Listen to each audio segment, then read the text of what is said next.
It's been a minute. It's been a minute, but thank you for your patience. We're back here on College Football with Sam for what is going to be the first of many, hopefully hundreds or close to that, of 2026 college football live shows. Yes, we're already in the 2026 season. There is no off season around here. There is only a preseason, regular season, and a postseason. That's all you're going to find here on College Football with Sam. Today we're going to be discussing a variety of topics. Top 25 for me. Lots of talk about Indiana because I'm still processing that national championship. Want to discuss what I think that means. I also want to talk about some team specifics, some teams that disappointed in 2026 or didn't reach their goals, who I think will be back or are set up for a variety of success.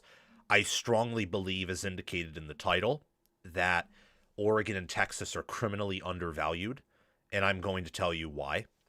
I think it's kind of ridiculous, if I'm being honest, looking at, how do I put it? Social media top 25 polls, top 25 polls from other college football channels, and seeing just seeing that how in almost no poll both are in the top three is a bit disturbing to me, because I think that they have the two best rosters in America, just pound for pound rosters. And I also believe pretty strongly, actually, that one of those teams is probably going to win it all. I think the three teams in my book with the best chances to do so are those two teams, and probably, like, the field's so even that there is a handful of others, but those two really stick out to me.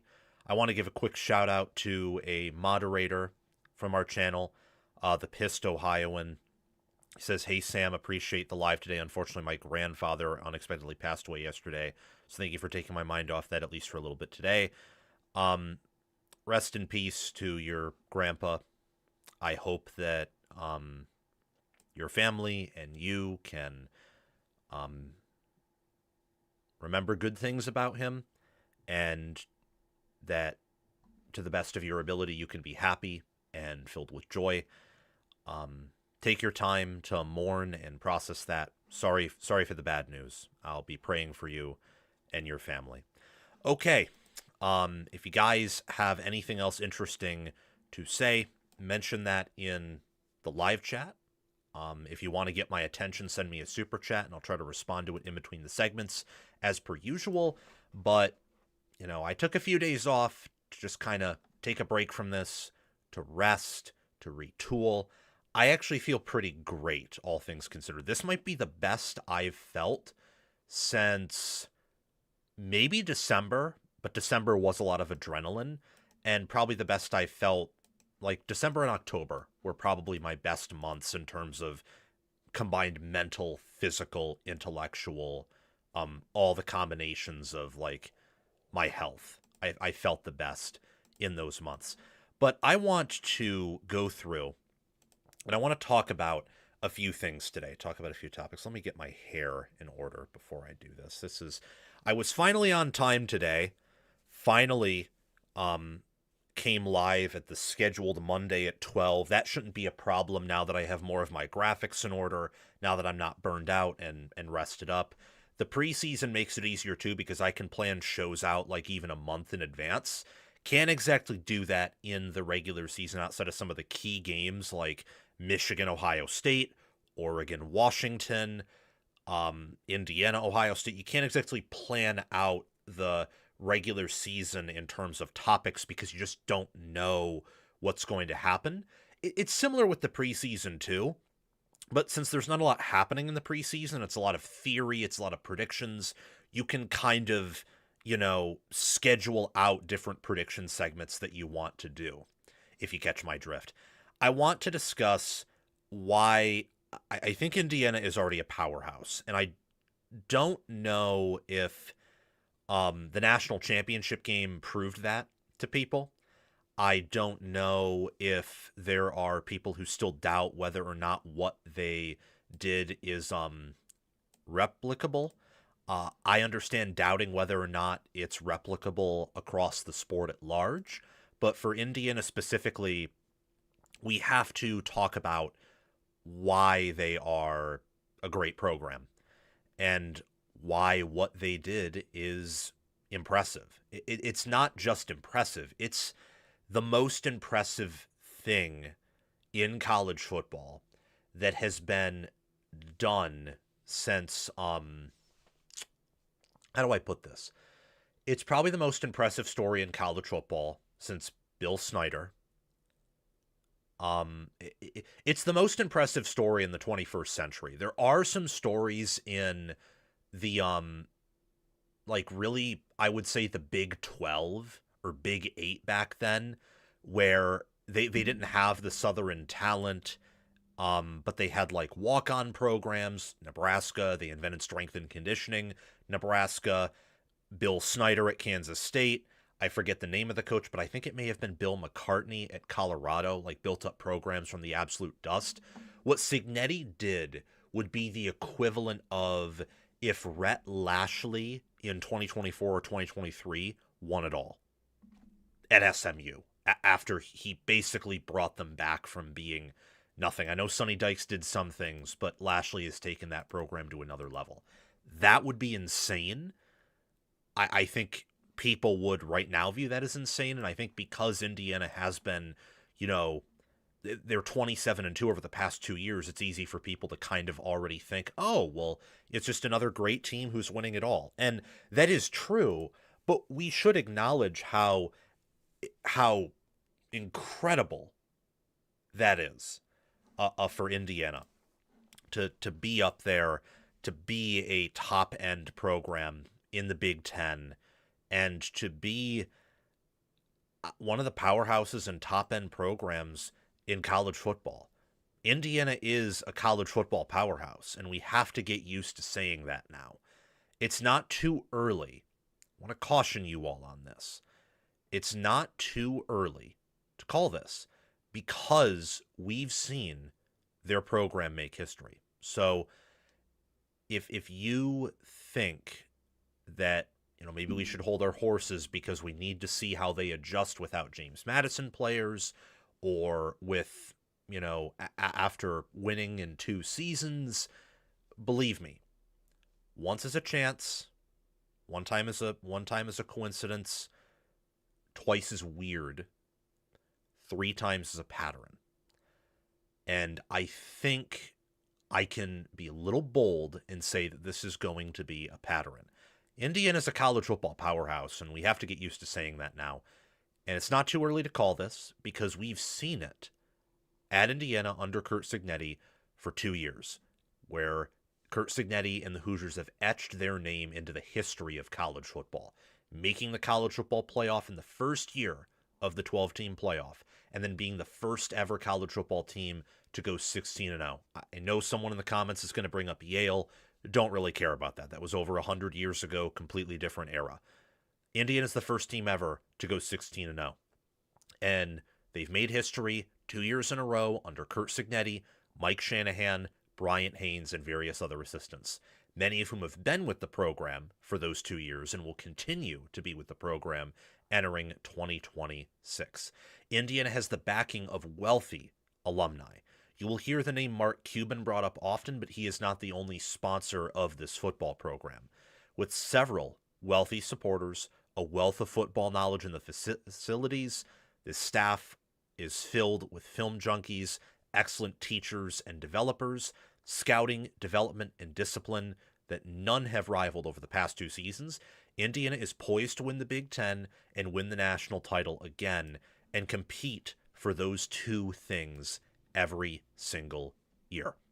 Elite coaching is something that very few programs have. I think there are plenty of great coaches, several good coaches. In fact, most coaches at the FBS level, I would probably consider good when you take into account the entirety of college football coaches. D3, JUCO college, D2, D1 FCS, you have D1 FBS, which is the highest level. Cignetti has the best staff in college football. And what makes that apparent to me is what they were able to do in 2026 with a roster that only had 7 4-stars. And yet, I would argue their roster in every game, top to bottom, was able to either match the opposing roster, maybe not look definitively better, but match it, punch with it, or they did look like they had the better team and better players. I think Ohio State and Miami, and maybe Penn State, but the Penn State games within the context that Indiana was really banged up, were some of the only teams that looked like they had equivalent roster talent, in some moments greater, in other moments lesser, than the Hoosiers when they matched up on that given Saturday, or for Miami it was a Monday.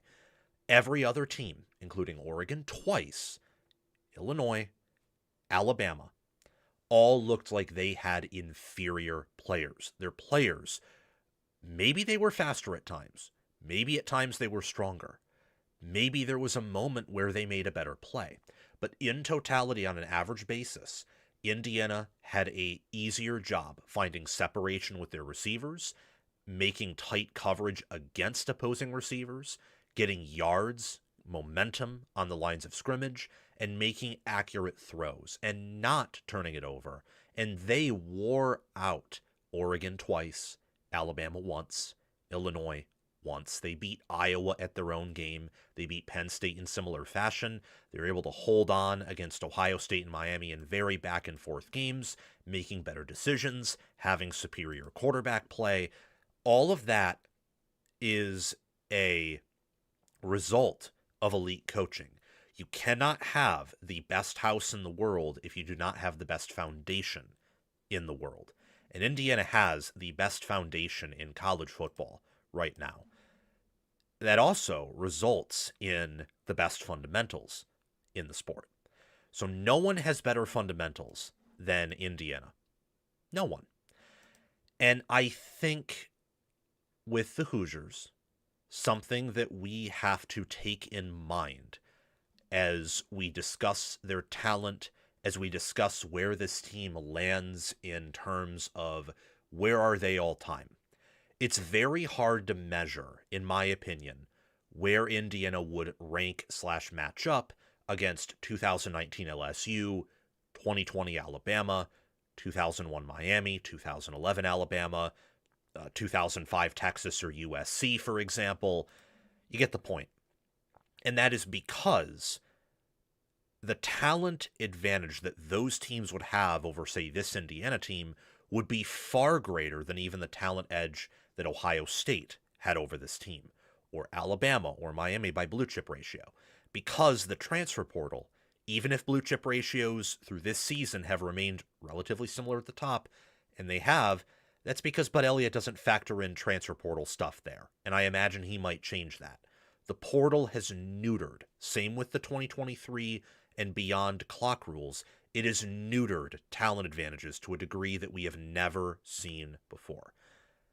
I say that to say that I don't know what Indiana would do against those teams, those great teams, because on one hand, Indiana has beaten, and in some cases this season, dominated teams with superior high school talent to them, because their starters were better than the opposing starters.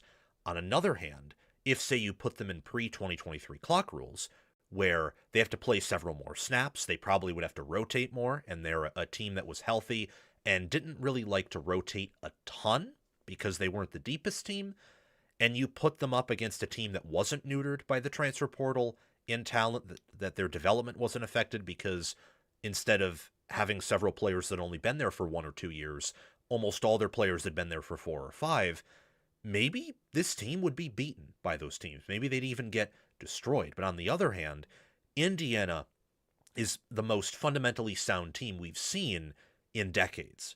And that can beat almost any team in America, especially when you have round one, pick one, like Fernando Mendoza at quarterback, a perfect scheme, receivers that against any corners found ways to get open, make contested catches against a defense that rarely misses tackles, rarely misses assignments.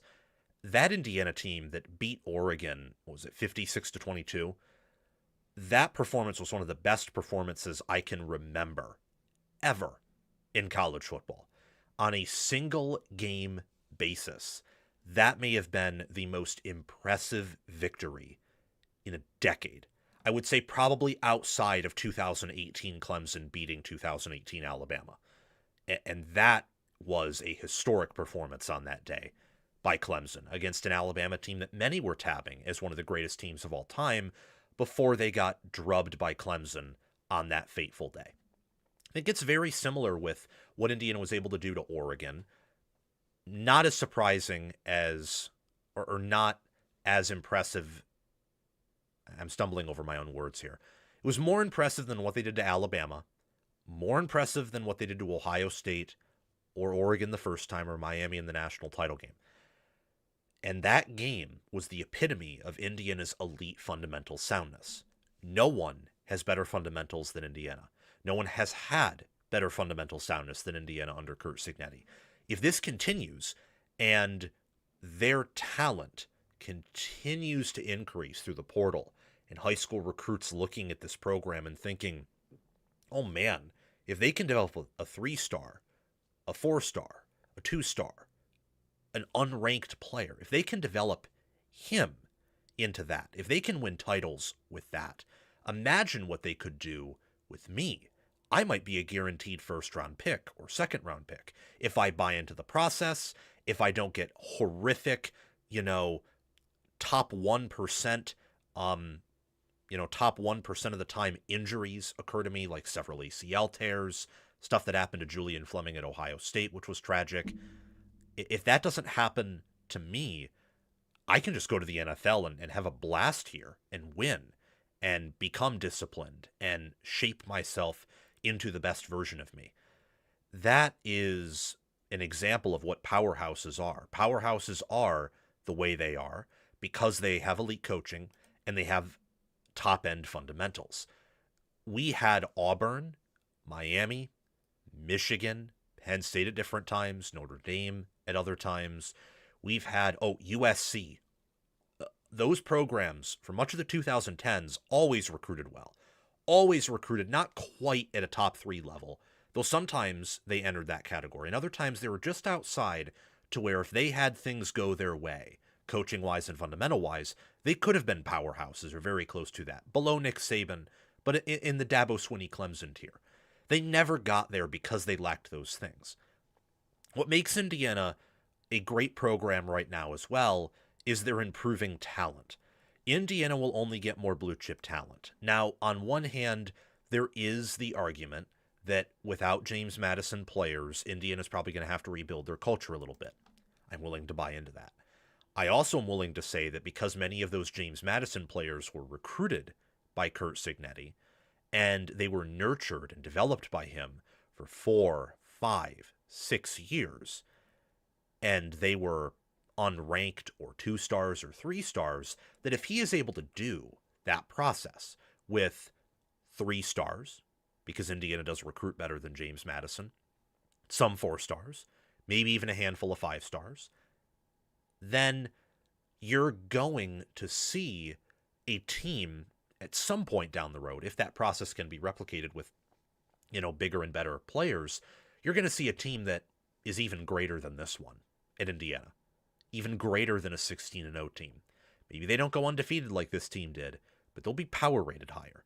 And that's impressive because this team was power rated number 1 unanimously in basically every power rating imaginable at the end of the season, over a great Ohio State team, a great Oregon team, an impressive Miami team, over a wonderful Notre Dame team. You get the point. What Cignetti has done with lesser talent, he can do with greater talent. And I think the best example of that is how Indiana has not lost a single starter to the transfer portal. They didn't after last year. They haven't this year.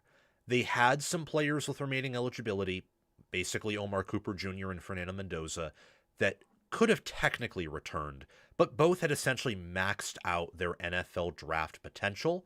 So from that standpoint, along with them winning it all, which is achieving the highest level that you can in college football, they didn't really have any reason to come back unless they wanted to try to run it back, which that could endanger their NFL future. So it made sense for them to go. Becker didn't enter the portal. Elijah Hardy didn't enter the portal. Mario Landino didn't enter the portal. Tyreek Tucker came back, thought he could maximize more of his NFL stock. Carter Smith returned. Indiana's returning like 4 out of 5 offensive linemen, and they got a really good player in Joe Brunner via the portal. I mean, their talent is definitely leveling up. There's no denial about that. They fielded an elite team, too. They finished number 1 in FPI, FEI, number 1 in S&P Plus, number 1 in pair ratings. I think Kelly Ford had them number 1. Basically, every power rating service imaginable had them number 1. The only team who may have been favored over them, neutral field, could have been Ohio State. The only team last year that probably had maybe 8 to 10 future NFL first-round draft picks on its roster. But we never got to see that rematch because Ohio State lost to Miami, a team that Indiana beat. Point being, this team was the best from a merit-based standpoint. They were the best from a coaching and fundamentals standpoint. And because they were undefeated, beat Ohio State head-to-head, beat Miami, had impressive playoff performances, and Ohio State lost to Miami, that resulted in them being the number 1 team unanimously. In rankings, strength of record, power ratings, they had a strong strength of schedule. They fielded an elite team relative to this season. I think in past seasons, several of them, this Indiana team probably isn't power rated number 1 for a variety of factors. But that also doesn't matter because, for example, 2019 LSU could not exist in this current climate. I don't think a lot of those elite players on that 19 LSU team probably sit and wait that long. I don't think that happens. Some of them aren't even recruited to LSU because you can't stack talent the way you could in the 2010s.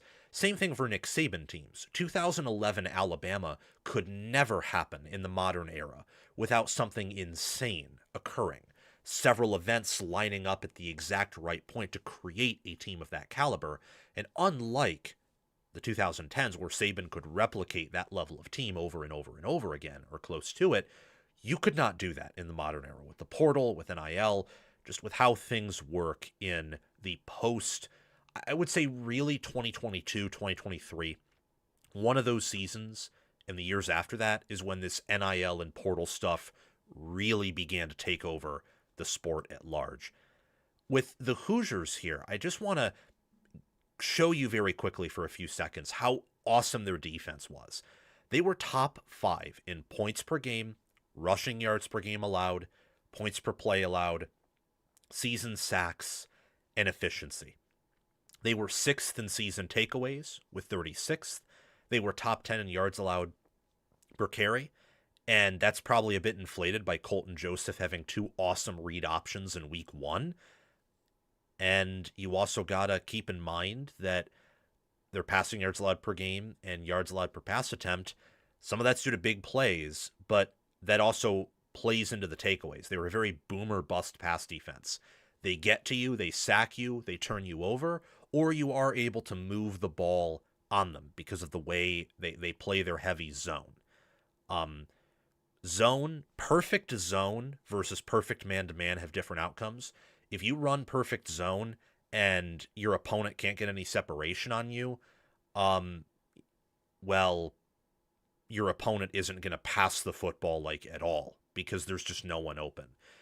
Even if you have a talent advantage over your opponent, but you're running zone, your opponent, especially if they're well protected, can find holes in that zone. It's a little bit of a different scheme there. But Indiana's zone coverage is also why they were able to be the elite defense they were. Not all of their players really, I don't think any defense in college football this year could have ran man often and perfectly covered all of their opponents. Part of that plays into or is affected by the idea, again, that talent is being more spread out. So you don't have these defenses anymore that have massive talent edges over everyone and can just say, okay, well, we're going to man up on you and we're going to see if you can throw it. The new meta now that Indiana is showing us and that other defenses have shown us too, I think Ohio State's a prime example of this year too, moving more to zone, where I think with Knowles, and anyone correct me if I'm wrong, it felt like they were more of a kind of man unit in 2024 and 2023. The new meta is making sure your eyes are on the quarterback, making sure that you can stop the run, because zone defense is better against the run than man defense because your eyes are on the ball, not on your man. And as offenses are moving to the run and things based off that and play action and ball control, it makes sense to try to always keep your eyes on the football and be more fundamentally sound. Whereas, yeah, it's kind of my point where I was going. A little bit too long-winded there. But that made Indiana's defense fantastic. And offensively, they were an awesome rushing attack, passing attack. They were third in points per game. You know, Indiana, this season, when you just look up their stats, like really, really quickly, just want to delve into this. When you look up Indiana's 2025 stats, they had a superior scoring offense and scoring defense in 2025 compared to 2024, despite playing the 7th toughest strength of schedule compared to the 55th in 2024. This is per sportsreference.com. That shows you how much better this past season's Indiana team was compared to the 2024 team. That is a credit to Mike Shanahan. It's a credit to Brian Haynes. It's a credit to Curt Cignetti. It's a credit to Fernando Mendoza being a much better quarterback than Curtis Rourke. And Curtis Rourke was phenomenal. It's a credit to Indiana being better on the defensive line, offensive line. Like, literally, they were better at every position. Seriously. Kicker, punter, DB, linebacker, D-line, O-line, tight end, running back, quarterback, and receiver. They were better at every position in 2025 compared to 2024, which also plays into them being a powerhouse, that they could level up in that way across the board with the access to talent they have and the fact that they don't have the biggest budget in the sport, by the way. They probably, at least these past 2 seasons, we'll see 2026 and moving forward, they did not have a Texas Tech, Texas, Oregon, probably not even an Ohio State level budget. And yet, they were able to do this and beat several of those teams on the way to going 16-0. So Indiana this year, Oregon twice, Alabama once, Miami once, Ohio State once. They were 5-0 versus the FPI top 10. I know it says 4-0 on that graphic, but they were also 4-0 against the FPI top 5 this year. That's establishing credibility right there. That is showing that you are one of the top teams in the sport of college football. That's what that shows. Okay, as for another example showing why Indiana is as good of a program and as much of a powerhouse as they are, I want to bring you to their season achievements. So look at this Illinois game. Illinois finished 9-4. Illinois was probably a top 30 team, maybe a top 35. Not good, not bad. They were average. How many teams with new clock rules, with shortened possessions, can beat an average college football team by 53 points? How many? I will tell you right now, due to a variety of factors, no one this year beat a team like an average college football team the way Indiana did. No one. Ohio State and Oregon were probably the next closest. Maybe Miami towards the end of the year. Maybe Notre Dame. Beating a team 63-10, regardless of context, is pretty much always impressive. And having more than a 400-yard margin on them, beating their defense down with 312 rushing yards, having a 310 rushing yard margin over an opponent, that's impressive no matter what. And having a 40-20 possession edge, 7 sacks, being 8 of 11 on third down, 31 first downs to 9. That's insanely impressive. That's where it all started. You then get to the Oregon game, and this is the only game where I picked against Indiana for the whole season. The only game. I thought that Indiana would cover, so I picked them ATS properly. I did not think they would win outright because I still had some concerns about talent, and I still at the time kind of thought Penn State was a really good team, so I thought that the Penn State game meant something for Oregon. And look, it did. Penn State finished the year basically as a top 20, top 15 power-rated team. If things broke more correctly for them, they could have made the playoff. If Franklin and the staff managed things differently, which they wouldn't have, because that's how Franklin manages things, they probably could have been a national title contender. But that's what ifs. Reality, Penn State was a 7-6 team, had a lot of talent, but Oregon broke them. Indiana goes in there, and the game should have been worse than 30-20. It should have been. They had a possession edge, they had a sack edge. They did not run the football better on an overall basis, but in terms of consistency, they were able to stay on schedule more with their ground game than Oregon was. So despite having a slightly inferior rushing offense in that game overall, I still would have taken Indiana's rushing offense in this game compared to Oregon's because they didn't allow as many big losses. They didn't have as much boom or bust, and I'd prefer the consistency over the boom or bust to set up what was a superior passing attack and a more on-schedule passing attack with a better quarterback. That's what Indiana had here. That's why they were able to go on the road and win, combined with having superior special teams. And despite all those stemming penalties for Indiana, false starts, which should have been called delay of game defensively on Oregon because they were stemming right before the ball was snapped. That's supposed to be a point of emphasis for referees in 2025 and moving forward. We'll see if they emphasize it next year. Oregon had more penalty yards and pretty much the same amount of penalties. So Indiana was still the more disciplined team here when taking all that into account. And it didn't matter. Indiana was better. Indiana, in a kind of Walmart lower tier way, was able to do to Oregon what Texas Tech did to Utah, I think a week or two earlier, or maybe on this weekend, where they went in their house and they showed, we have the better players, we have the better staff, and we're just going to beat you until you give up. And that's what they did to Oregon. For Ohio State, this game was impressive for so many reasons. This game and the Miami game, I think, are very much hand in hand, where Indiana did not play their A-plus game, and they won. They did. On one hand, Ohio State, missed a field goal, got a little bit unlucky, some could say, with the Julian Sayin short QB sneak, but that's also a credit to Indiana's defensive line not giving the Ohio State O-line a ton of push there. They didn't all day. Ohio State, if they didn't have Bo Jackson, they would have ran for probably 0 yards per carry. The rushing attack that day was all Bo Jackson. The O-line did okay and well in pass blocking as the game went on. It never got any movement on the ground. That's how good Indiana's defensive line is. Both had one takeaway. Both had 17 first downs. It was a pretty even game. I would say that Ohio State's defense was probably the best unit on the field that day in terms of how well they played close to their ceiling. To hold that Indiana offense to 13 points, that being the best offense in the country, is nuts. That was a very impressive game plan by Patricia. The players executed at a high level.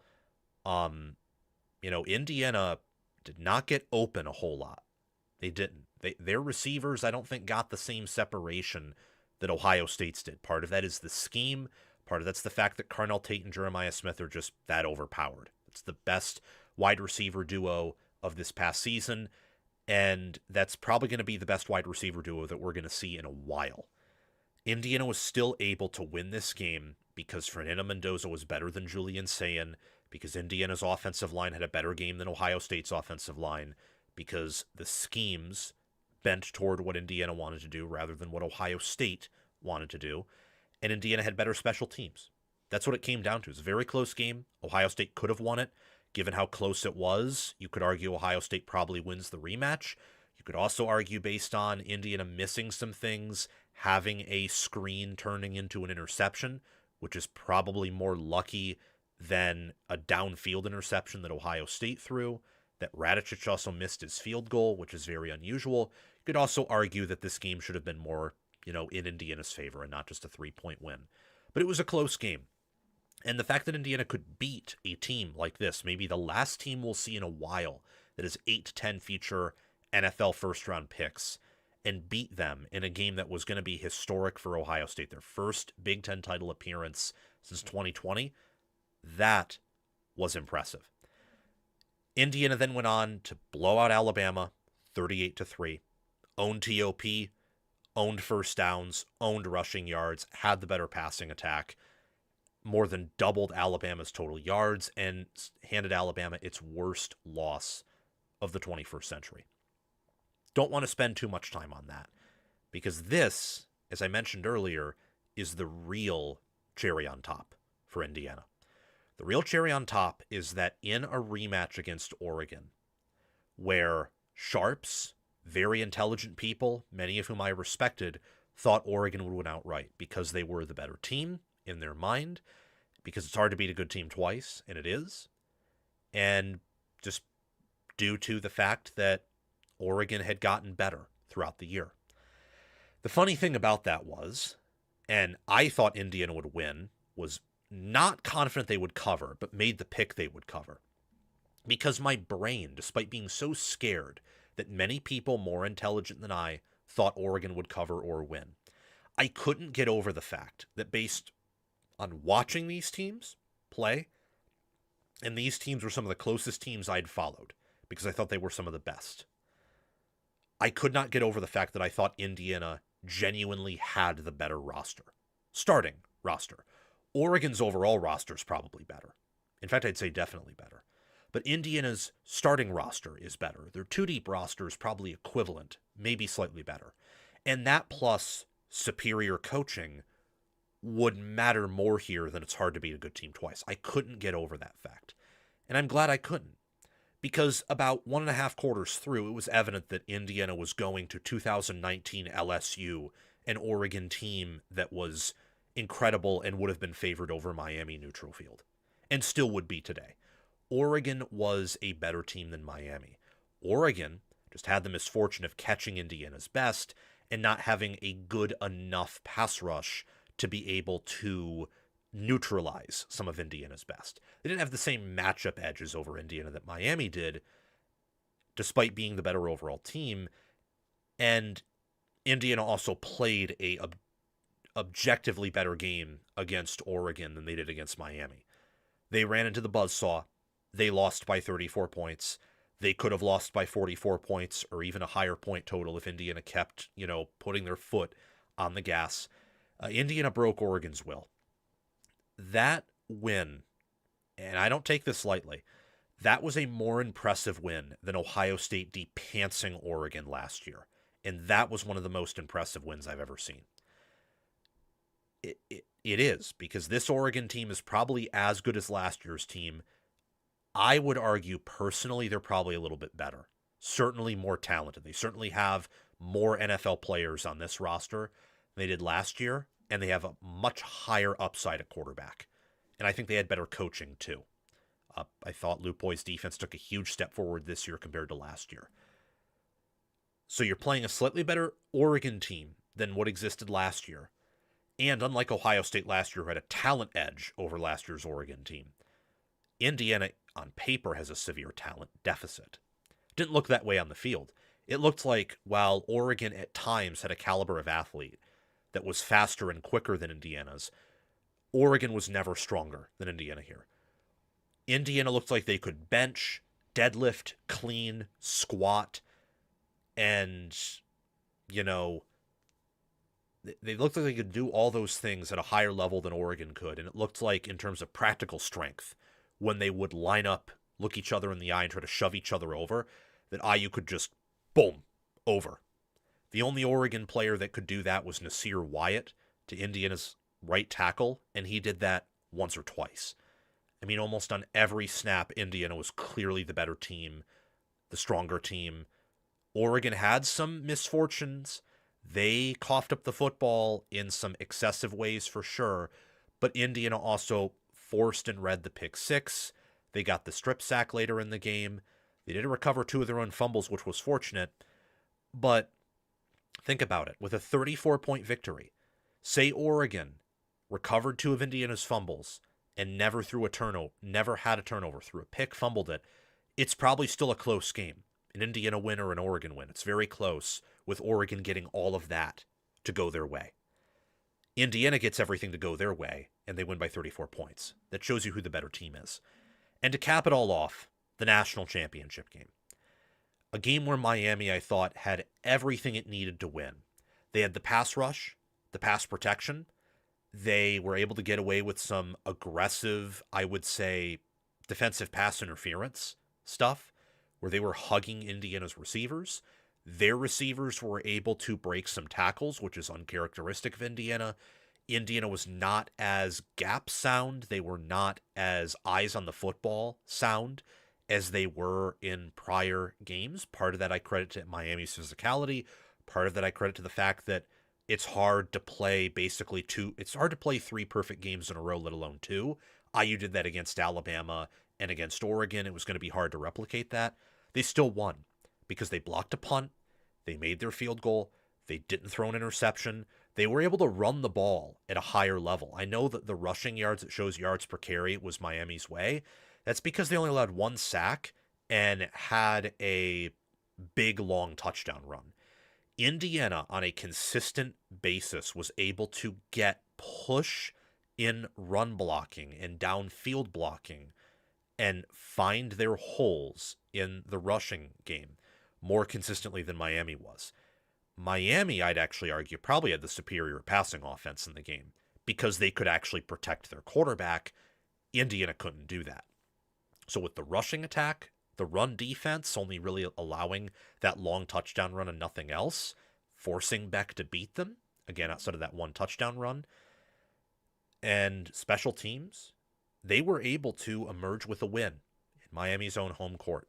Controlled TOP, 1 4th down, those 2 gutsy 4th down calls, the back shoulder fade to Becker, the QB draw, that was the epitome of Indiana's season right there. Just when you have to execute perfectly, you do. And even if this team didn't play its A game, its A-plus game, they were still able. Damn it, why did I forget about that? Why did I forget about that? Why? I can edit it in anyway.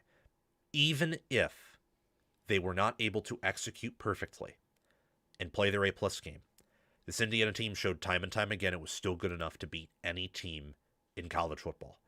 That is why Indiana is a powerhouse, because those qualities, being able to beat anyone on any given Saturday, and being able to do so without playing your perfect game, and even if you're not playing your perfect game, you are still fundamentally sound.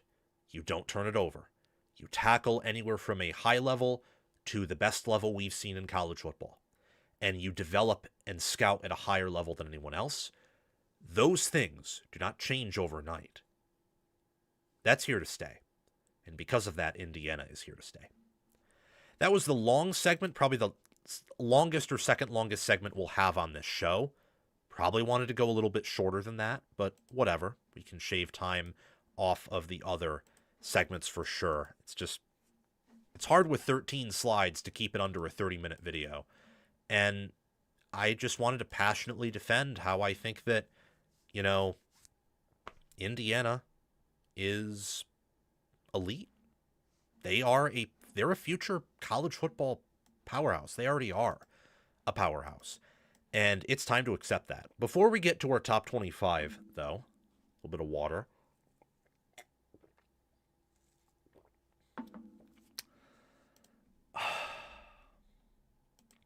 Before we get to that, I do want to talk about Miami and why I think Miami is going to be an annual national title contender. So the backstory to this, and why I want to talk about this, is I saw a post, of course it's on Twitter, the day following the national title game. And in that post by a Florida State fan, there was mockery of Miami losing 3 or more games in a single season for the 22nd year in a row. And again, it came from a Florida State fan, so I imagine it was more of like a friendly troll, or maybe it was serious stupidity. You can decide whether or not you believe that or not.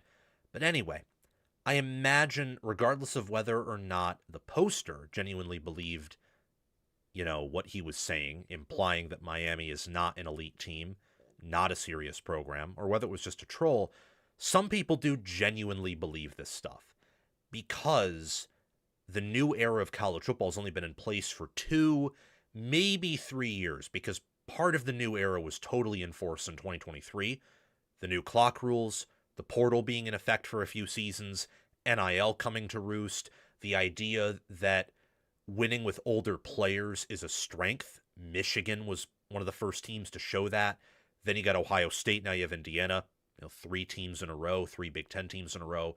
A lot of that has to do with their ability north of the Mason-Dixon line to better retain players than south of the Mason-Dixon line. For Miami, funny enough, they've actually been kind of an exception to that. They've had old rosters this year, and I would say even last year in large part, with Mario Cristobal. And that's played out too, and the developmental process has played out too.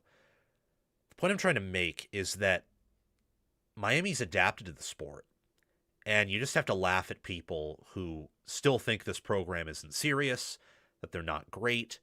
We had people this year like Danny Cannell on Cover 3, love the Cover 3 podcast, but he thought Miami could implode like Florida State did the year prior. That is going on one of my future projects called the Tier List of Insanity. That was crazy. It was crazy then. With hindsight, it's even crazier now. Miami under Mario Cristobal is one of the premier programs in the sport. They are an elite program, and much like the definition of elite has evolved, so has Miami evolved with the ever-changing nature of this wonderful sport. Why is Miami an annual national title contender? Well, they play complementary football, and not in the Kirk Ferentz way, or the old Kirk Ferentz way. They've adapted and evolved with Tim Lester as their offensive coordinator. The old Kirk Ferentz, Brian Ferentz philosophy was offense bad equals defense and special teams good. It's a very redundant way of looking at it, but for the sake of time, that's kind of what their view of complementary football was. Then things changed. For Miami, they understand what complementary football is. They do. They finally do offense and defense well, and for years, they couldn't get either right. In 2024, they couldn't get the defense right, and now they've done both right. Now, what do I mean by that? Well, what I mean is that the offense, while not fantastic last year, had one of the top play callers in Shannon Dawson. Carson Beck was a good quarterback. They had a 2023 Michigan-type run game, where analytically, it's not very impressive. But when you watch it on film, you realize, oh, this is one of the top run games in the sport. They're just not explosive. But they don't allow TFLs. They get enough push to keep the offense on schedule and allow Beck to make easy checkdowns to extend the chains. It's a ball control offense. For what the offense wanted to do, it was better than what the analytics showed. The defense, at the end of the year, was one of the top units in the sport. I think Corey Heatherman's a top 5 defensive coordinator already. He's up there with Brian Haynes. He's up there with Jim Knowles. He's up there with Phil Parker. He's up there with Matt Patricia, with Jay Hill, with Ryan Walters, with Glenn Schumann and what Kirby Smart wants to do, with where PK was. He's one of the best DCs in the sport. So Miami has an elite coordinator duo. They have an elite head coach, OC, DC trio. They have what it takes to play complementary football and to let the defense win when it needs to win, let the offense win when it needs to win. That, as we just talked about with Indiana, is the sign of an elite program. that you do things well, that you play football at a high level, that you understand what it takes to win, and you're not neglecting one thing. You're looking at everything. You're taking a holistic view of how to win and not just cancerously obsessing about, one thing here or another thing here. You're not looking at the sport through a microscope at just one area and saying, we need to perfect that. No, you're unrolling the blueprint and you're taking your pencil and your pen and you're marking all these different areas. Well, this needs to get better. No, this needs to get better. This needs to get better too. We need to install this here so we can take that next step. And Miami has done that under Cristobal really every year. They've gotten better every single year. With Darian Mensah coming in, part of me wonders, are they going to be better next year, this year, than they were last year? Still getting used to, talking about 2026 as this year. For Miami, look on defense. They were top 10 in season sacks, takeaways, efficiency, yards per rush attempt allowed. I think that was partially inflated by the number of sacks and the depth of sacks they got because their pass rush was so vicious. Their rushing defense was still pretty good, though. It wasn't elite. You saw that against Indiana and Ohio State, where because they're all about getting to the quarterback, and I think they're kind of teeing off at times defensively, and their linebackers were their weakness of the defense, you were able to, if you could get past the D-line up the middle, you were able to get some 5-10 yard per carry runs. And you saw that, but it was still one of the better run defenses in America, paired with, at the end of the year, one of the best passing defenses. Their points per play was fifth. That's extremely impressive given where it was last year. Points per game was fifth. Rushing yards per game allowed was sixth.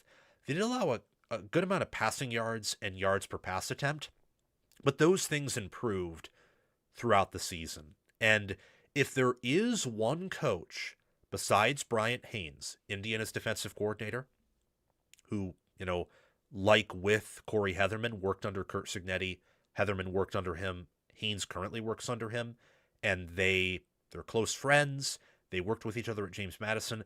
If there is one coordinator I would give the Broyles Award outside of Haynes, it would be Georgia's Mike Bobo, or it would be Miami's Corey Heatherman. And it would probably go Haynes 1, Heatherman 2, Bobo 3.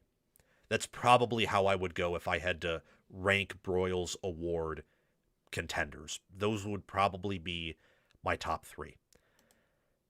Miami's offense, as I said earlier, you can see on the screen, the numbers, not phenomenal.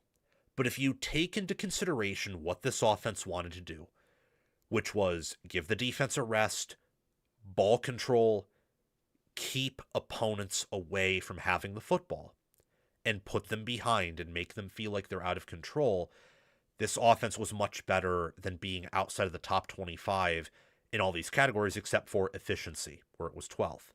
Efficiency, because they're looking at EPA, because they're looking at ball control and game control and all these different analytics, they do a better job. It's why I love FPI. I don't like FPI preseason. I love it by the middle and end of the season, though, because it picks up on these things. Miami did have a top 15, maybe fringe top 10 offense combined with a top 5 defense. They're the best ACC team in program. So getting past what they were last year, which I think showed with how much they lost on offense, the moves they made on staff, and how they were able to somewhat recover on offense, even with the losses, not be elite, but be near elite or great, and then pair that with a near elite, and then relative to that year, possibly elite defense, they're a program that can reload, that can make steps forward even when they face adversity. That's the sign of a top-tier program. What helps Miami is they're the best ACC team in program and will be for years to come. Who's out recruiting them? Who has a better staff than them in the ACC? You can't name any program in the ACC that's better than Miami right now, and that will field a better team than Miami next year. Clemson's dead. They're dead. Georgia Tech is on the rise, but that's going to take some time to get to a high level, and we don't know if they're ever going to get to a level or even close to what Miami is. They might beat them, as Brent Key has beaten Cristobal multiple times, but that doesn't mean they're an overall better team or program. What about Virginia Tech under Franklin? That'll take some time. If Clemson is not dead, it will take some time for them to build back. You get the point. This is the best ACC team in program, and it would be the best in the Big 12, although Texas Tech could have something to say about that. But Miami's had 2 back-to-back seasons of 10 or more wins, and being a top 15, top 10 team, Tech's only had 1, so I want to see Tech show they can replicate this a little bit longer. You also have in the SEC, I think they'd be a top 2 program, or top 3. They were a top 2 team last year in the SEC. Per FPI, they would have been the best team in the SEC. As a program, I think only Georgia and Texas are better, so they'd be a top 3 program. And in the Big 10, I think right now Indiana, Ohio State, and Oregon have better programs, but they'd be the 4th best in the Big 10. And the Big 10 entering 2026 is probably the best conference. I think in 2026 it will be the best conference. And at the top, in terms of like your top 3rd or top half, top 4th for sure, the Big 10's been the best since the start of 2023. So high compliment to Miami to be involved in those conversations. Their lines of scrimmage are elite. That's the blueprint for winning in college football. Have a elite defensive line and have a near elite great offensive line is what I would say. I think Indiana winning it all with the disadvantage they had line of scrimmage wise, Ohio State winning it all in 2024 with some of the issues they had in the O-line, and some Clemson teams with Sweeney winning while never having an NFL player on their offensive line. Like Indiana and Ohio State had more NFL players on their O-lines, I think, than that Clemson team did. You can get away sometimes with having an O-line that isn't top tier, but certainly is not bad. For example, D-line, it's almost always a prerequisite that at least your D-line is elite or close to it, and that your entire defense is just operating at a peak efficiency that really isn't matched by anyone else. And you saw that with Miami in their playoff runs. Why they beat Texas A&M, it's why they beat Ohio State, because they were manhandling OSU. Not just D-line over their O-line, which also happened against Indiana, but what was super impressive about that game is that in run blocking, Miami was kind of manhandling Ohio State's defensive front. Part of the reason they lost to Indiana, probably the only reason they lost to Indiana, the biggest, was they weren't quite able to do that to Indiana's front. Outside of one long run, which was perfectly blocked, it's an example of like classic Mario Cristobal trench execution and physicality, they weren't really able to do anything in the ground game outside of that one run. They were able to pass block pretty well, though.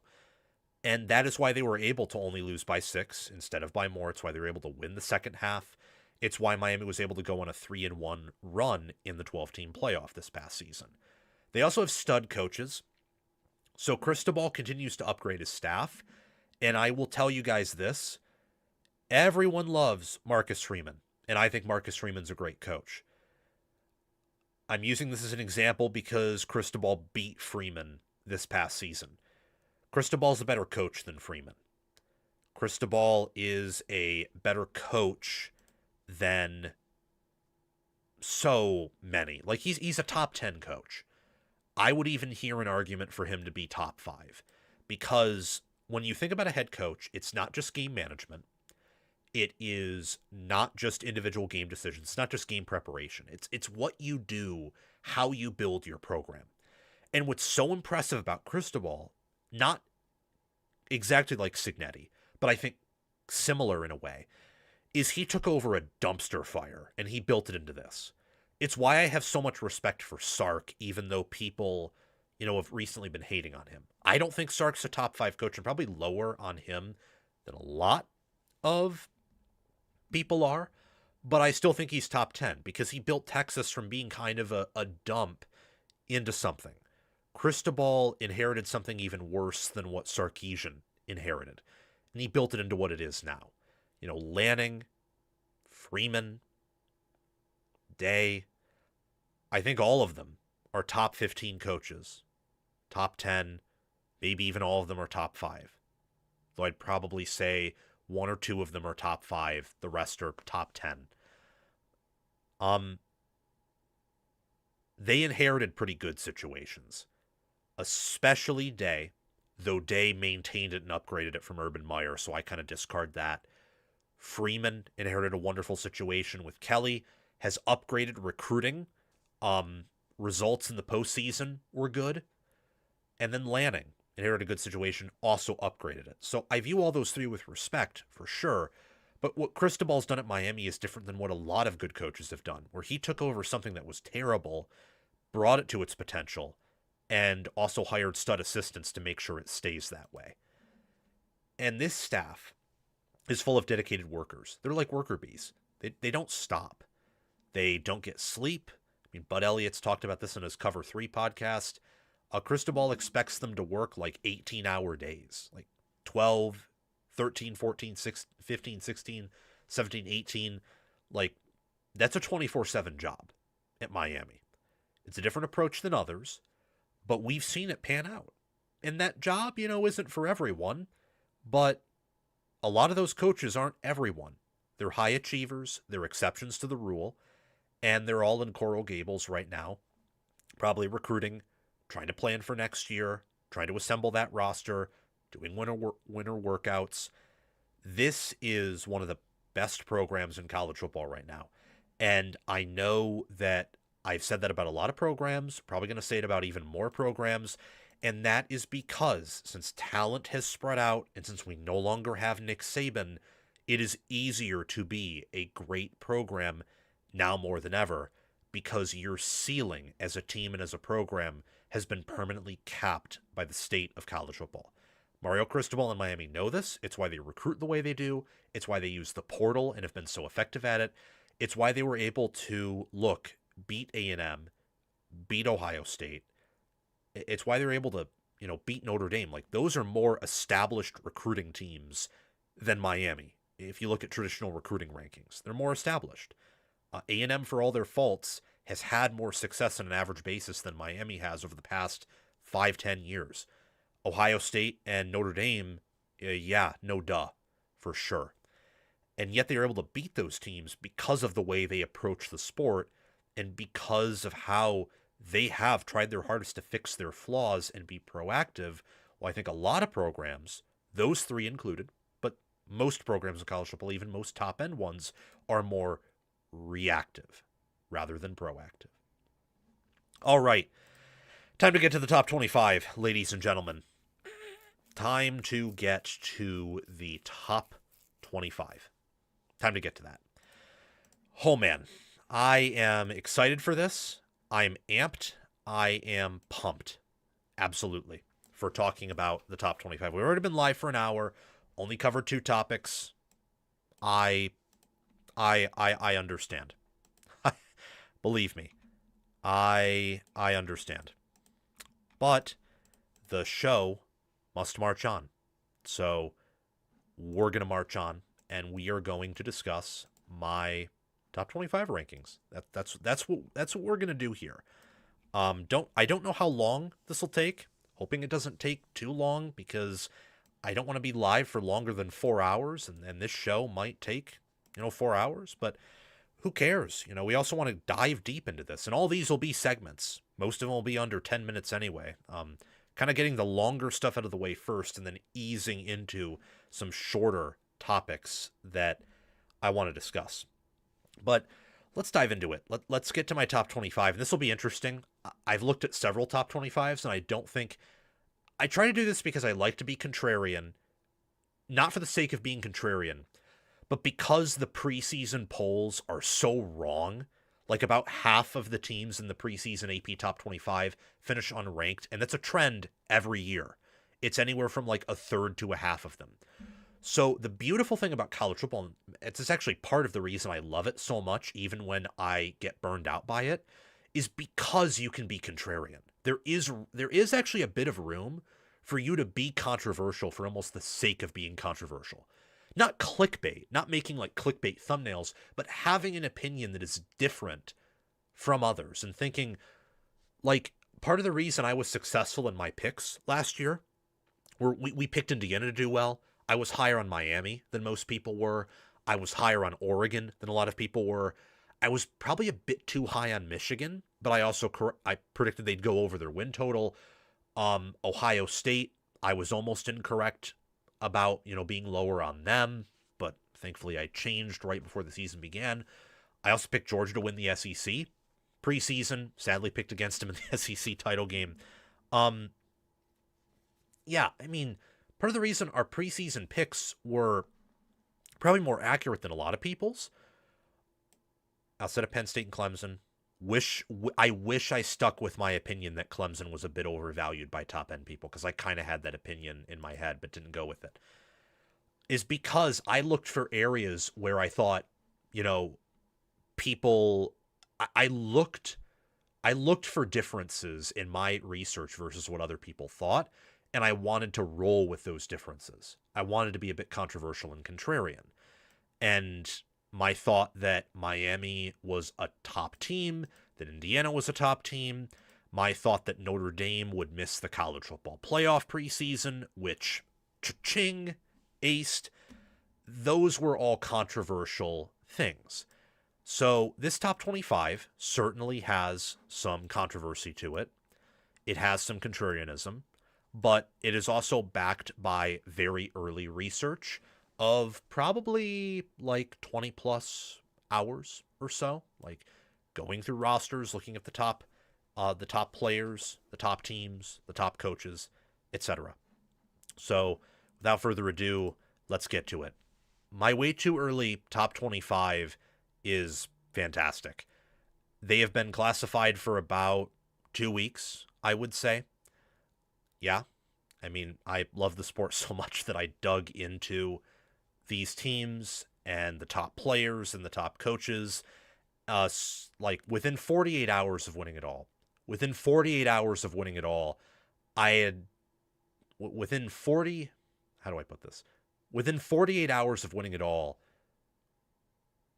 within 48 hours of winning it, I keep tripping over myself. My apologies. I'm going to have to edit that out of the final cut.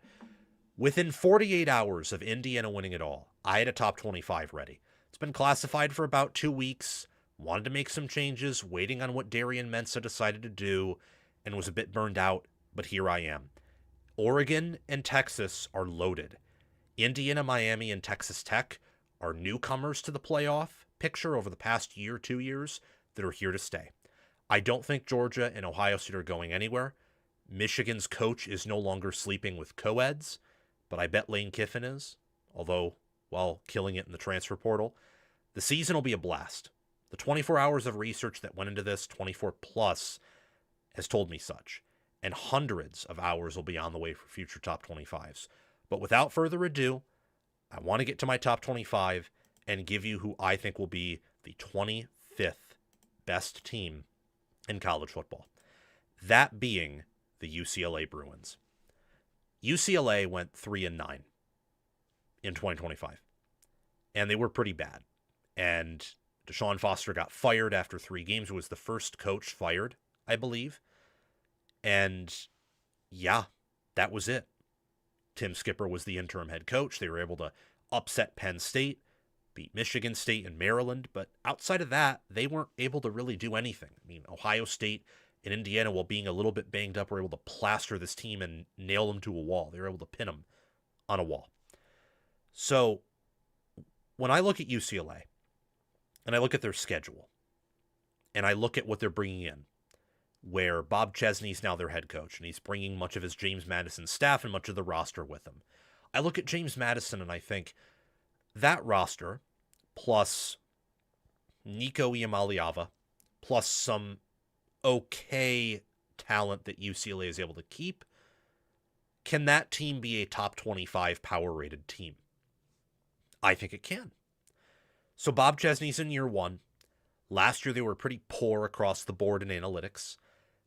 And why I think they'll turn it around basically centers around the fact that I think Wayne Knight III, Landon Ellis, Sahir West, Drew Spinogatti, and so many other players that are coming from James Madison to UCLA are great players. And that with another year of development, another year of continuity, that they can have a good year. I think this team is going to win 8 or 9 games with the schedule they have, which also lines up pretty nicely. It's a little bit of Curt Cignetti theory. I don't think that Chesney is Curt Cignetti. I don't think anyone is Curt Cignetti. But I believe that Chesney is one of the coaches that can probably replicate some of his success. So I'm going to roll with that. And I'm going to say that UCLA is going to be one of these surprise teams that no one sees coming. And they'll probably be in the college football playoff picture come October, November. They might even be in that picture right up until they have to play USC on the final weekend of the season, on rivalry weekend. They do lose Quasi Gilmer, Gary Smith, Anthony Jones, John Vaughn, some to the portal, others to the NFL if they run out of eligibility. But I think keeping Nico and adding that supporting cast around him, running backs, offensive linemen, Landon Ellis is going to be one of the better receivers in the Big Ten, and Sahir West, I think, is one of the top DNs in all of college football, actually. A better defense, better offense, much better coaching and leadership, that will pave the way for massive dividends at UCLA in 2026 and beyond. Auburn is 24th. Love the hire of Alex Golesh. Auburn has been power rated top 25 for eons, and they've never been able to do anything with it. They were 5-7 last year. They bring in several key transfers, almost all of whom are from USF. Byron Brown, Keyshawn Singleton, Chaz Nimrod. Those are all players from USF, especially the offense from USF came over. Bryson Washington, great running back from Baylor, had tremendous success there, even in a bad situation. And Deshaun Womack transfers in from Ole Miss. There are other transfers, don't get me wrong. Auburn is probably going to play much closer to their power rating, or even above it, compared to where they did in the past under Hugh Freeze, Brian Harsin, some of the Malzahn teams. I do think because of the portal, and because Cam Coleman, Eric Singleton Jr., Malcolm Simmons, Perry Johnson, Keldrick Falk, Kayan Lee, their center, I forget his name. Gosh, how can I forget his name? But Xavier Champlin, one of their offensive linemen, O'Connor Liu is their center. They lose some serious talent. From a blue chip ratio roster construction standpoint, this will be the least talented Auburn team that we've seen in a while in terms of high school recruiting talent.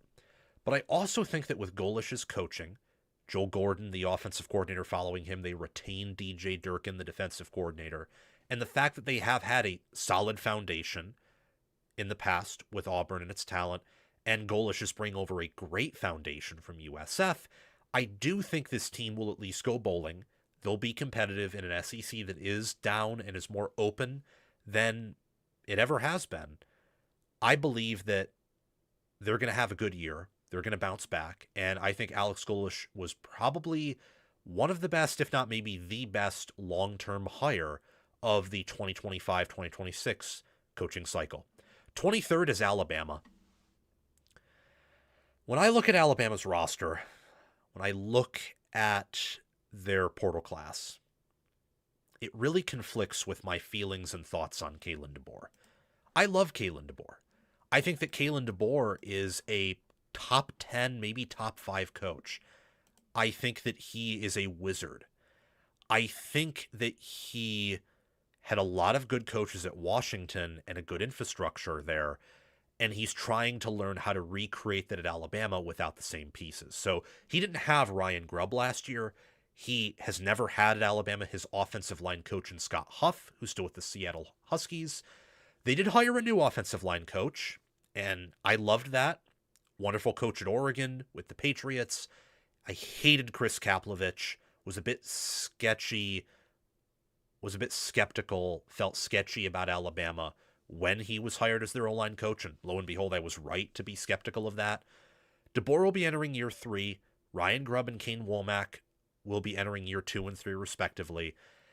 Alabama was a good team last year, but injuries and being exceptionally one-dimensional to a degree that I have not seen a top 10 team be on offense cost them. Gave them 4 losses. First time that Alabama's had back-to-back 4+ losing seasons, or 4+ losses in 2 seasons back-to-back. Weird way of saying that. since, I think, 2006 and 2007. So Kalen DeBoer's already made history at Alabama in kind of a bad way in the 21st century. I'm high on Keelan Russell. Ryan Williams should have a bounce back year. I don't know what happened to him at the end, but I think he should have a bounce back year. Love that Zabian Brown, Bray Hubbard, and Keon Sabb all came back. Those are NFL players. What's weird about Alabama is outside of the secondary, which I think is going to be one of the best in America still, I don't love what else they have. They did lose some depth pieces to the portal that I thought were just kind of meh because they weren't developed that well or maybe overrated by recruiting services / talent. But they also lost serious talent to the NFL that you're not going to replicate. Like Jeremy Bernard was their best receiver. Isaiah Horton transferred out to Texas A&M. Almost their entire offensive line is gone. And while it should be better coached this year and probably better from a college unit, it's not going to have the same upside. Ty Simpson goes off to the NFL. Tim Keenan and Deontay Lawson and Justin Jefferson, the middle of that defense, basically goes to the NFL. They have some nice players like London Simmons, Latsier Brooks, Keelan Russell, who I am high on, but I don't think this is going to be a top 15 or even top 20 caliber team. This is going to be an Alabama team that is going to have to fight to win 9 games instead of kind of sleepwalk and manage to win 9 or 10 in the regular season, as it felt like they did the previous 2 years. 22nd, Nebraska. I was shocked that I found myself putting them this high with the loss of Dylan Raiola, but their line of scrimmage and defense from a preseason research angle and receiver core should all get better. Tight end should also get better. So Nebraska is this team where I think D-line can't get worse. Linebacker with Owen Chambliss transferring in should get better. Receiver with Naziah Hunter and Ja'Cory Barney Jr. returning should get better. Secondary, it's going to be hard losing Sear Wright and a lot of those players, but outside of Wright, a lot of them were mediocre. I thought Wright and Andrew Marshall were their best players, the corners there. And they had players that were rotating in throughout the year that I thought were, pretty impressive. They have a corner coming back. Name escapes me, so much so that I'm looking it up right now because I am bothered that I forget it. But one of their DBs, Donovan Jones, I really liked him. Highly graded by PFF. Nebraska's secondary was the strength of their defense. He comes back. They should really be better at every position except for quarterback and running back. So the question is, do they upgrade enough on defense and on offense? Because they were not top 25 in power ratings last year, the year before that, or the year before that. They've never been that under Rule. Do they upgrade enough in those key areas to be a true top 25 team? My early research says yes, because Hunter, Barney Jr. make up a great wide receiver duo. Brendan Black, along with, center Justin Evans returning, tackle Elijah Pritchett returning, and with Jeep Wade's coaching, should be able to create Nebraska's best offensive line under Rule. Luke Lindenmeyer returns at tight end.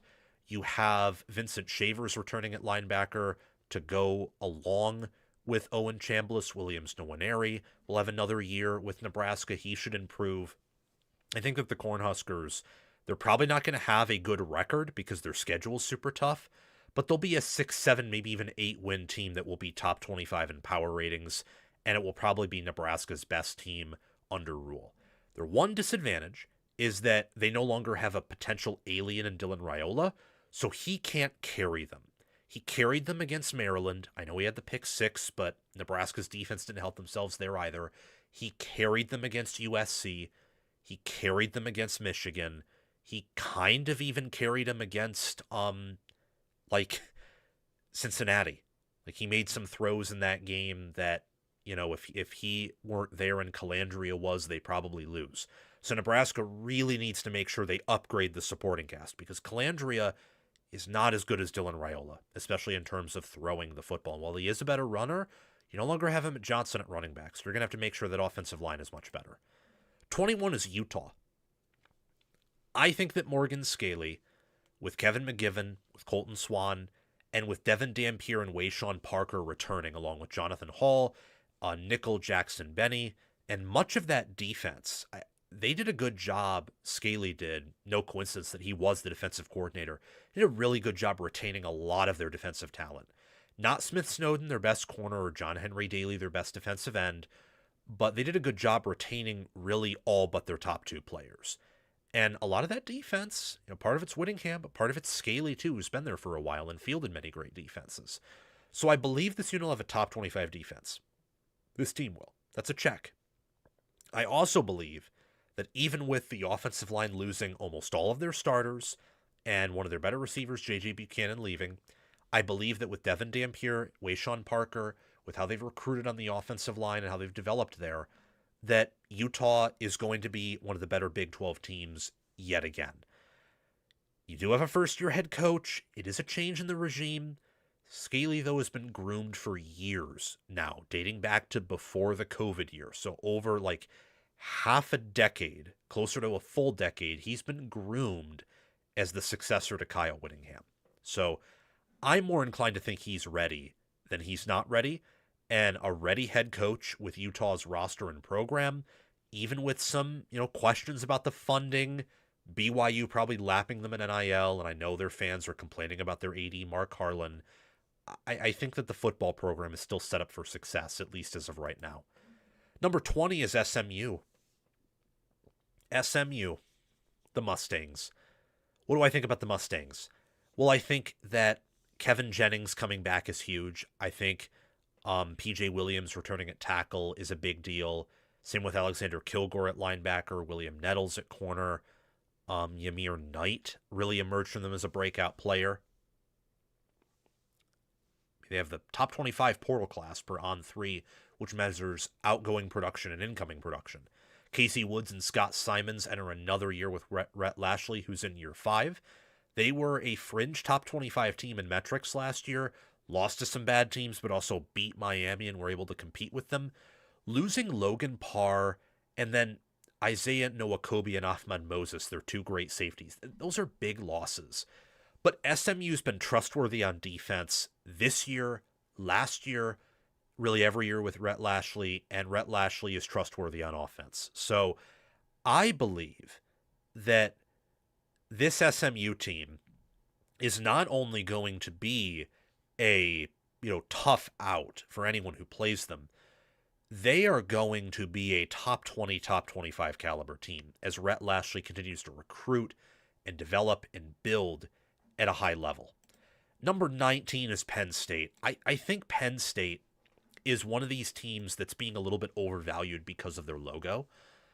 If I had to move them, I'd actually move them down.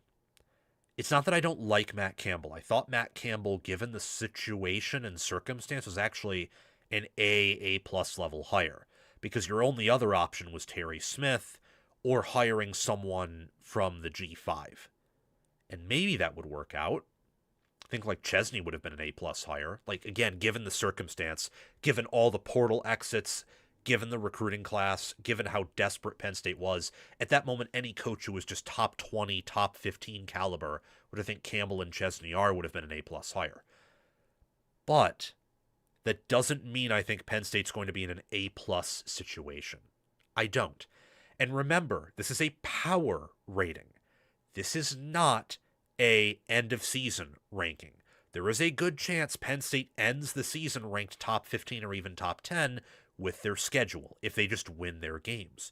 There is also a good chance, because Katron Allen is a better running back than what they're bringing in. Vega Ione is a better guard or offensive lineman than anyone they return or who are bringing in. The Denai Dennis Sutton is, same with Zane Durant, are better defensive linemen than anyone Penn State's bringing in. The Zakie Wheatley is a better safety than Marcus Neal, who they're bringing in through the portal. Look, Penn State's roster is going to downgrade. Ethan Grunkemeyer is probably not that much worse than Rocco Becht. Chase Sowell and Brett Edskelson, and then Benjamin Brahmer and Gabe Burkle, the wide receiver and tight end rooms are really the only ones receiving an upgrade here. maybe via a change in leadership and retaining Terry Smith and some young corners stepping up, and Matt Campbell bringing in some guys at all positions, including corner from Iowa State. I could see corner, and with a healthy Tony Royce, I could see linebacker improve. But D-line, O-line's taking a big step back. Running back's taking a big step back. The overall depth and talent of the roster is taking a step back. So I think Penn State this coming year is actually going to be power rated worse than this previous year's Penn State team. The record is probably going to be better given the schedule. We don't know that for sure. I like Matt Campbell. I like the idea of him at Penn State, but he needs to quickly recruit at a higher level or show that he's a maverick at development to where he can kind of be an exception to the rule in the recruiting department. I have Penn State tabbed at 19th for those reasons. This is a team, though, that because the mass change could fluctuate wildly in future top 25s. 18th is Florida. Need to do more research, admittedly, for Florida. Need to do more research there. But I've done enough to where knowing that Jaden Baugh's coming back, knowing they're bringing in Eric Singleton, trusting that Buster Faulkner plus Aaron Philo will create a good passing offense. Jaden Woods and Cameron James are great defensive ends. Miles Graham was a young linebacker that did well. And then combining Brad White at DC, Buster Faulkner at OC, John Summerall and the culture that he's building and how he's won at Tulane, with quarterback changes, with roster changes, even with the loss of Jake Slaughter, Caleb Banks, Tyreek Sapp, DJ Lagway. This is going to be a better team than it was last year. I was lower on Florida than a lot of media types were, and even then I bent to their will a little bit because I had enough people in my circle that said, yeah, this team's going to be really freaking good. You're underrating them. I regret listening to them. Though more of the time they're right than they're wrong. So I try to listen to them more than I reject their opinion, for sure. But Florida was very overvalued last year. Kind of thought that way preseason. They were a little overvalued. Did not think that way nearly enough, though. I was ultimately way too high on them. But I'm buying into them again because they made a serious move at head coach, serious moves with their coordinators. They've made serious roster moves. They've retained that recruiting class. They're bringing back Dallas Wilson, for example. They're retaining as many of their freak athletes or potential freaks as possible. I love that with the coaching staff they've assembled. 17th is Texas A&M. There's another one with Penn State where people are falling too in love with the head coach and the logo and not looking deep enough. A&M is practically losing every offensive starter outside of their quarterback, maybe one or two of their receivers. Their entire offensive line, pretty much, outside of maybe their center, Mark Naboo Jr., is gone. I mean, Demetrius Crownover, Trezon the Third, Armaj Reed Adams, gone. Chase Basantis, gone. And that offensive line was one of the better units in America. It was top 10. And that was kind of the centerpiece of what their offense was. Screens, play action, running the football, protecting Reed to give him a clean pocket to throw, because when he doesn't have a clean pocket, he's not a really good quarterback. And they lose Cassius Howell, Albert Regis, Tareen York, Scooby Williams. Their lines of scrimmage are decimated. Man, they're just decimated. And I can't ignore that. So with these teams, Texas A&M, like, not being an exception to that rule, I look at lines of scrimmage, I look at roster retention, I look at development, I look at staff. I don't like the internal promotions of Holman Wiggins and Lyle Hemphill. I love Mike Elko. Mike Elko is probably the only reason this team is top 25 in my early ratings. Marcel Reed and Mario Craver need to take a step forward. They need to do a really good job developing on the offensive line. I loved the additions on defense of Anto Saka from Northwestern and Tawfiq Bayard from Colorado. I think those could be all-American caliber players. I actually think there's a chance this defense could be better than it was last year, even though it loses a lot. They retain a good amount in the secondary, enough on D-line combined with their portal additions to where they could improve, with Elko in second year as a play caller.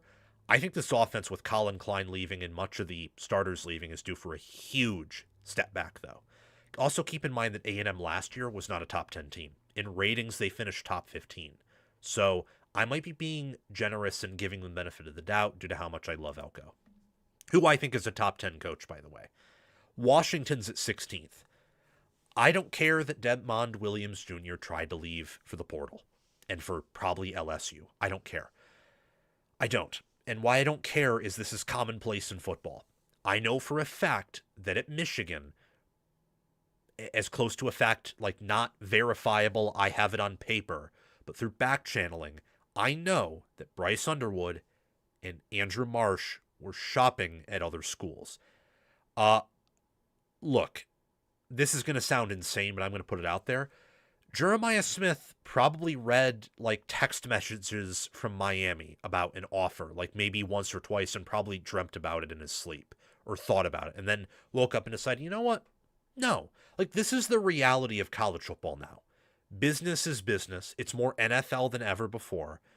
I think they're going to be fine with Williams because Williams, after a few days, quickly withdrew, apologized to his teammates, and they haven't entertained any other quarterbacks in the portal. Like, I think what is done is done. What I care about is they return much of their O-line. I think we got a steal in the portal in Darren Conley, D-tackle from Ball State. Rashawn Clark is an excellent nickel. They got Emmanuel Carnley from Virginia. They're going to be better at linebacker, better on the D-line. John Mills was a true freshman at guard. He'll be great next year, too. Got a great wide receiver in Desmond Roebuck. And also, they got, I think, Jaden Lamar. It's the running back they got from Oregon. Bold prediction here. Jaden Lamar will be as good as Washington's running back one last year, whether Adam Muhammad or Coleman, because Oregon's running backs were just that talented, where they were so deep and so talented that if he wanted to ever start and be the bell cow, he would have had to go somewhere else. Jed Fish is entering year 3. Jimmy Daugherty is entering year 2 as the OC. Ryan Walters entering year 2 as the DC. That's huge. Washington finally has near total staff continuity, and they're returning a majority of their production. So I love Washington this coming season. I expect them to be a true college football playoff contender. A lot of people were a year early on them last year. Don't abandon them because you were a year early. Bet on them again to be that 8-9 win team, maybe even 10 or 11 win team with how their schedule lines up, and they can do some things this year. Some great, wonderful things. Entering the top 15, we got Tennessee. So, Tennessee. I'm high on them mainly for 2027 and beyond. I think 2027 and beyond, and it could happen this year, but I'm thinking in 2027 and beyond, you're going to see this team be annually top 10. And I'm very serious about that. Now, it's a way too early prediction, so I can come off of that. But if I had to lock it in right now, I would, and I'd be serious about it. I love the hiring of Derek Owings as a strength and conditioning coach. It's a loss for Indiana that I think they'll 100% recover from because Cignetti hired an excellent strength and conditioning coach from UConn who helped build UConn into a great G5 team, and he worked with Cignetti before. But Owings is a huge addition to Tennessee. That's going to pay dividends, especially in year 2 next year. Jim Knowles at DC, that's still one of the top DCs in America. He is. You think last year was an indictment of him? Well, I can't exactly blame him or Andy Kotelnicki or that entire staff for going through a hiccup and even maybe partially checking out because James Franklin was a total dunce and lost control of the locker room. And the coaching staff, too. I can't blame him for that. I also kind of have a, through back channeling, a feeling, and a very strong one at that Knowles and Franklin didn't get along. And it wasn't in the competitive way, like probably Ryan Day or Jim Knowles had, where there were moments of tension, but I think they respected each other and admired each other's work and sharpened each other. I don't think that was the case with Franklin. And that makes sense because Franklin is actually more of a control freak than Ryan Day is. He's toxic control freak. Day is a measured control freak, as you have to be if you're a head coach at this level. But Franklin, I don't know about you guys, but that guy's not a top 25 head coach. And I don't care what people say about that. They'll push back like, oh, well, You got to take into account what he did at Penn State. It's like he was there for 10 years at a blue blood program. He won nothing outside of a year in 2016 where they had a flukish block punt, had a generational recruit in Saquon Barkley, which you probably won't be able to recruit a guy like that at Va-Tech. Even hard to recruit a guy like that at Penn State, really any program. Like that was just, it was a coincidence. Let's acknowledge that. It was a total coincidence that he won the Big Ten. Outside of that, he won very little anything of significance there. He could not punch above his weight class. And being a good coach, which a top 25 coach is, a prerequisite for that is punching above your weight class. When has Franklin punched above his weight class? There isn't an answer. Genuinely. Not at least in the 2020s. Chaz Coleman's a big addition for Tennessee. Returning Mike Matthews, Braylon Staley, Deshaun Bishop, and getting incoming freshman Faison Brandon, who I do expect to start if Aguilar does not receive an extension, which I would expect him to receive that. But still, they're probably going to integrate Brandon into the offense. That'll be huge for 2027. Could be huge for this year if they're able to develop him pretty quickly. I like Tennessee this year to be a good team, probably a little bit better than they were last year with the staff upgrades. I love them in 2027 and beyond that. BYU is at 14th. So BYU, and this is again in power ratings. This is not rankings, like not wins and losses. This is just how I think teams would be favored over each other neutral field. BYU returns Bear Bachmeier, LJ Martin, Bruce Mitchell, Isaiah Glasker, and they get Cade Uluave from the transfer portal from Cal. All-American caliber linebacker. Michigan wanted him. Michigan, by virtue of being stupid and entitled in their athletic department, not athletic department, but like academic sector, which blocks the athletic department from doing its job, and I'm saying that as a Michigan student, prevented his transfer. So now he's at BYU. That's a huge addition for BYU. I do not like that they lose Chase Roberts or Tanner Wall or Jack Kelly, but they are bringing in more than what is going out. And that with Aaron Roderick in another year as the OC, with Kalani Sitake receiving a big extension and more NIL dedication, and Kelly Papinja being promoted to be the defensive coordinator, you're returning a lot from a top 20 power rating team and a team that was borderline top 15 even in power ratings. This team has a chance to be like a true top 10 team next year. If that's the case with their schedule, it's going to be them v Texas Tech, and both will probably reach the college football playoff, if that's the case. Not quite sold on the idea that this is a top 10 power rated team, but I think they're certainly going to be in the top 15 this coming season. At 13th, we have LSU. This might be a team where the more I do research into them, and I have to do more research because they're very portal heavy. So if you're adding a ton of players from the portal, it will take longer for me. It's probably the case with others, but I'm just going to speak on my experience. It'll take longer for me to assemble your roster and piece it together and make sense of it than if you're returning a lot of production. LSU's basically losing everyone outside of DJ Pickett and one of their other, they're returning Whit Weeks, but Whit Weeks was injured and like the team was checked out for half the time he wasn't injured. You look at their defensive back room, what are they returning? They're returning DJ Pickett, PJ Woodland, and Deshaun Spears. A lot of young players who were phenomenal last year. It's them, Whit Weeks, and that's and Braylon Moore, their center. That's basically it. They're losing a lot. Jordan Seaton's a big get. Trey Brown at wide receiver is. Sam Levitt, the star quarterback, is. Princewell Unman-Malin follows. Same with TJ Daughtery. Lane Kiffin from Ole Miss to LSU.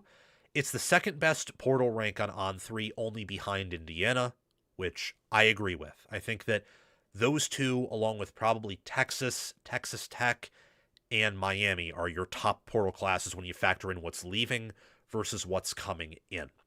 Kiffin, I think long-term, Kiffin, I'm skeptical as to whether or not he is going to work at LSU, because in order to work at LSU, you have to win a natty. But I think this year, they're going to be a playoff contender, and they're going to be pretty damn good. I respect him and view him much more highly than I do Brian Kelly. And I think that he has received an upgraded offensive coordinator, and he retained Blake Baker, which is a big key, I think, to success this year and in the future. At 12th, we have Iowa. That's right. I think Iowa neutral field would be favored over most, if not all, of these teams. That's insane. It is. This is one of my bolder predictions because we don't know who Iowa's quarterback is going to be. But I believe that Tim Lester is a good enough offensive coordinator. Phil Parker's an elite defensive coordinator to where Iowa is going to reload from the positions they lost and get better where they return. They return great corners. They return probably, I would say, 3 out of 5 or 6 contributing offensive linemen. And they return their top tight end, Vaname. They upgrade at wide receiver. I think they'll reload at linebacker as they did last year. They lose Reese Decken, which is probably their biggest loss outside of Jennings Dunker. Those are probably their 2 biggest losses. Big question for Iowa as to whether or not they will reach the playoffs this year or not is their defensive line. They lose, I think, 3 to 4 or 4 to 4 starters in the D-line with some depth pieces. If they totally reload there with what they bring back and where I think they'll reload at other positions, this team should be able to beat one of... Who do they play again? There's that 3-game stretch where they play Michigan, Ohio State, and Washington. They'll be able to beat one of those teams if they completely reload on the D-line. Gonna have to do some more research before I determine a yes or no on that. USC's 11th. USC, man oh man.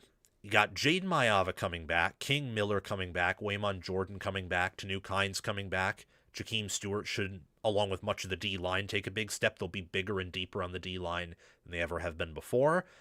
Terrell Anderson at wide receiver, key incoming transfer. Same with Jontez Williams. Jontez Williams transferring in from Iowa State at corner. So when I look at USC, I was pretty strong, probably in December, that I would probably have them top 10 in my way too early poll. The problem with that,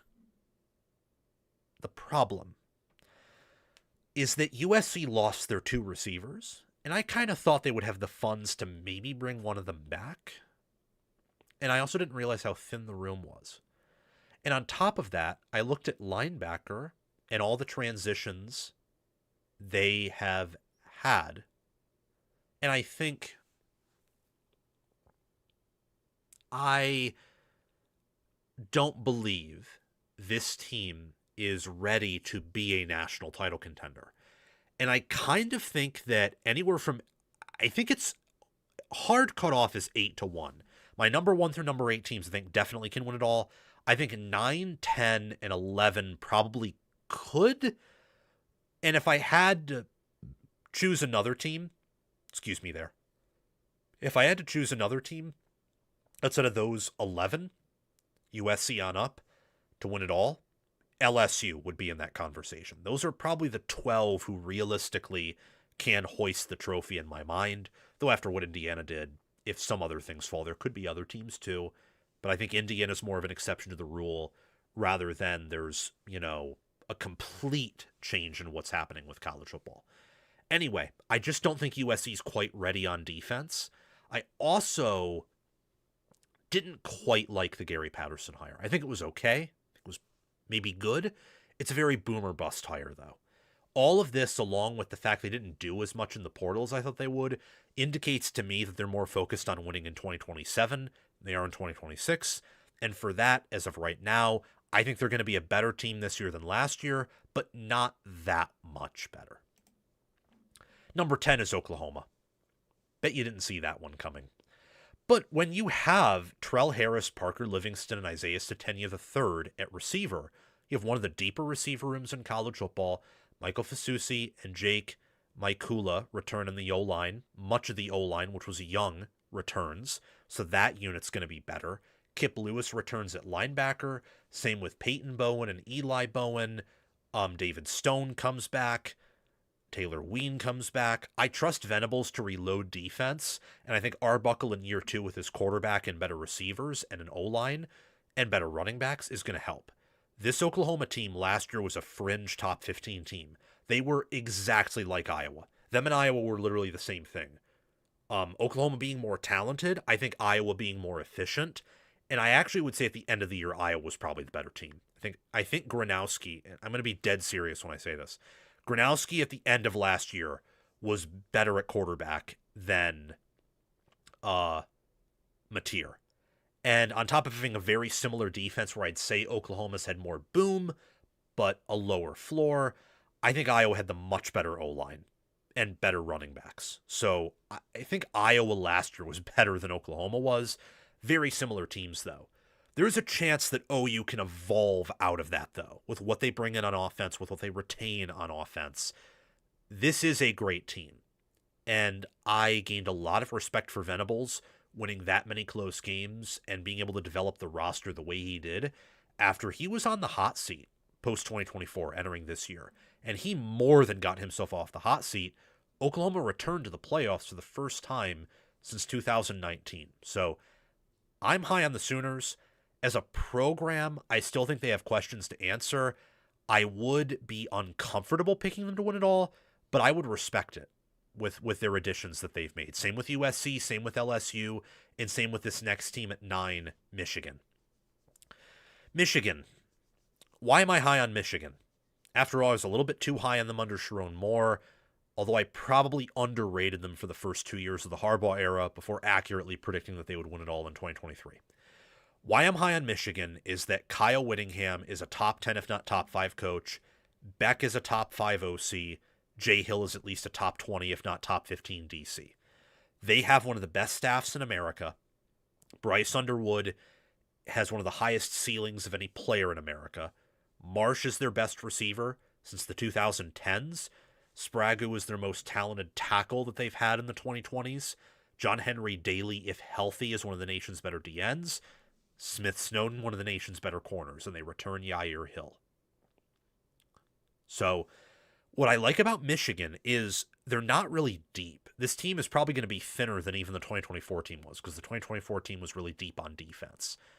Not so much on offense, but this team is, I would say, not very deep on defense, modestly deep on offense. This will be a very weird Michigan team, because I believe this Michigan team in a lot of ways will be like the Utah team of last year, which was a team that had a top 20, top 25 defense with a top 10 offense. The problem with that team is you could run the ball all over Utah, especially at the end of the year when teams figured that out. I kind of think Michigan is going to have a similar issue where you will be able to run on this team based on what I see at their defensive line and linebacker core. They lose their top 3 linebackers. They lose almost the entirety of their defensive line. Their top 4 starters outside of Trey Pierce are gone. And they bring in John Henry Daly, and I do expect Dominique Nichols and other players to emerge. It's just going to be hard to replace that much. It is. If there is a DC that can mitigate that, though, it's probably Jay Hill, who at the end of the year I think was a better DC than Morgan Scaley, who's now the head coach at Utah. Justice Haynes leaving sucks. Same with Cole Sullivan. Same with Jimmy Rolder. Benny and Derek Moore were out of eligibility anyway. But I do think that if Beck is the wizard that he should be, because his track record backs that up, and Underwood transforms in a year, that may not matter, especially if he stays healthy. So Michigan's number 9, love them entering 2026. And much like I would say USC, Tennessee, I love these teams in 2027. Georgia is at 8th. Now, Georgia, now we're entering a category where if these teams win it all, I would not be shocked. If Michigan, Oklahoma, USC, or LSU win it all, I'd be a bit surprised, for sure. But I think within a certain context, if things hit, they can. Georgia is at 8th. I hate them being this low because I love Kirby Smart. And I strongly believe that Kirby Smart is the second best head coach in America. And I think he's the only coach who has an argument to be better than Cignetti.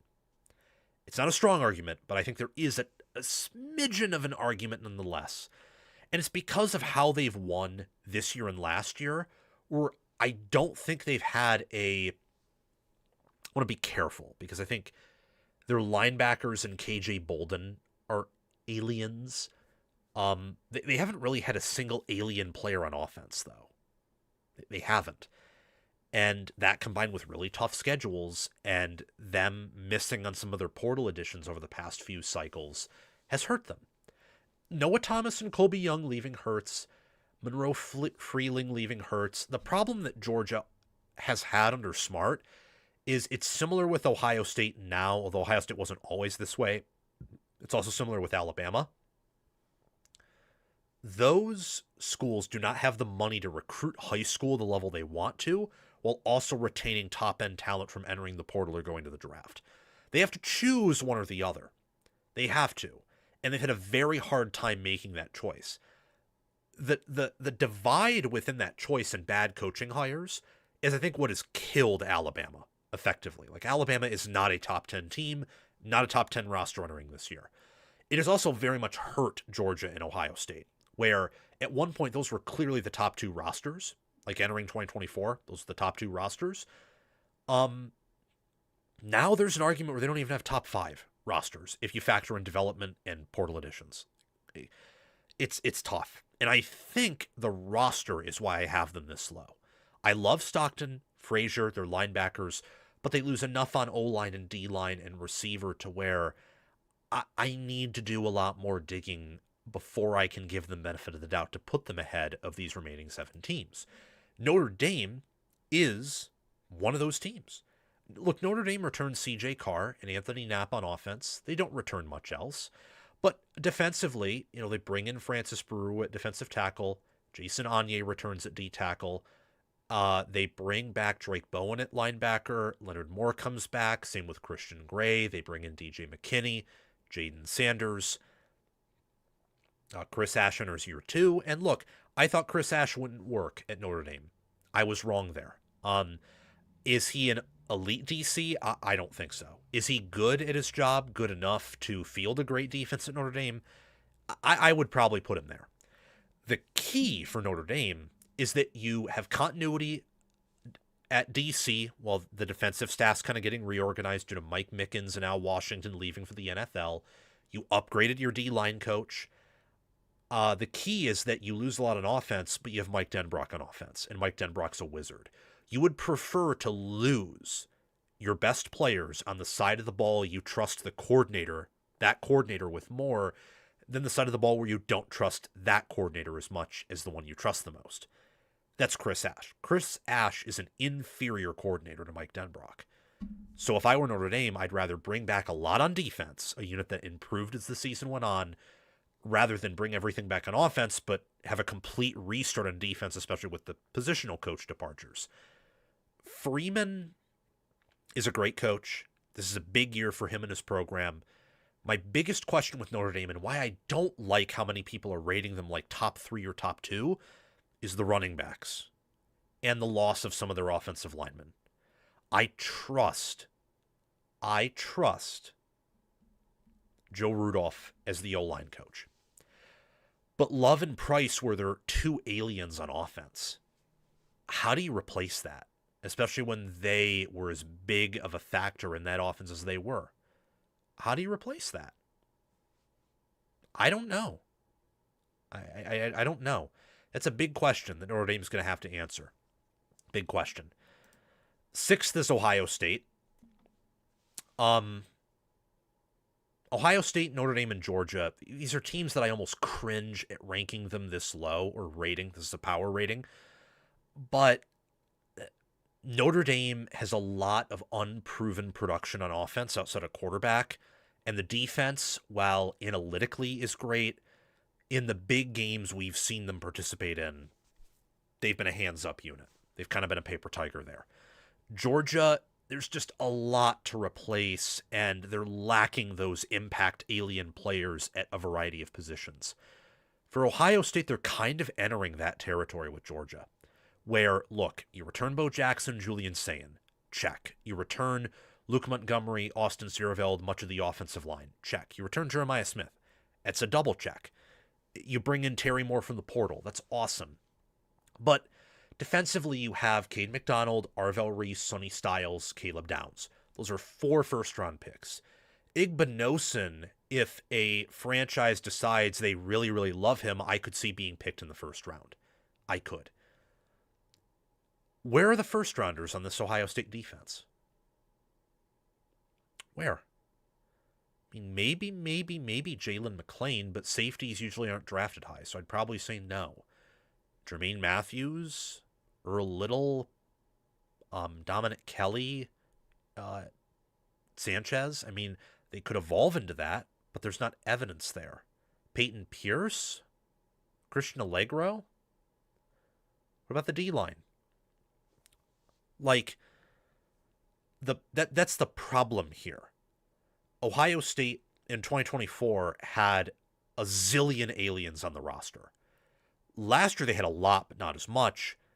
This year they probably only have one definite alien, maybe 2 or 3. The aliens keep dropping off and they're not being replaced. And they're not being replaced not because it's Ohio State's fault, but because this is the reality of the sport now. It is very rare, unless things align or you have top-end budgets, for you to have more than like 3 or 4 aliens on your roster at most. Very, very rare. And that might be generous. I like that Kenyatta Jackson Jr. is coming back. I think this team's going to be really good. They're certainly a national title contender. They have one of the best quarterbacks in the game. The problem that I have in terms of, much like Notre Dame and Georgia, where I don't like that I have them this low, but I have to put them there, is the defense was the bell cow. And they lose so much of that talent. And then they lose backups that are more talented than the portal guys they brought in. Like, again, production over potential. Ohio State's trying to follow that model. But Earl Little Jr. does not have good production. Christian Allegro does not have good production. Terry Moore does. I would say that Qua Russo, when healthy, does. But like a lot of the guys they brought in who have more production than their backups didn't look good with the production on defense. Again, outside of like Terry Moore, who I think is going to be an All-American this year. And that might be enough with what they already bring back. Offensively, they're trusting their O-line, which will work out if the scheme and O-line coach both work and mesh. I love Ryan Day. I think the Arthur Smith hire is a bit overhated by some. People are also too in love with it. It was just a good hire. Ultimately, this team is going to come down to how well the defense reloads under Patricia in year 2. The offense, I think, kind of is what it is. It has a ceiling that probably isn't number 1, a floor that's also fairly high. The defense is the side of the ball that has a limitless ceiling after what it did last year, but a floor that's also pretty low. That will determine how the season goes in the same way that Notre Dame's running back and O-line groups will, and in the same way that Georgia's wide receiver and line of scrimmage units do. 5 is Texas Tech. Someone just said it in the chat. I'm going to have Texas Tech top 5. You bet ya. I might have to lower them with more research, but they killed it in the portal. And Adam Trick plus A.J. Holmes plus Ben Roberts, Bryce Pullock, and some other portal additions they've had, they're not going to totally reload on the D-line and on the defensive front, but I think they'll come close. And that plus a secondary that should improve will result in another top 5 defense. You add on Brendan Sorsby to an offense that, look, returns Jacob Ponton, that returns Howard Sampson, that returns Cameron Dickey and Jacoby Williams, and just really a unit that, look, I love what it has to offer. And then you also bring back Coy Eakin, you bring back Terrence Carter Jr. Again, a lot is lost on that defense, but I think that they've done a good job replicating last year's success in scouting in the portal. Leftwich and Shield Wood also enter year 2 together. They were first-time coordinators at Texas Tech last year. So you have to think that the staff might have a bigger effect at 5 this year than last year. So I actually think Texas Tech is going to do a pretty good job reloading. It's insane because, look, I don't think Joey McGuire is half the coach that Ryan Day, Marcus Freeman, Kirby Smart, and Kyle Whittingham are. I don't. He's probably one of the worst coaches in this top 25, in my opinion. But he's grown on me a little bit because they've done such a good job scouting and developing, and because they understand the current meta in terms of roster management. So if McGuire keeps this up, man, he's going to rise in my coaching rankings for sure. But I have Texas Tech at 5. I think Sorsby is a huge upgrade over Morton. Number 4 is Miami. We have a team that is going to lose a ton on the O-line and D-line, but has such good history there and has done good enough recruiting and developing and reloading via the portal in high school there that I kind of give him benefit of the doubt. Cooper Bercati at receiver, Malachi Toney at receiver, Bercati coming in from Duke, along with his friend and quarterback Darian Mensah. Miami will have a better receiver and quarterback group this coming year than last year. They'll also be better at running back.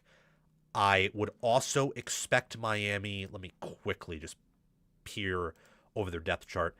I would expect them to probably be similar at tight end. As for the offensive line, it's going to be tough, but I think they'll be able to have success on that side of the ball.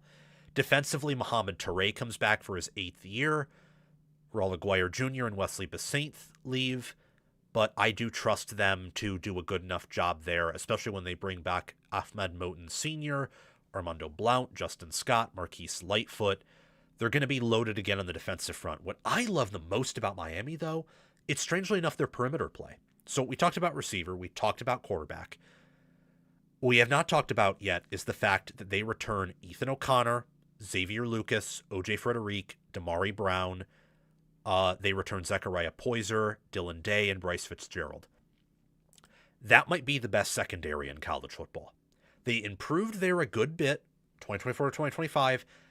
Imagine Heatherman in year 2 with that unit, and that could be the best in America. So this team, I had them, I think, 8th. So shift up Tech, Ohio State, Notre Dame, and Georgia. I had Miami at 8th, thinking if they wouldn't get Mensah.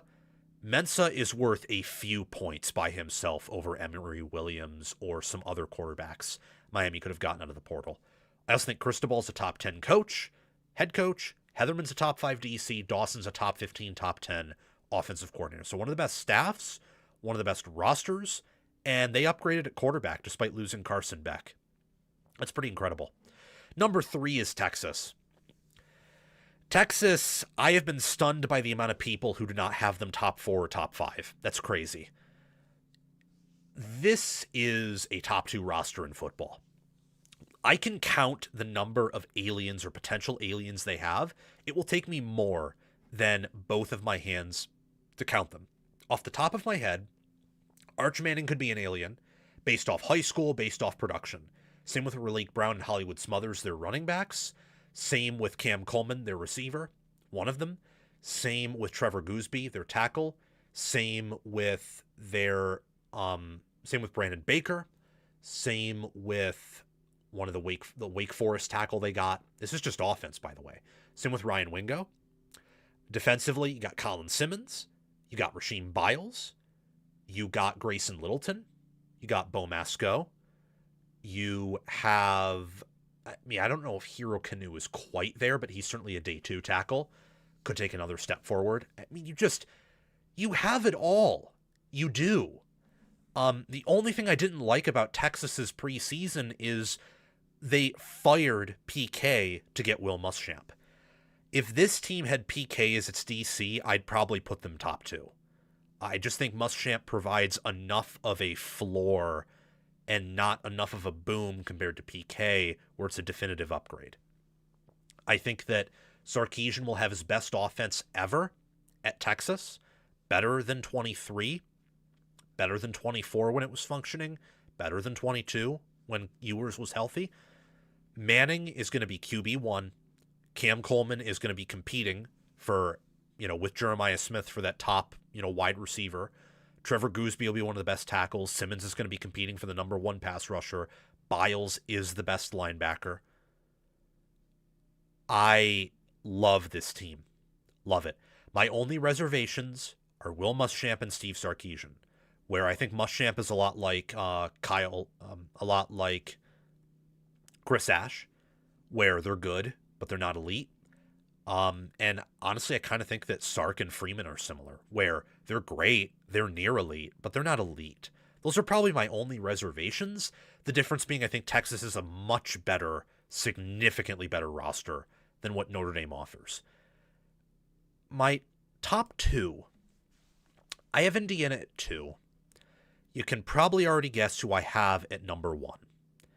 And with that, it's Oregon. We'll talk about them in a few minutes, but it is Oregon. Congratulations. You guys figured that out. It's Oregon by process of elimination. Indiana is at 2. I got to be honest, in looking at research and also giving Sig and his staff benefit of the doubt with their portal additions because of their production and because of how successful they've been. So I did that a lot with Miami and Texas Tech. Oregon didn't do a ton in the portal, but they also retained more of their starters than any other of the top teams from last year. So that's why they didn't do as much. I would have put Indiana at 1 if they returned Omar Cooper Jr. Or maybe they would have been 2, but I would have viewed them closer to Oregon than I do right now.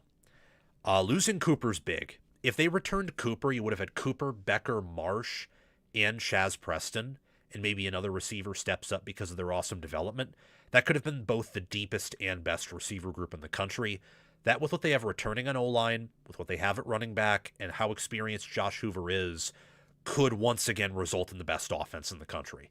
And I will say already that I think Indiana will have the best defense.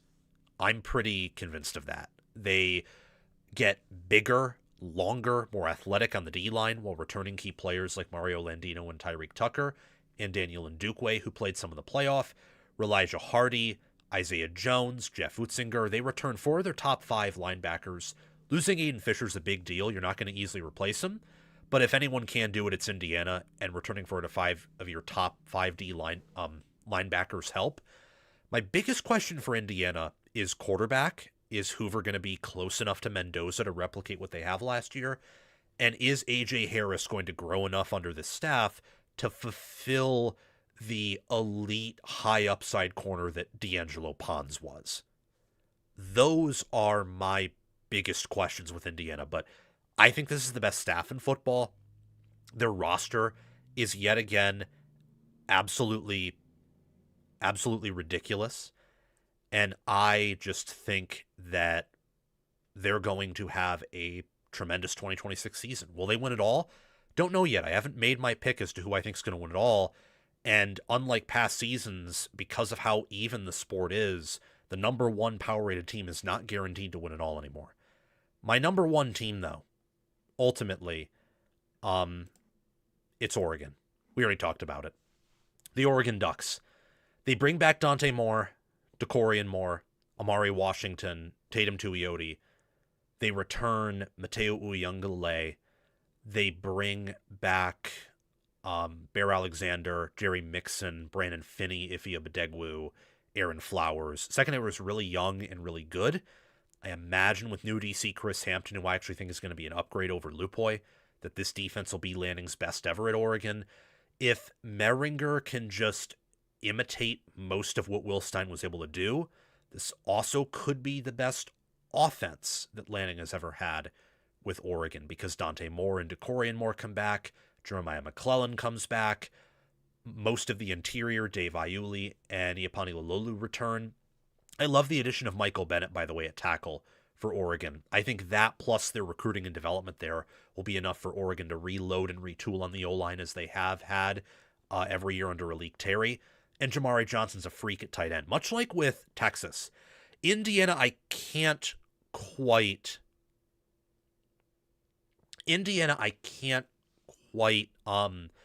list the amount of... Indiana does not have the same aliens that Texas or Oregon do. They don't.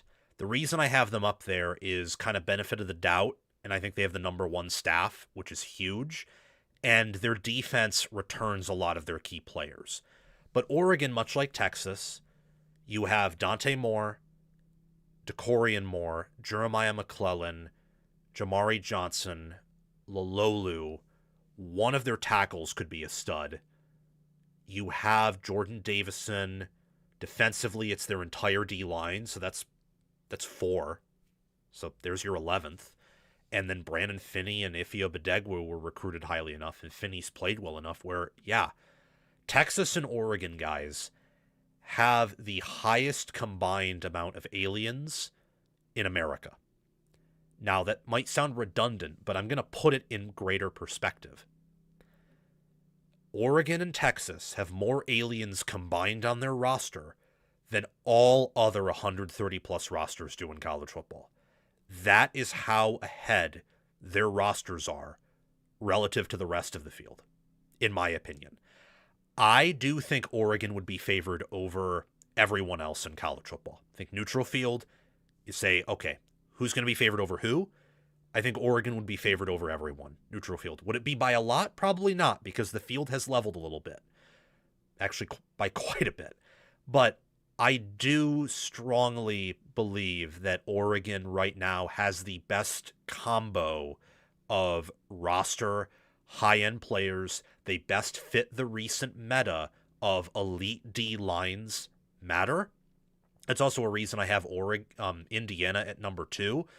Some of that isn't entirely proven, but they should upgrade their talent on D-line, and I absolutely trust their coaching there.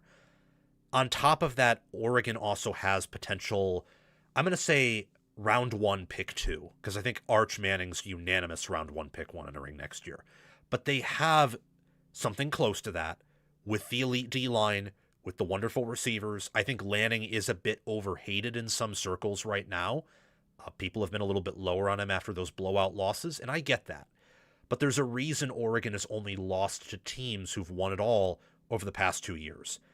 I have a strong feeling, not confirmed yet, haven't made a prediction yet, but a strong feeling they might be the next team and the 4th Big Ten team in a row to win it all. And the next head coach to win it all, who was called overrated because, quote, he couldn't win the big one. Whatever that's worth. That's my top 25. Very long-winded, but you got to be long-winded if you're going to talk about 25 teams and be taken seriously and show that you know what you're talking about. So there's that. Yeah.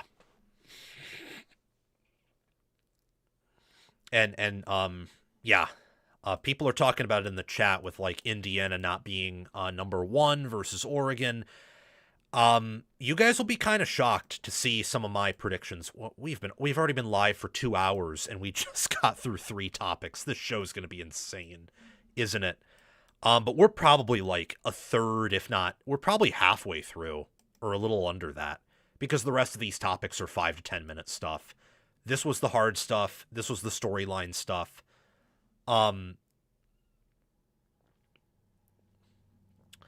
Guys, so this is going to be a little bit of an intermission here because I'm seeing a lot of betting conversation. And while I'm not a betting expert, I understand enough about stuff to talk about it.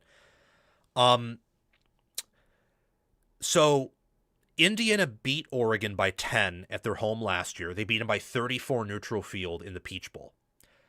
Last year, Indiana was definitely better than Oregon. They definitely should have been favored. They probably, at the end of the year lines, if they had to be, like, if there had to be a pick, like, what's the line? Indiana would probably be favored by, bless me there again, gosh. Bless me.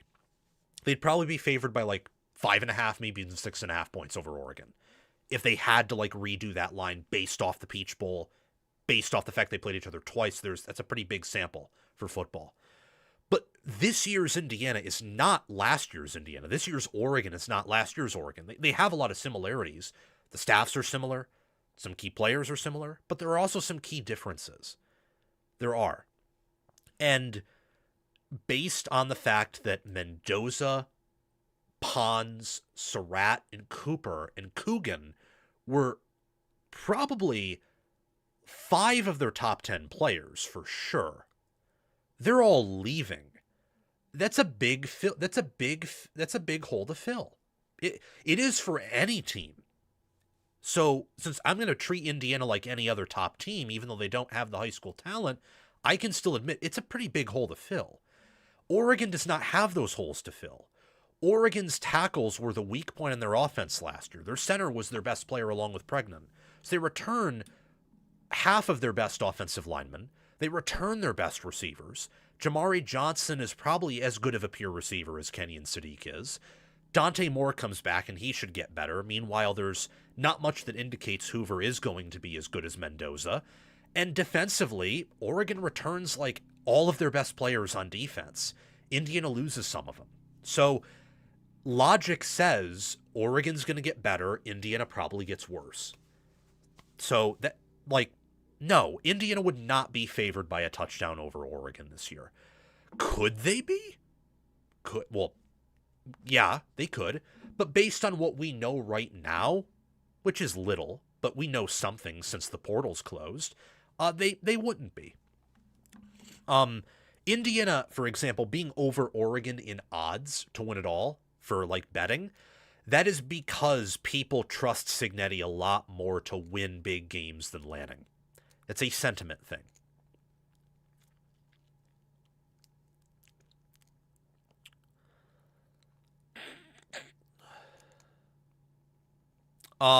Sam, what does Ohio State have to do to get back to the top of the mountain this year? So quick question. Thank you for asking it. What they have to do is they have to have...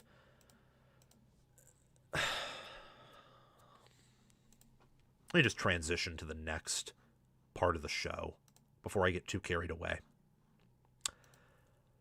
What Oregon has to do, or what Ohio State has to do, is they need to get better at pass blocking and running the ball to compensate for Tate leaving and for Claire leaving. So their tight ends as receivers are going to get worse. Their wide receivers as pass catchers are going to get worse.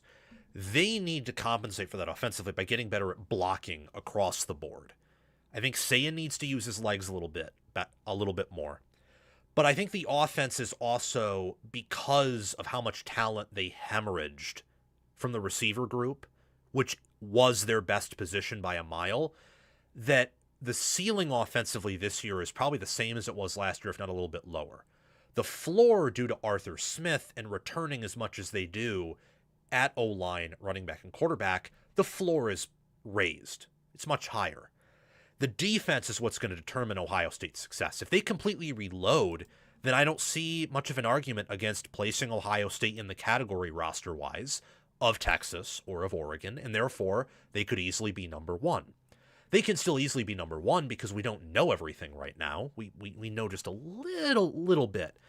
But based on how much they've hemorrhaged on defense the past 2 years, and this year they hemorrhaged even backups via the portal, whereas last year they retained almost all their backups, it's safe to say that Ohio State's defense is probably going to take a step back. And if it takes a significant step back, this year's team will probably be worse than last year's team. Given Texas and Oregon improving and how competitive the field is, if Ohio State wants to be the top team this year, they need to reload on defense. Not completely. That's going to be very hard, but they need to maintain a top 10, top 5 defense, I think. It's just my opinion, though. Could very much be wrong. I'm going to take a break because we've been live for 2 hours. Pretty behind schedule, but it's okay. Today was going to be a big show. The future shows, for context, guys, they're going to be 15 topics if there's a ton of breaking news. They're probably going to be more along the lines of 10 topics, I would say. Just 10, 3 days a week. That's a lot of topics per week in the preseason anyway, but we have a lot of teams to talk about. So I'm going to take a bit of a break here. Probably 5-10 minutes just to get some water, grab a little bit of a snack because I'm already hungry again. We'll be back, and hopefully we can finish this thing by like 4, maybe 4:30 at the latest. See you guys soon.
And we're back.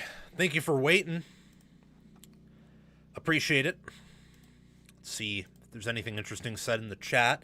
Had just a very quick lunch, eggs and some rolls, and had a glass of water to drink. I feel refreshed. And I want to get on to talking about some more things that we just, we have to get to it. We have to.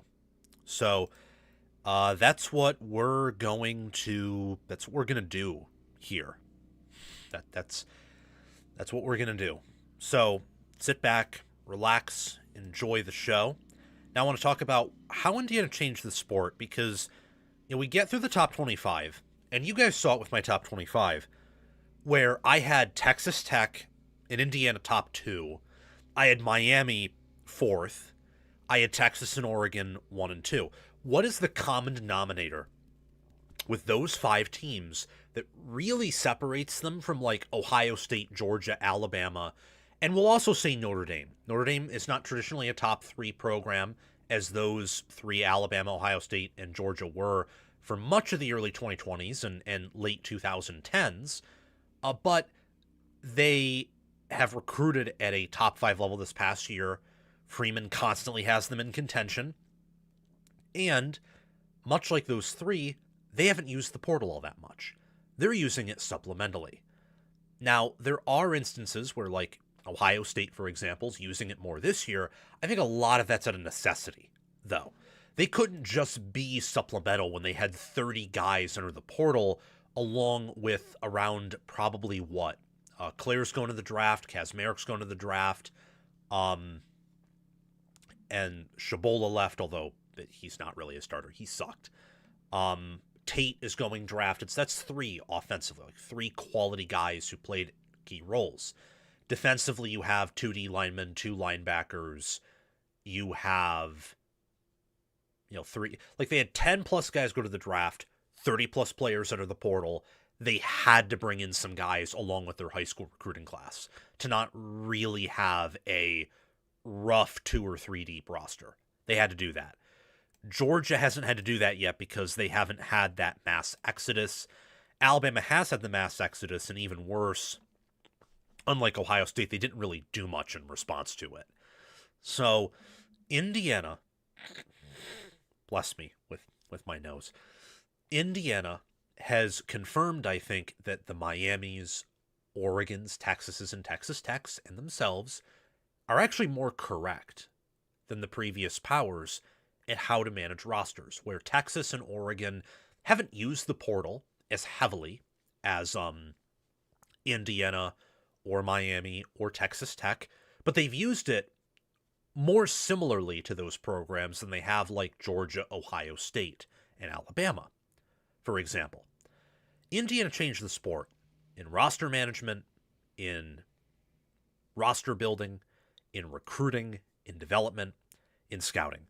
There are several ways in which Indiana made history this past season. Indiana is the first team in modern college football history to do the following: win 16 games, go 16-0. Win after receiving a first-round bye in the college football playoff. Break the blue chip ratio, winning the national title without 50 or more % of their roster made up of 4 or 5 stars. Win the national title with a roster made up mostly of transfer players, and to not lose a fumble in a 15-game span.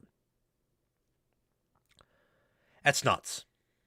There's probably also, first time ever to win 16 games despite 2 seasons ago going 3-9. To win a national title despite having a losing record 2 seasons ago.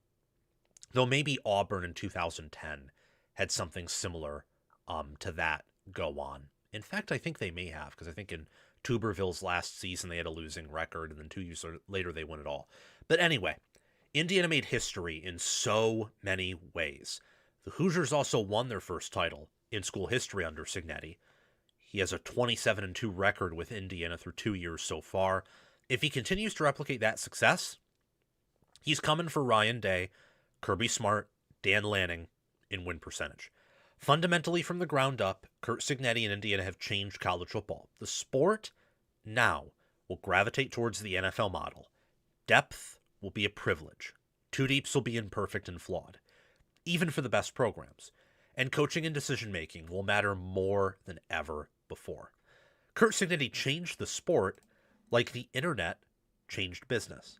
That is a quote from my friend over on the Back Home Network, Galen Clavio, who I've had on my show multiple times. I loved that comparison. Absolutely loved it. He did change the sport like the internet changed business. He changed the sport like the printing press changed reading and literature and education. This is a shift in college football. Now, does that mean we abandon all the things we previously knew? No. Just because you have the internet doesn't mean you abandon dressing up to go to work. That doesn't mean you abandon reading literature or books. Doesn't mean you abandon attending the classroom now that you can watch it. There's value in those things. But you have to adapt, and you have to change. By busting the blue chip ratio, winning it all with only 7 4-stars, Indiana has opened up an opportunity for programs that can't necessarily compete with Oregon, Texas, Miami, Ohio State, Texas Tech, USC in the spending department. Now, Indiana has the privilege of having the largest active alumni base in the USA. Michigan's is the largest in the world. Penn State's is up there too. Those teams, if activated properly, same with a lot of Big Ten teams, can just have top-end NIL. And it can be more sustainable than other programs that really just have one guy commanding it all, for example. But India, the past 2 seasons, has not had a top-end budget. They might in the future. They've had a really good budget, but it's not tier 1. It's more like a tier 2 budget. A coaching staff's been tier 1, but that's relating to the athletic department, and right now the schools have a limit on how much they can pay players directly. Indirectly, there is no limit. There is no salary cap, and we'll be talking about that in a future live show. Indiana changed the sport by opening up a window for programs that have an emphasis on coaching, decision-making, and culture to triumph over the schools that are trying to gather talent like someone in a field of flowers is trying to just mass gather flowers.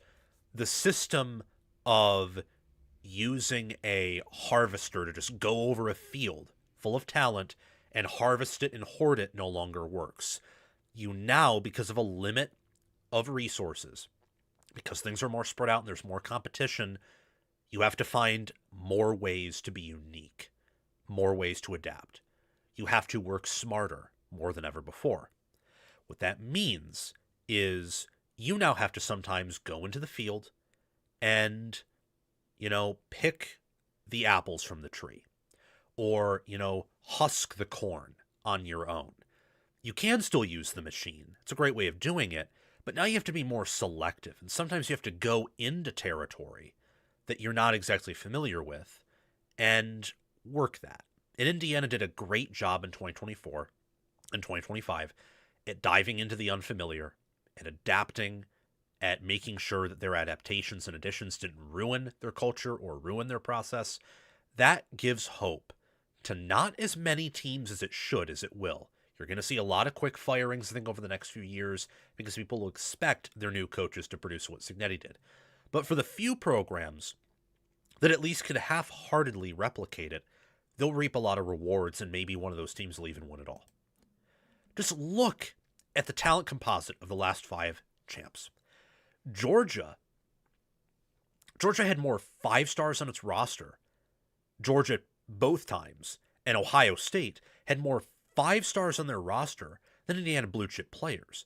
Michigan, well, they only had 2 5-stars, had, quite frankly, more than 6 times the amount of 4-stars that Indiana did. Now, look, recruiting still matters because Georgia, Michigan, Ohio State, and those teams had more NFL players than this Indiana team did. But What helped Indiana is that they had the best quarterback of this group from an NFL standpoint. They had receivers that, from an NFL standpoint, were equal to those better Georgia receivers, if not better, and were only worse than a generational crop of Ohio State receivers. And they were perfectly fundamentally sound. They're probably the best coach team of this last 5 national champions bunch.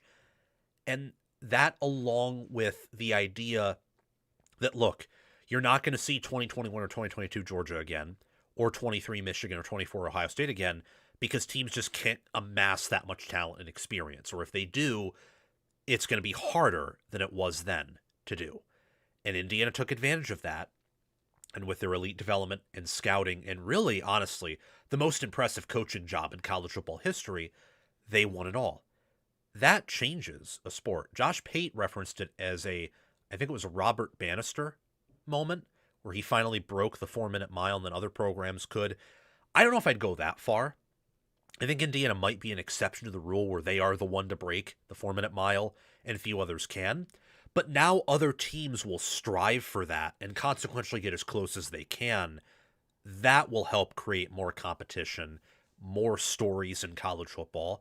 And there will be some teams that have sleeping giant donor bases that can maybe wake up from this too. So I liked that comparison. I liked my analogy about, no longer having to just, go through and make sure that you're, several miles wide but not very deep in your evaluations. So instead of hoarding talent, you're trying to select starting talent. And then if you can have depth, that's a plus, but that's no longer a priority because it's hard for anyone to obtain it. It changed the sport. The turnaround, too, is historic, too. This was a Bill Snyder level operation, potentially even better than that. Bill Snyder, keep in mind, within 5 years, brought Kansas State from nearly shutting down its football program to being a Big 12, Big 8 contender. Shout out to Baldfather Betts for bringing that up when talking with me about how storied Cignetti's program is. I can't get over the fact that both Cignetti and Bill Snyder, made those turnarounds. And Kansas State at different points under Snyder was actually contending for going to the national title game. Indiana under Cignetti won the national title game and made the college football playoff, which is essentially the, path to winning it all, twice. That's nuts. That's crazy. And he's doing it with players that Ohio State never offered, that Michigan never offered, players that Oregon didn't offer, that Georgia, Alabama, Texas didn't offer. And he had a better team than all those teams. So that should show that his process has something to it that maybe can't be copied, but that you can learn from it and have takeaways from it. And I think that you have seen that. This is even pre-Cignetti with Lanning and Texas. And part of the big reason why, even before I knew Indiana was going to win it all, that I was a little bit more optimistic about Texas and Oregon as programs than Ohio State and Georgia for the future, was because they were using the portal and hitting on their evals there at a rate that Ohio State and Georgia weren't, while also having larger budgets. Indiana should actually give hope to Texas and Oregon because they have the budgets to retain depth more than anyone else does. They're recruiting at a high level, and they're familiar with doing well in the portal. So that should give those teams at the top two hope that, hey, if we can just improve our coaching and evals and development, we have more goods than this team did, like both financial backing-wise and recruiting-wise. Look at what Indiana did in terms of turnaround. Their recruiting actually did improve. It's drastically improving now. Was in the 40s under Tom Allen, hit the 30s in Sig's first year, brought in their top 25 class in entering 2025. And overall, this is going to be another high caliber class this next cycle for Indiana. Recruiting is going up, but look at that transition from 2022 and 2023 to 2024 and 2025. Just look at that. Look at that. Look how beautiful that is. Isn't that just beautiful? Stunning. The FPI efficiency, score, the win-loss record, I should say 16-0, not 15-0, by the way. It's rapidly going up. And will it go up next year? I don't know. It'd be very hard to do so. But is it going to come crashing down to its 2022 or 2023 levels? No. In 2024 and 2025 Indiana, that is their norm from here on out. That is what Indiana is going to be under Cignetti. And that's what makes this turnaround historic. They're a turnover-proof team, too. Never turn the football over in the college football playoff. Why that's important is, again, it's an emphasis on fundamental soundness. So Indiana has made it so that college football is going to emphasize in-game decision-making. They're going to emphasize, protecting the football, and also emphasize calculated risks more than ever before. So Cignetti, against Ohio State in the Big Ten title game, 4th and 2, could have punted it there. Since a play action to the tight end just barely works. The draw to Mendoza in the national title game. Could kick the field goal. Analytics would probably say kick the field goal, but they went for it and they got it. Against, I would say, how do I put this? There's some other examples, like the back fade to Charlie Becker, or against Iowa, that they failed against Iowa on several of their fourth downs, but they constantly went for it because they're trying to go for the jugular. And they're trying to show that, like, hey, we're not going to back down. We're not going to be conservative. We're here to win. But it's calculated. There's other moments where Cignetti, like against Oregon the first time around, it's 4th and 1. They don't call a PI. They don't. And Cignetti decides that he is going to really punt the football away because he trusts in his defense. And at that moment, he probably could have gone for it and converted it, but he decided not to. It wasn't worth the risk. Calculated risk is going to be a bigger part of college football strategy now than before. You see it a little bit with Lanning, where Lanning loves to go for it on 4th down a lot. He probably does a little bit too much. But you've seen this trend in college football where 4th down is more of a regular down. It's being treated more as that. And you're going to see that, I think, more thanks in part to Indiana. Development and scouting first is another aspect. Teams are going to be more portal friendly, including top-tier programs. And high school recruiting classes will either get larger, but their average rank per recruit will get lower. So they'll go after more 3-stars and try to emphasize development and scouting and not trying to pay a lot of these top-end guys. Or they're going to become smaller and higher quality. You're going to see a lot of, like, teens, you're going to see a lot of teen numbers recruiting classes, teen-sized recruiting classes, or, 30 commit classes. Like, you're going to see more of USC's recruiting class type, or it will be like some of the older Ryan Day classes where they were very small and extremely specialized at a very high average rank per recruit, like their 2021 class. Not a class like that good, but similar size, maybe a little bit smaller, and as high caliber as could possibly be. That will give a path for your top tier smaller classes to play immediately, and there's an emphasis on scouting them, so they'll be better scouted, and they'll get on the field, have more playing time, be better developed.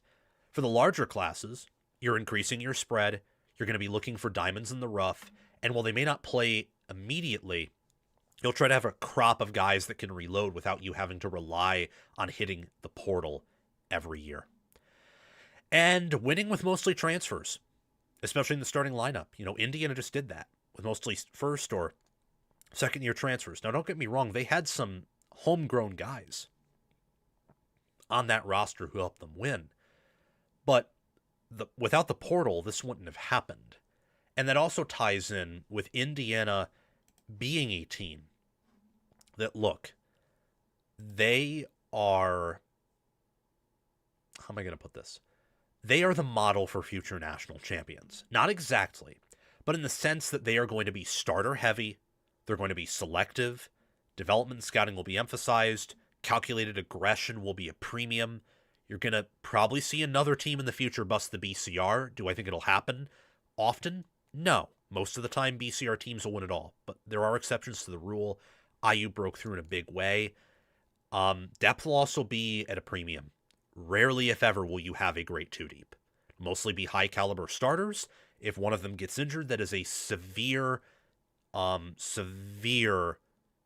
injury to your hopes of winning a national title or winning playoff games. So much like the NFL, where sometimes a quarterback goes down and the season's over, you are going to have that happen a lot in college football now. Those are reasons why Indiana changed the sport. Can't wait to see if Indiana wins another title. I imagine under Curt Cignetti, they are going to win another title, both Big Ten and national. Now, moving on to some other things. Hold on.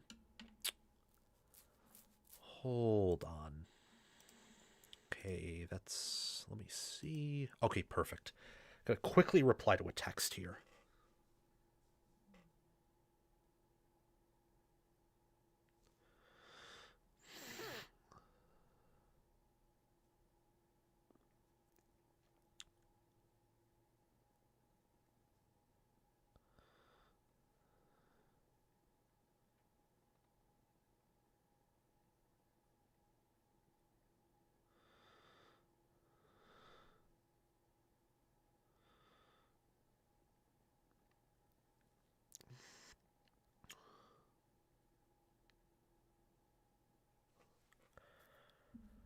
Okay.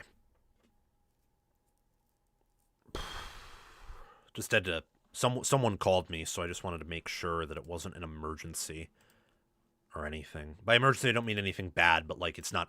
I should use the term urgent. That's the better vocabulary word. If it is urgent, I might have to take a brief break here. But now we'll move on to a quick topic. Talking about just a very brief video I want to discuss. Talking about why I think Indiana's season was the most accomplished ever. And then this will be the last time you hear about Indiana. I know it's been a lot of Indiana stuff so far, but this will be the last. So we'll do that right now. Curt Cignetti turned Indiana from a 3-9 team, coaching staff, roster, and program, into one that reached the national title and won 11 games. And won that year. Oh, that's. Hold on. Gotta redo that.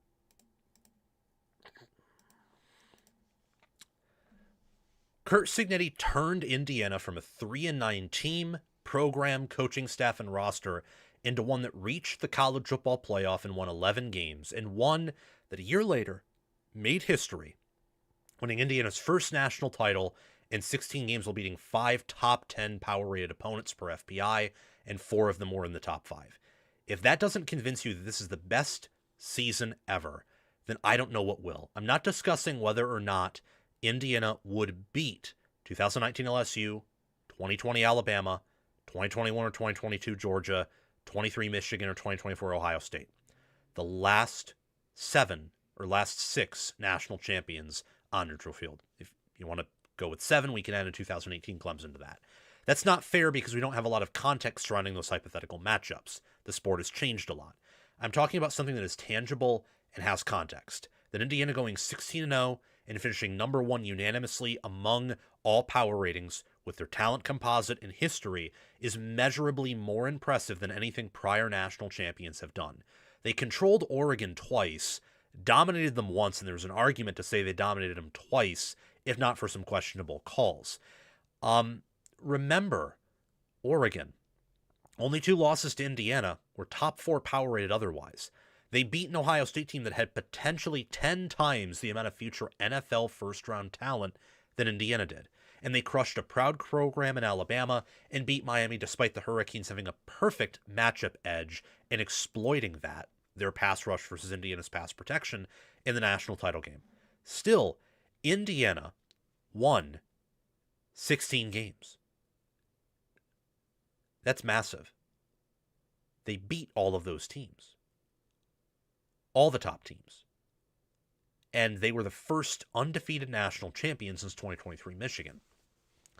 They were the first 16-0 team ever in modern college football history, and all across college football history, they're the second, along with Yale in the 1800s. They are the first team ever, as long as the blue chip ratio has been around, Bud Elliott's blue chip ratio, to break Bud Elliott's blue chip ratio.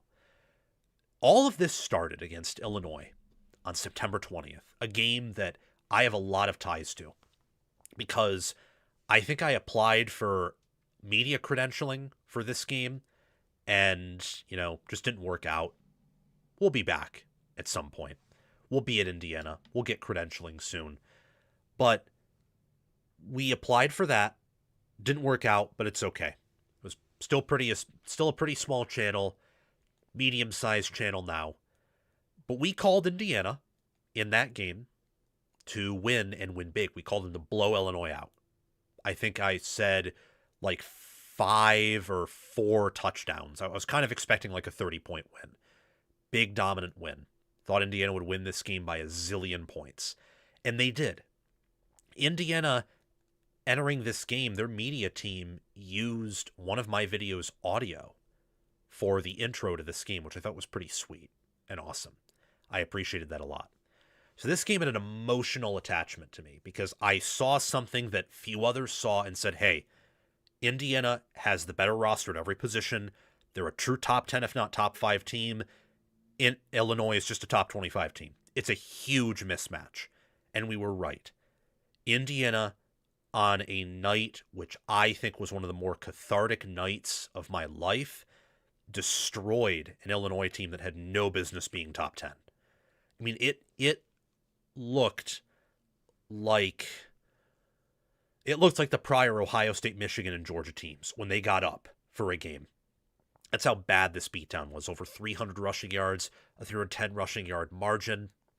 Won the penalty battle, won the third down battle. Altmaier got sacked 7 times. Illinois couldn't run. They couldn't pass. Indiana, meanwhile, was able to shred that secondary and run right through that defense. That was the most points an Illinois defense, I believe, has allowed under Brett Bielema. Don't fact check me on that, but I'm pretty sure it's the highest amount of points a Brett Bielema Illinois team has allowed. And it came from Kurt Cignetti's Indiana. This is where it all started. It continued against Oregon. The Oregon game, you knew it was real after watching that game, where Indiana had issues scaling talent with Notre Dame and Ohio State last year, or the prior year. Now, I never believed that any team this year was the caliber of team that Ohio State was in 2024. Never believed that. But Oregon was the type of team that Notre Dame was the year before. Like a near elite team, not quite elite. And Indiana went on the road and beat them. Despite, in the fourth quarter, the score being 20-20, at that point, Oregon won the turnover battle. They had gotten away with several stems, which should have been defensive delay of games. They got away with some PI. A lot was going Oregon's way, and it was a tied game, and a pick 6 is ultimately the only reason it was tied. Indiana then goes on a 10-0 run to close out the game, where they murder Oregon in the trenches. They read Dante Moore like a book, and they are able to methodically carve up Oregon's defense at home in Autzen. You don't do that. The last time Oregon lost a game at home before that was to Kalen DeBoer in Washington in 2022. I'm pretty confident 2025 Oregon beats 2022 Oregon by a touchdown at least, maybe multiple touchdowns due to scaling. They had beaten Ohio State at home in 2024. In 2023, they didn't really play anyone of significance at home, but still, they were undefeated there. Indiana broke a 2+ year home game win streak, and they did it by double digits. That's when you knew, okay, this team could hypothetically win it all. Don't know if they will, but it could happen. The Ohio State game showed that this team can win in a variety of ways. It also showed, in my opinion, that this was the best coached team in the country and that Fernando Mendoza was the best quarterback. Why? Well, Ohio State's defense, I think, played its best game as a defense potentially of the 2020s. To hold that Indiana offense to 13, to hold them to like that level, while, how do I put it? While having an offense that was clearly worse than it was in 2024, while losing as much as you did on defense, and while the Miami game showed that, you could nickel and dime this defense to death. And also while Omar Cooper Jr., like, yes, he was out for sure, but still, that Indiana offense was impressive. That was Ohio State's best defensive performance in a minute, and Indiana still beat them. And yes, it took Ohio State kicker Jaden Fielding being a dunce. It took the offense having some hiccups in the red zone. But you could also argue that Indiana effectively gave Ohio State a touchdown, because Ohio State's only touchdown came on a short field from a pick six screen pass, and Indiana doesn't throw, not a pick six screen pass, but a pick screen pass that, gave Ohio State the ball at like Indiana's 40 or 30. And Indiana doesn't do that often. So Indiana winning this game in a low-scoring defensive battle. They won the line of scrimmage. They looked like a equivalent team, maybe slightly better team, that had a coaching edge. And that's why they won, even though they made mistakes in the same way that Ohio State did. Alabama, not going to spend too much time on this because it was a lot like the Illinois game. Alabama being, scarily enough at the end of the year, a closer team to Illinois than they were to Ohio State, Oregon, or Miami. That shows how far Alabama's fallen. It also shows how good Indiana is. This game was not close outside of a first quarter where both teams were feeling each other out after Indiana had a long break and after Alabama was trying to decipher what it would take to beat Indiana. And no matter what, they were never beating Indiana. Indiana wins that game 10 out of 10 times, barring Mendoza breaking his leg. And even then, with Alberto, I bet you Alberto Mendoza beats Alabama with the line of scrimmage edge they had in that game and how much better of a team they were. This was the game where, much like Illinois, I have kind of a connection with, because a lot of smart people, a lot of bettors, and not like the scammy bettors, but the ones that know that what they're talking about, thought Oregon would cover or win. It's hard to beat a good team twice. Oregon's supremely talented. They're one of the best programs in America. And Indiana just beat them like a drum. Bum, bum, bum, bum, bum, bum, bum, bum. And the drumsticks are two axes, and the actual physical drum is just Oregon's skull, and they're just like they're cutting Oregon into a million pieces. Indiana is still like converting every third down by running it for 3-4 yards per carry, maybe 5, and occasionally when they don't even get there and it's a third and long, they are still beating Oregon's corners deep today. It'll never stop. I mean, that's what that game was. Mendoza played perfectly. Indiana ran the football better than Oregon did. They put Oregon so far behind that they messed up Oregon's game plan. This win plays a huge part into why Indiana had the most accomplished season ever. Because this win, from a playoff standpoint, factoring in the new clock rules, the fact that, yes, Indiana did kind of tone it down towards the end, play calling wise, this is a more impressive win when thinking about what Indiana has versus what their opponent has, factoring in all these different things. It's the most impressive win of the playoffs this year. It's the most impressive win of the playoffs last year, the year before that, even the year before that, even with Georgia destroying TCU and even TCU upsetting Michigan. Georgia should have blown out TCU. They should have. They were favored by 13.5 points. And, people loved Georgia, like smart people loved Georgia to cover. Even TCU beating Michigan. Michigan was favored by 7.5. And, TCU actually had talent closer to Michigan high school-wise than Indiana did to Oregon. And TCU won with 2 pick sixes.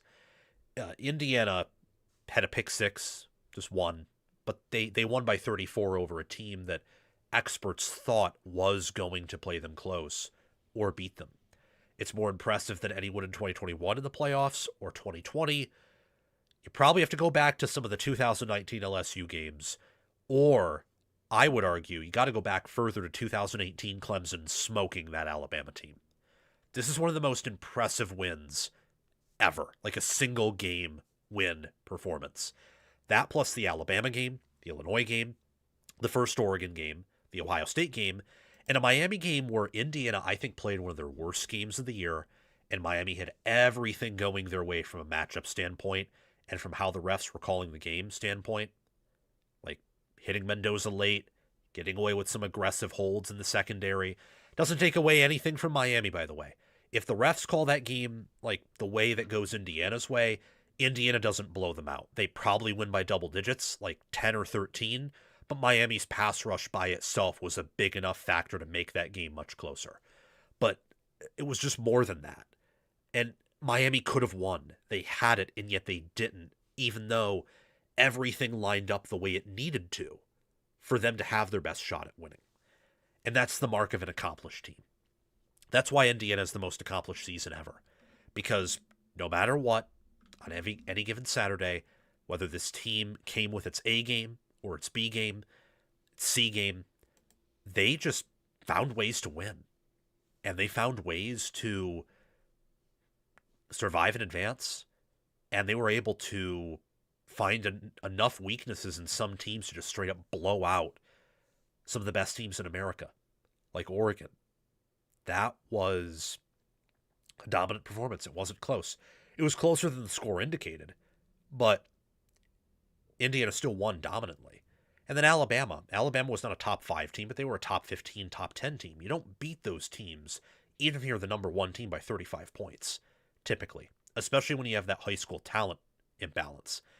To make recruiting rankings for your roster nearly irrelevant with how you play, and to beat 4 top 5 teams and have one of the most impressive wins in college football history, combine that with the impressive turnaround, and Indiana has the most accomplished season ever.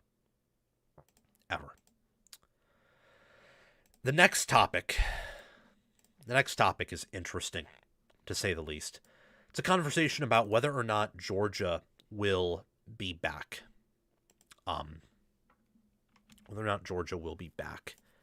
Entering, let's see how far along we are. Oh, damn. 3 hours. Ooh. Ooh. 3 hours. Well, again, we've been getting through the longer topics. So, bless me. Gosh. It's been a very, very long stream. But I'm excited to be back. For sure. How do I put this? We're going to talk about some teams that are undergoing changes entering 2026 or that didn't achieve their goals in 2025 and are looking to break out in 2026. This is like real, alongside the top 25, real 2026 team-specific type conversations. Georgia has been talked about. Wait, hold on. Georgia has been talked about as if it's a disappointing program or one that collapsed after they won a title, in a way that Miami did after winning it all in 2001, or LSU did in winning it all after 2019. They have won the SEC 2 years in a row and are 36-6 since they went 29-1 in the back-to-back years they won national championships, 2021 and 2022. I know the ceiling isn't as high as it used to be. I think that's pretty obvious. But that's the case for most programs that were at the top during and before Georgia's peak under Kirby Smart. The landscape and blueprints are different, but fundamentals are still fundamentals, and great minds are still great minds, regardless of what situation you put them through. And I think Kirby Smart is a great mind, and I think Kirby Smart is one of the best in the business. I would only have him behind Kurt Cignetti, and he brings back his right-hand man, Glenn Schumann, as the defensive coordinator, and I think right now the nation's best offensive coordinator in Mike Bobo. They return along with a top 10 quarterback in Gunnar Stockton, a top 5 roster recruiting-wise, an elite developmental program that constantly puts pros into the NFL, and I think after that Ole Miss game, which left a horrible taste in Georgia's mouth, that the Bulldogs are going to be out for blood in 2026. They're going to try to avenge what was a good 2025 season that ultimately ended in disappointment. What bodes well for Georgia in 2026 is that they were a young team. About half of Georgia's roster were first and second year players. That's per Kirby Smart in the preseason. And when you look at Georgia's depth chart here, when you observe it, I mean, they've had so many great players in their second, entering third year, and then after their third year, they go pro because they can. Or they have a junior that could go pro, could come back. He decides to go pro. They've had a hard time holding on to like fifth year players. Their best players get up to their third or fourth year at most, and then they exit the program typically for the NFL. They have a good crop of young players, so they had that this year. Just think about Juan Gaston, Dontrell Glover, left and right guard, who started at different times this year. They're going to be true sophomores this coming year, and they did well. Lawson Lucky is going to be a senior entering this coming season. He's put on some, good production at Georgia. Nate Frazier was a true sophomore this past season. He's one of the top backs in the sport. Chauncey Bowens had some good moments.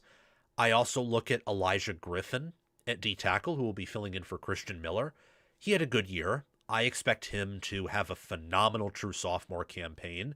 Justin Williams, Chris Cole, those are second-year players at linebacker that balled out. And then KJ Bolden, Kyron Drones, DeMello Jones, Ellis Robinson IV. This was an extremely young team. And they returned enough key components, offensively and defensively, to where if they hit on their portal additions, if they hit on some other players that we don't know a whole lot about, and not 100% hit rate, but just a good hit rate, they can take a step forward and be better in 2026 than they were in 2025. They're improved from 2024 as well. 2024 was the low point. That was the absolute floor of Kirby Smart after his rebuild year in 2016. 2024 was rock bottom. Toughest schedule in America, tons of injuries left and right, kind of a disjointed locker room, I think.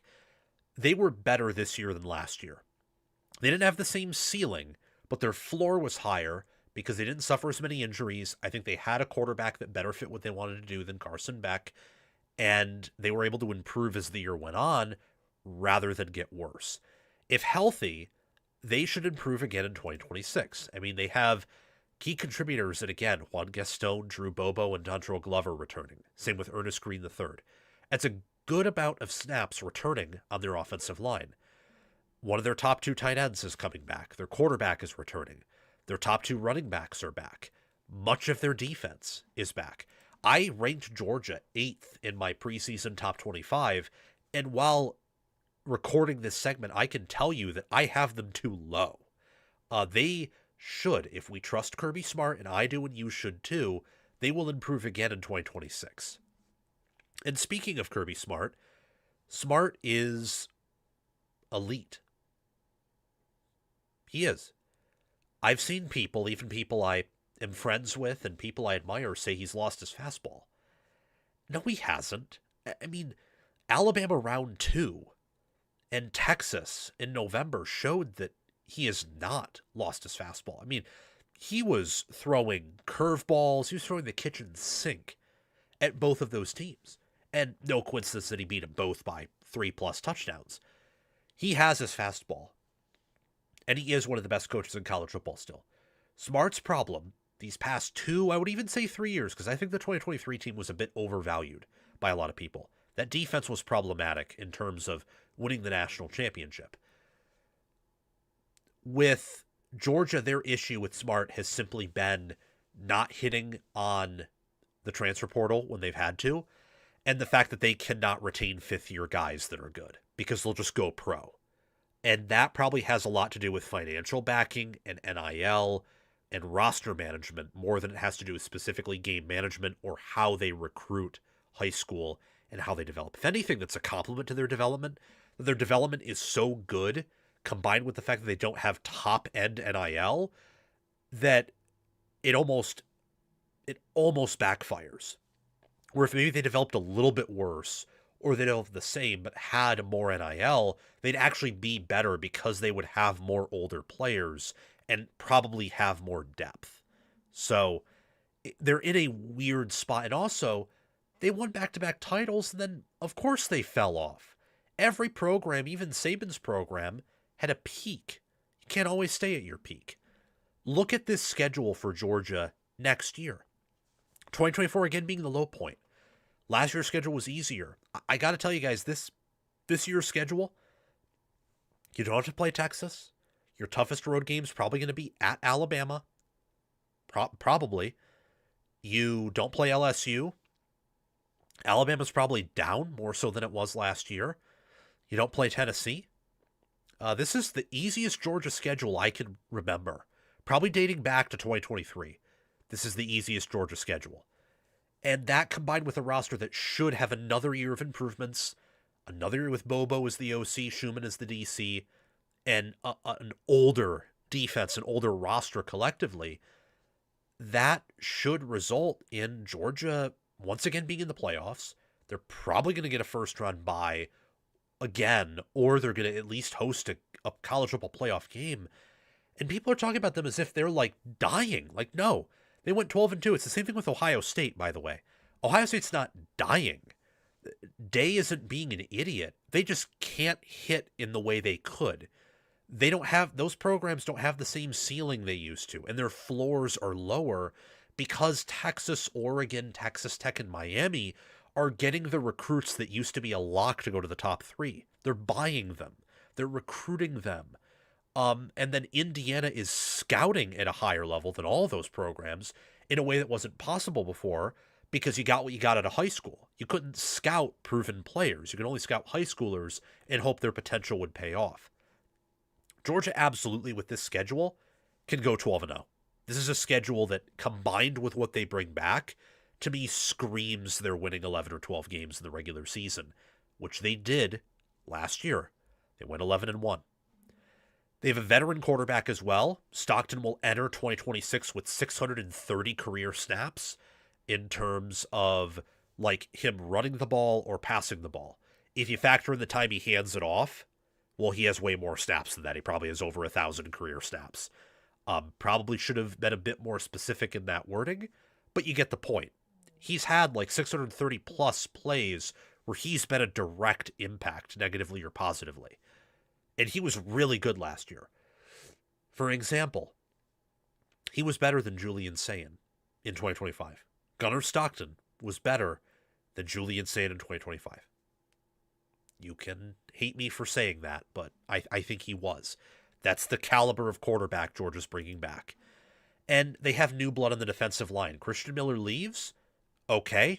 Well, Elijah Griffin's going to have a bigger role. Xavier McLeod comes back. Namdani Ogboko, Jordan Hall, Joseph Jonah Ojanye, Gabe Harris, Quintavious Johnson, Darren Ikanagbon.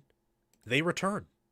And they're probably going to be better for it. They return some good production there, losing their best player, but they're going to have a lot of great players that they've developed fill in those roles to, make Georgia a great team entering 2026, and one that, look, I wouldn't be doubting if I were you. You can say that Georgia won't win at all. That's not doubting them, especially in the new landscape, but they're not going to just go away and be in the dustbin and never be a threat to win it all. It's the same thing with Ohio State. Yes, they're receding in some areas, but they're still very clearly going to be threats now and in the future. All right, now talking about Matt Campbell's staff at Penn State. This is intriguing to me because with Campbell, I don't quite know how to put it, but I think that Matt Campbell at Penn State was a great hire, and I think the staff is good, but I want to put that within the context of how I think they'll perform with the roster that they have, because rosters are a lot in college football, and I have questions about Penn State's roster for sure, but I really, really want to focus on the staff additions for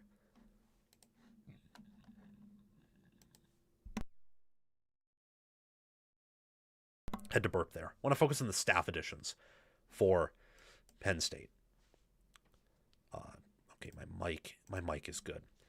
If Matt Campbell succeeds at Penn State, it's because the foundation he laid, the nutrition, coaching, game management, culture, and development, was enough of an upgrade over the previous regime's foundation to offset the drop-off in talent after the firing of James Franklin.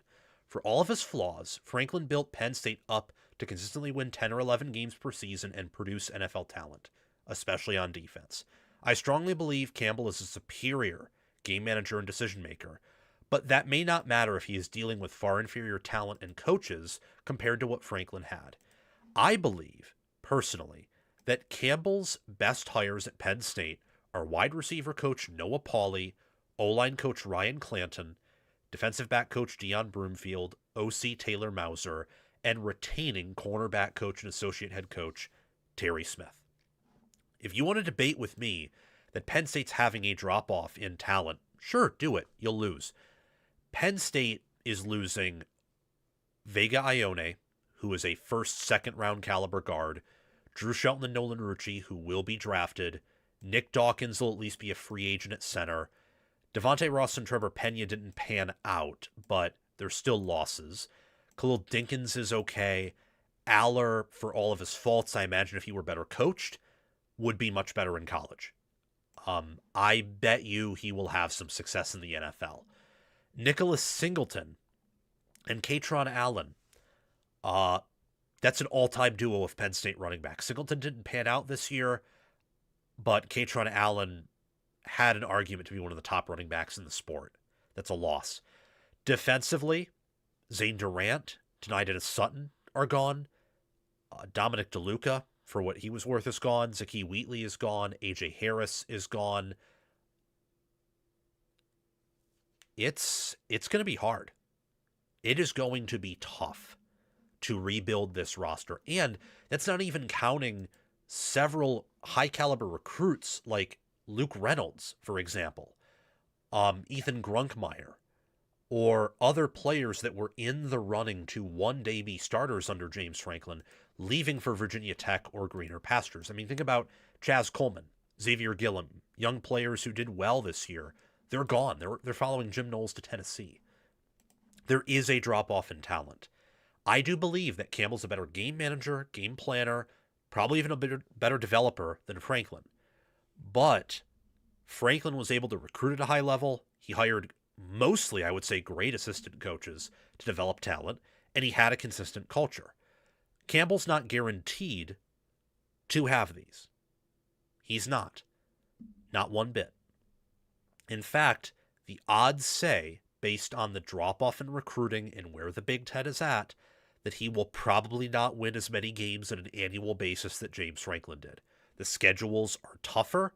It is harder to have a clear talent edge over the bottom teams or the medium bottom teams in the Big Ten now than it was for most of Franklin's tenure. So if Campbell's going to succeed and win Penn State playoff games or win big games, he's going to have to be a hell of a lot more of a coach than Franklin was, not just a simply better coach. And that will partially be determined by his staff additions. So Noah Pauley, Iowa State wide receivers coach from 2023, 2025, I give him an A+. Think about the developments of Jalen Noel and Jaden Higgins in 2023 and 2024. Think about this year with Chase Sowell and Ed Skilson. He knows how to scout and develop high-caliber wide receivers, some of whom are now in the NFL. Great hire.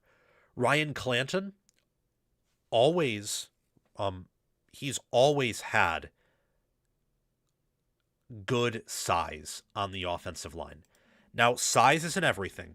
Look at Alabama, for example. They were probably too big. But one thing Penn State lacked with Phil Trautwein, and I think this is more of a James Franklin thing, honestly, was size in the offensive line and defensive line. They were a little bit smaller there than a lot of Big Ten programs. And you saw that against Ohio State and Michigan. At least, I don't think you're going to have an issue with size now under Clanton. The question is, again, size isn't everything, and I think Trautwein was one of the better O-line coaches in the game. I bet you Florida with him is going to have wonderful O-lines year over year over year. That was a loss that you probably would have wanted to prevent if you were Penn State. but it is what it is. I give that an A because I think they needed the size, and I think he did a good job at Iowa State with the talent they have, but not an A+. Dion Broomfield as the DB's coach. Look, Iowa State's had good secondaries. The secondary has been the strength of that 3-3-5 defense they have, the secondary and the linebackers. I think that Penn State will be just okay with Terry Smith and Dion Broomfield in the same way that they were just all right with Anthony Poindexter and Terry Smith. I think that the tradition of Penn State having great defensive backs and NFL defensive backs will continue with that staff alignment. Terry Smith, that's an A+. That's the best staff addition I think he made because it was important for the culture and retaining some good players and ensuring you have great development at one of your positions to retain him. Taylor Mauser, on the other hand, the offensive coordinator for Iowa State recently, I give his grade, I would say, a B, maybe, B+. Don't exactly know where I fall on that. Efficient offense at times, yes, but they don't put up a lot of points, and there are offensive coordinators that have done more with less than what Taylor Mauser has. I'm excited to see how the staff gets put together. I do think it is a good, maybe great staff, but they are going to have to compensate for a talent drop-off after the end of the Franklin era, and I'm curious to see how a new roster that is made up mostly of Iowa State players, some Penn State holdovers, and other portal additions with this staff performs with an easy schedule compared to what Penn State teams have had previously, but one that is still going to involve a talent drop-off. And a talent drop-off with an easy schedule, those things can sometimes cancel each other out. So I'm curious to see what this Penn State staff does with the resources they have. Very, very curious, in fact.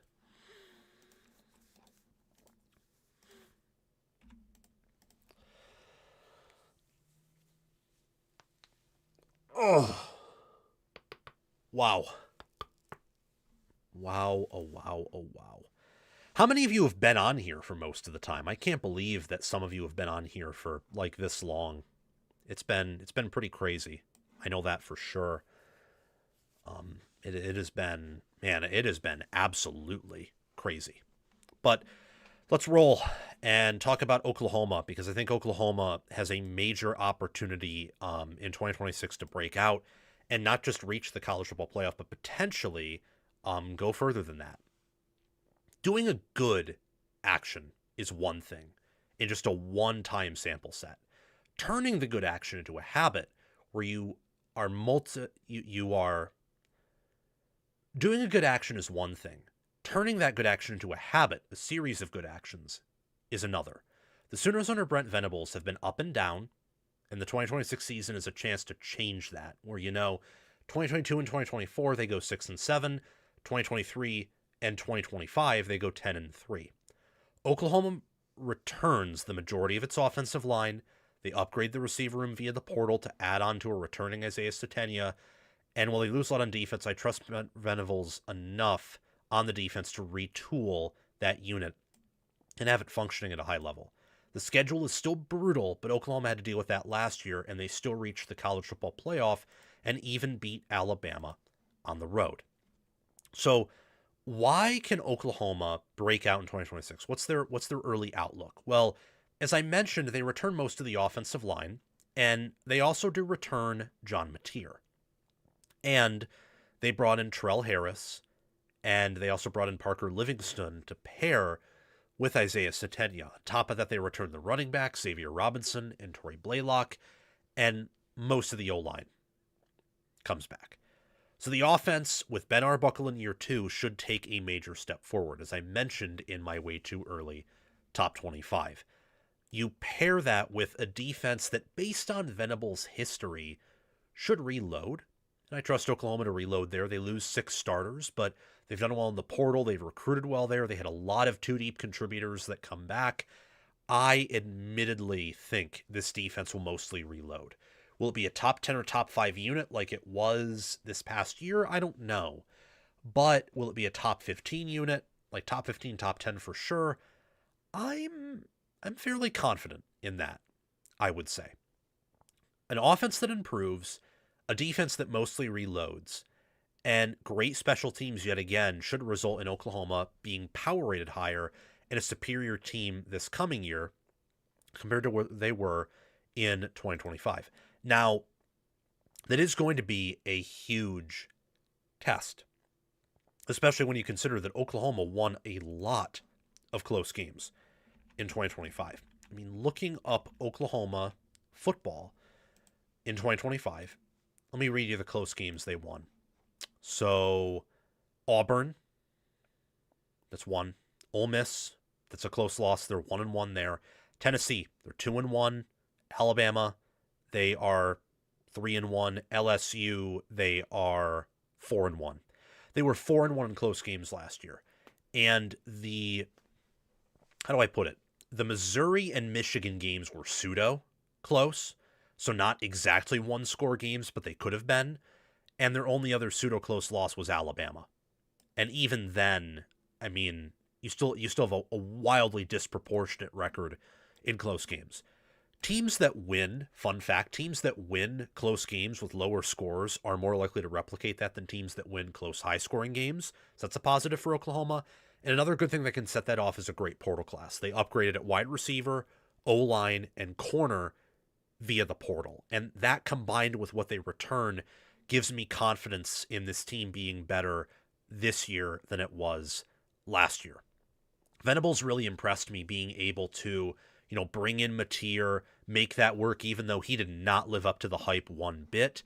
The defense had some weaknesses in pass defense, but they were able to parlay defensive scores against Tennessee and Alabama to win those games and reach the college football playoff. I mean, this year was not supposed to be a 10-win year for Oklahoma, and I think the results of the games even show that, and yet they did. That is typically a result of good coaching here. So a lot is going in Oklahoma's favor, and as I mentioned earlier, think about Ben Arbuckle. Year one with Mateer, they're in a new system, they don't exactly have the best supporting cast. Now you tell me running back, receiver, and O-line are upgraded, and they get another preseason together? Well, you're telling me the offense should take a big step forward. And I'm going to predict it to. There's no reason for me to not predict it to, take that type of step forward. Can Mateer take a big leap forward as a player is a question. I imagine he will take a step forward, and I imagine he will be more integrated in the offense, and his strengths will be better utilized, his weaknesses minimized. But can he by himself, can his talent level up? That will be a big question. Now, Oklahoma's schedule is brutal, to say the least. Let me quickly show you what their schedule looks like. You're talking about UTEP is game one. That's workable. But then you got to travel to Michigan. And Michigan, much like Oklahoma, is going to rapidly improve. Michigan will probably have a larger margin of improvement because they have an upgraded coaching staff. While Oklahoma's coaching staff had a good year, it was already better than Michigan's. Now they're closer together. Michigan also retained more of its starting roster than Oklahoma and did a good job in the portal. And it's on the road, not at home. So I'm not saying that's a loss. I'm just saying that's tough. That's going to be tough. It's tough to have tough non-conference games, especially when few teams do now. They're no longer incentivized.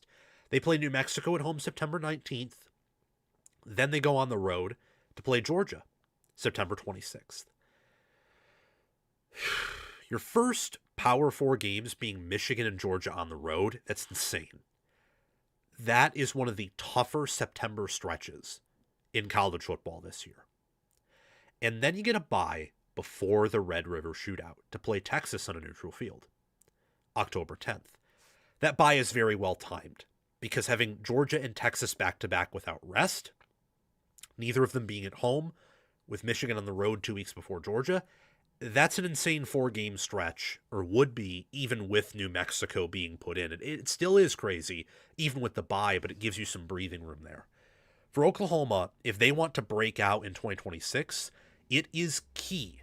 It is absolutely key for them to get through those first 5 games with a 3-2 record.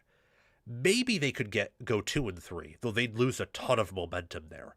A 9-3 Oklahoma might get in the playoffs, but 10-2 with this schedule, you'd be guaranteed.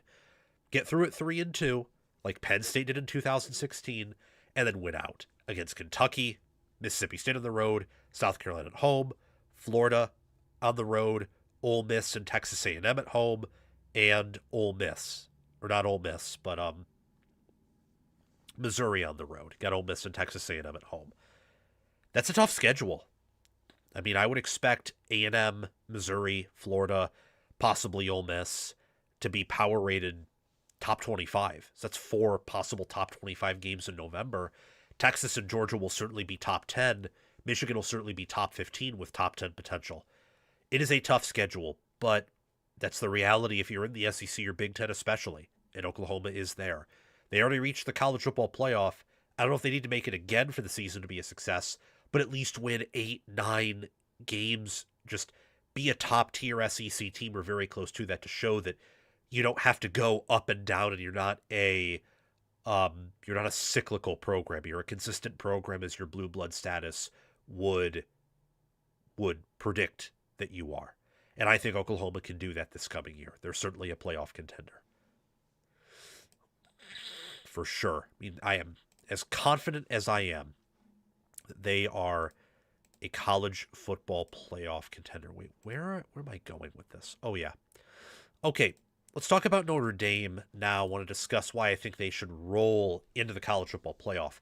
The way great people and organizations respond to adversity is to face it head on and conquer it. The Irish rightfully feel like a rug was pulled right out from under them on Selection Sunday. And now they have the perfect storm of circumstances to reach the college football playoff and receive a first-round bye. You don't return either of your top 2 running backs, which hurts, but C.J. Carr is elite. That's a check. You return the majority of your defensive starters. That's a check. Alien players, check. You have Leonard Moore for sure, Quincy Porter, and C.J. Carr, and maybe even Mylan Graham can evolve into that. I imagine someone on defense, whether Francis Brew, maybe Anye, now that he's coming back, can evolve into that as well. Joe Rudolph develops freakish offensive linemen. You have your returning head coach, offensive coordinator, and defensive coordinator. I know some assistants leave, but mostly you have staff continuity. Check. High-end depth, check. An easy schedule helps too, and Notre Dame has that. If Notre Dame does not win 11 games, like last year, they should not make the college football playoff. If they don't win 12, I don't even know if they should get a home game. I mean, depends on circumstances, of course, but just look at this schedule for Notre Dame here. Look at it. Wisconsin neutral field. Early odds have Notre Dame favored by 16.5, 17.5 points. They're going to beat Rice. They're probably going to beat Michigan State at home. Both those games are at home. At Purdue, should be a cakewalk. At North Carolina, should be a cakewalk. Stanford at home, should be a cakewalk. BYU is going to be the first game where we have a serious idea of how high octane this team is. That's on the road, October 17th. That is a game I have circled. That is going to be one of the top non-conference games of the 2026 season. After that, they get a well-timed bye. They play Navy on a neutral field, October 31st. Then they host Miami November 7th. That's another top-end non-conference game. They play Boston College. Then they host SMU. That could be another good non-con game. And they should wipe the floor with Syracuse. There are only 3 losable games on this schedule. Even if everything goes wrong for Notre Dame, they're going 9-3. I mean, last year, there was a pathway for them to probably lose 4 games or even 5 games if absolutely everything went wrong and teams on their schedule played to their ceiling. That happens this year, you're going 9-3. And that's like the most extreme, unrealistic outcome. Notre Dame's actual floor is 10-2. Their ceiling is 12-0. And they're much closer to 12-0 than 10-2, I believe, with the schedule and team that they have. I mean, look at Notre Dame here. How many of these games are they going to be underdogs in? I would probably say none, with maybe the exception of Miami, but even then, I think at worst, Notre Dame will likely be a 2.5-point underdog, And that's being very generous to Miami. More likely than not, they'll be a 2.5, 3.5 point favorite. Probably. They will be double-digit favorites over everyone else on their schedule, including BYU. Maybe not, but I would probably say they'll be favored by a large bit over BYU, at least a touchdown favorite over them on the road, possibly more than that. They have the schedule of a team that if development pans out for them, if their portal scouting pans out, and if they're not one of these teams that needs adversity to succeed, if they can be proactive instead of reactive, this is the perfect schedule for a national champion. And on top of that, they have the chip on their shoulder. They feel wronged. Now, personally, I think they should have been snubbed from the playoff. Miami should have gotten it over them, and their schedule was horrid.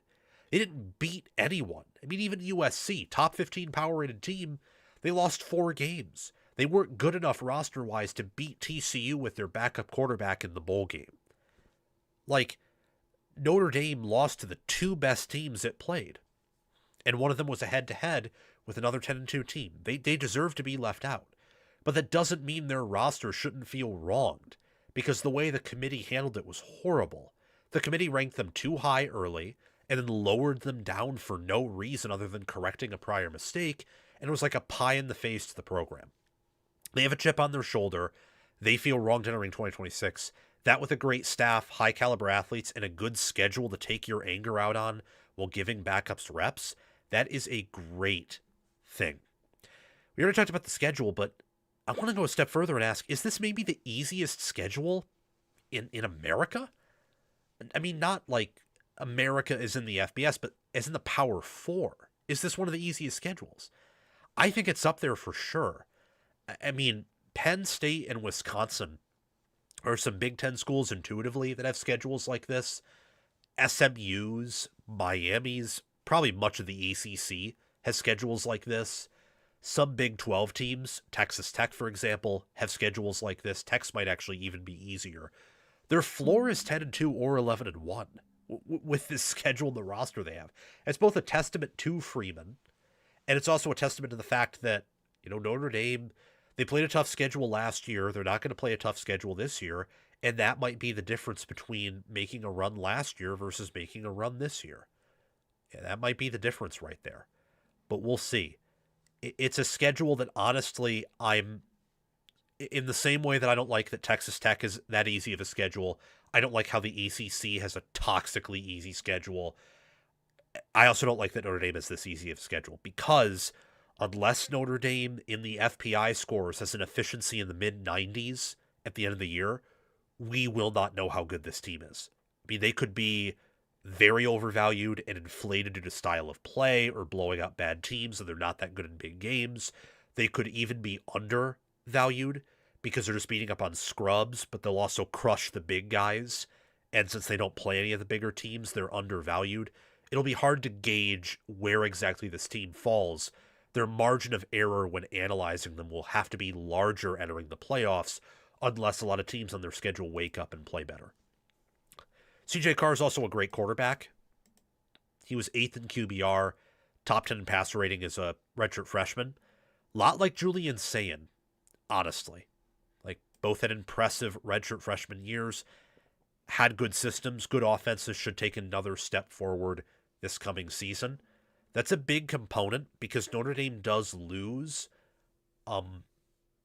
They lose the transfer wide receiver from Virginia, whose name escapes me, but they also lose Will Pauling, they lose Billy Scruth, they lose Emil Wagner, and they lose Jadarian Price and Jeremiah Love, along with Eli Raridan. Those are some serious losses. But having a quarterback and then a trusted coach and recruiting on the offensive line to build there means this unit more or less should reload on offense. And the defense has a ton of talent. Leonard Moore leads a deep and physical unit that is among one of the most impressive in college football. They finished top 10 in efficiency last year. They had a really good run defense. The pass defense was great for the most part. It improved against USC. I thought for last year and this year that their secondary and defense was a bit fraudulent in big games, that when they didn't have a talent edge, they'd get punked. I don't know if that's going to be the case this coming year. I'd be inclined to say it's not. Mike Mickens was a good developer in the secondary. He's off to the Ravens. They bring in Aaron Henry, who wasn't a good DC, but I think was a good developer at the defensive back position. And they got new players in the portal like DJ McKinney and Jaden Sanders to add some depth there, despite returning a lot of their secondary production, like Teo Johnson, Adon Schuler, Christian Gray. Also, obviously, have Leonard Moore, who I think is the best corner in football. Like, I think their secondary, unlike last year and unlike the year prior, where it had a ton of interceptions, but against the great receiver corps, they got torched. I'm inclined to say very early, I don't think that'll be the case this coming year. And if Notre Dame wins it all, the improvements they've made on defense and in the defensive back core, going from a great analytical unit to a great on-field, great unit in reality, that will be a big part of the reason why they win it all, if they do.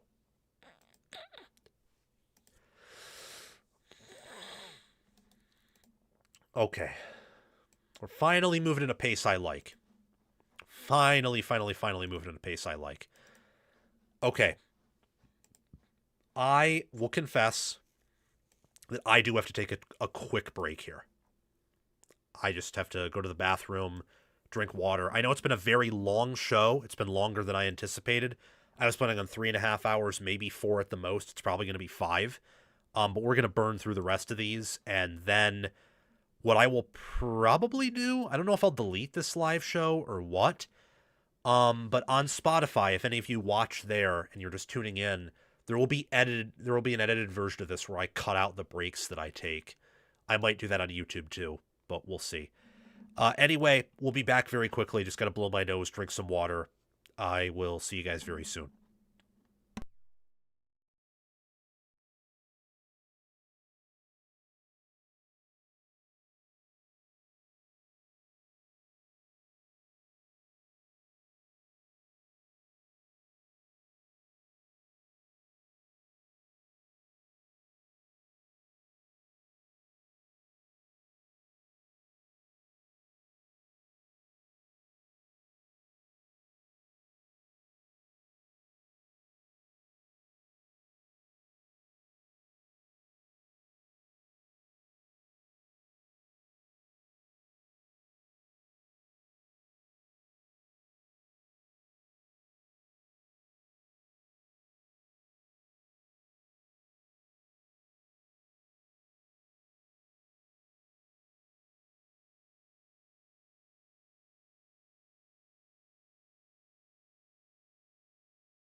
What? Did someone say I went out for a smoke break? I don't smoke.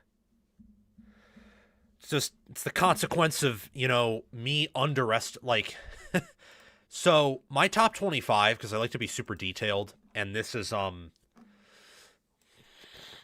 it's hyper toxic, but my top 25 took an hour. That was an added 40 minutes of time explaining why Indiana is a powerhouse, because I got carried away with that one. That was an additional 15. Like, I easily added on like an hour plus to the stream. That's all. That's all. And you got to take breaks. So, oh well. Maybe one day I'll find a way to go live for 3 hours or 2 and not take a big break.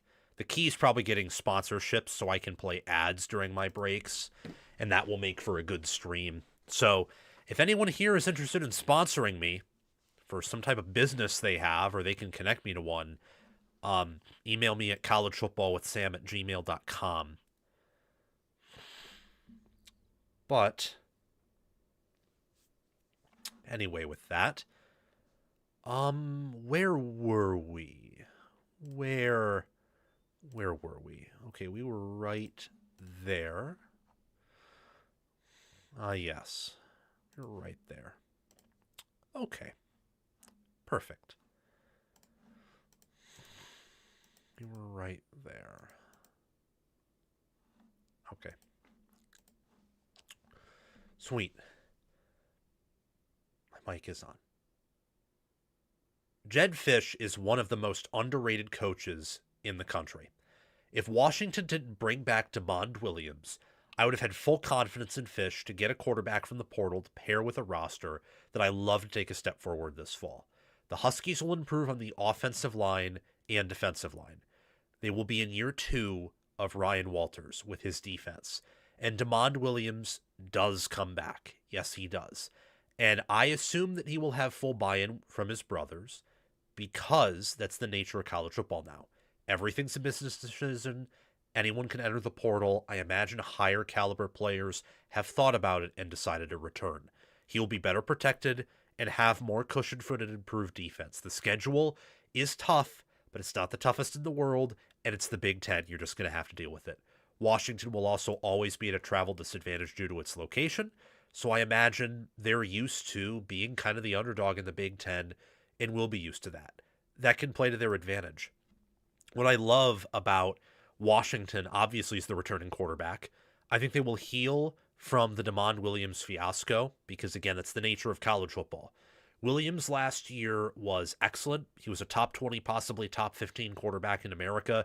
He didn't do well against Ohio State, Michigan, or Oregon, or even Wisconsin for that matter. So road games against good defenses or good teams, or just, home games or just games against great teams in general, he didn't do all that well. I think a lot of that can boil down to his supporting cast, though, and being a first-time starter.